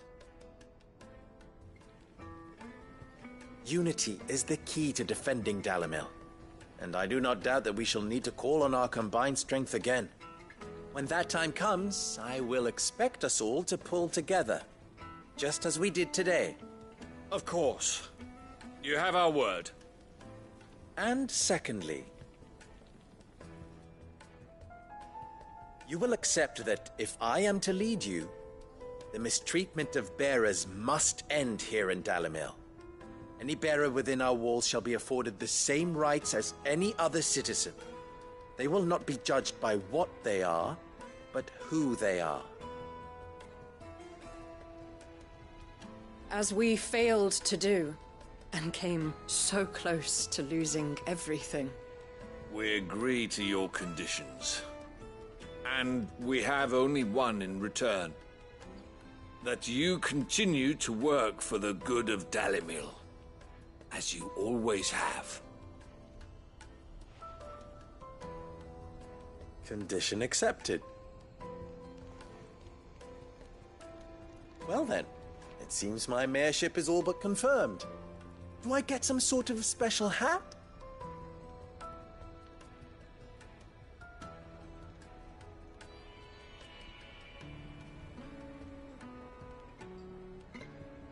How fickle fate can be. Not so long ago, I had resigned myself to leaving Dalimil in disgrace. And now, I find myself her leader. Here. For everything.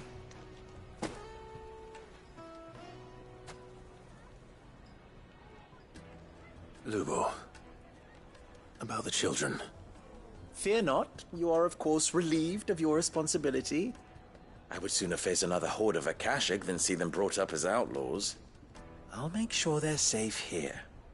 I don't doubt that you will. And not just the children, but everyone in Dalimil. I'll do my best. Can't have all your hard work going to waste.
I was right not to give up on Luke.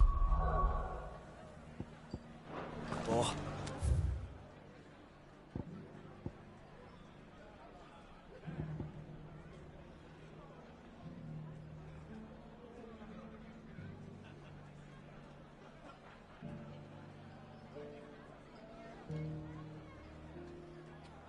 He'll make a wonderful...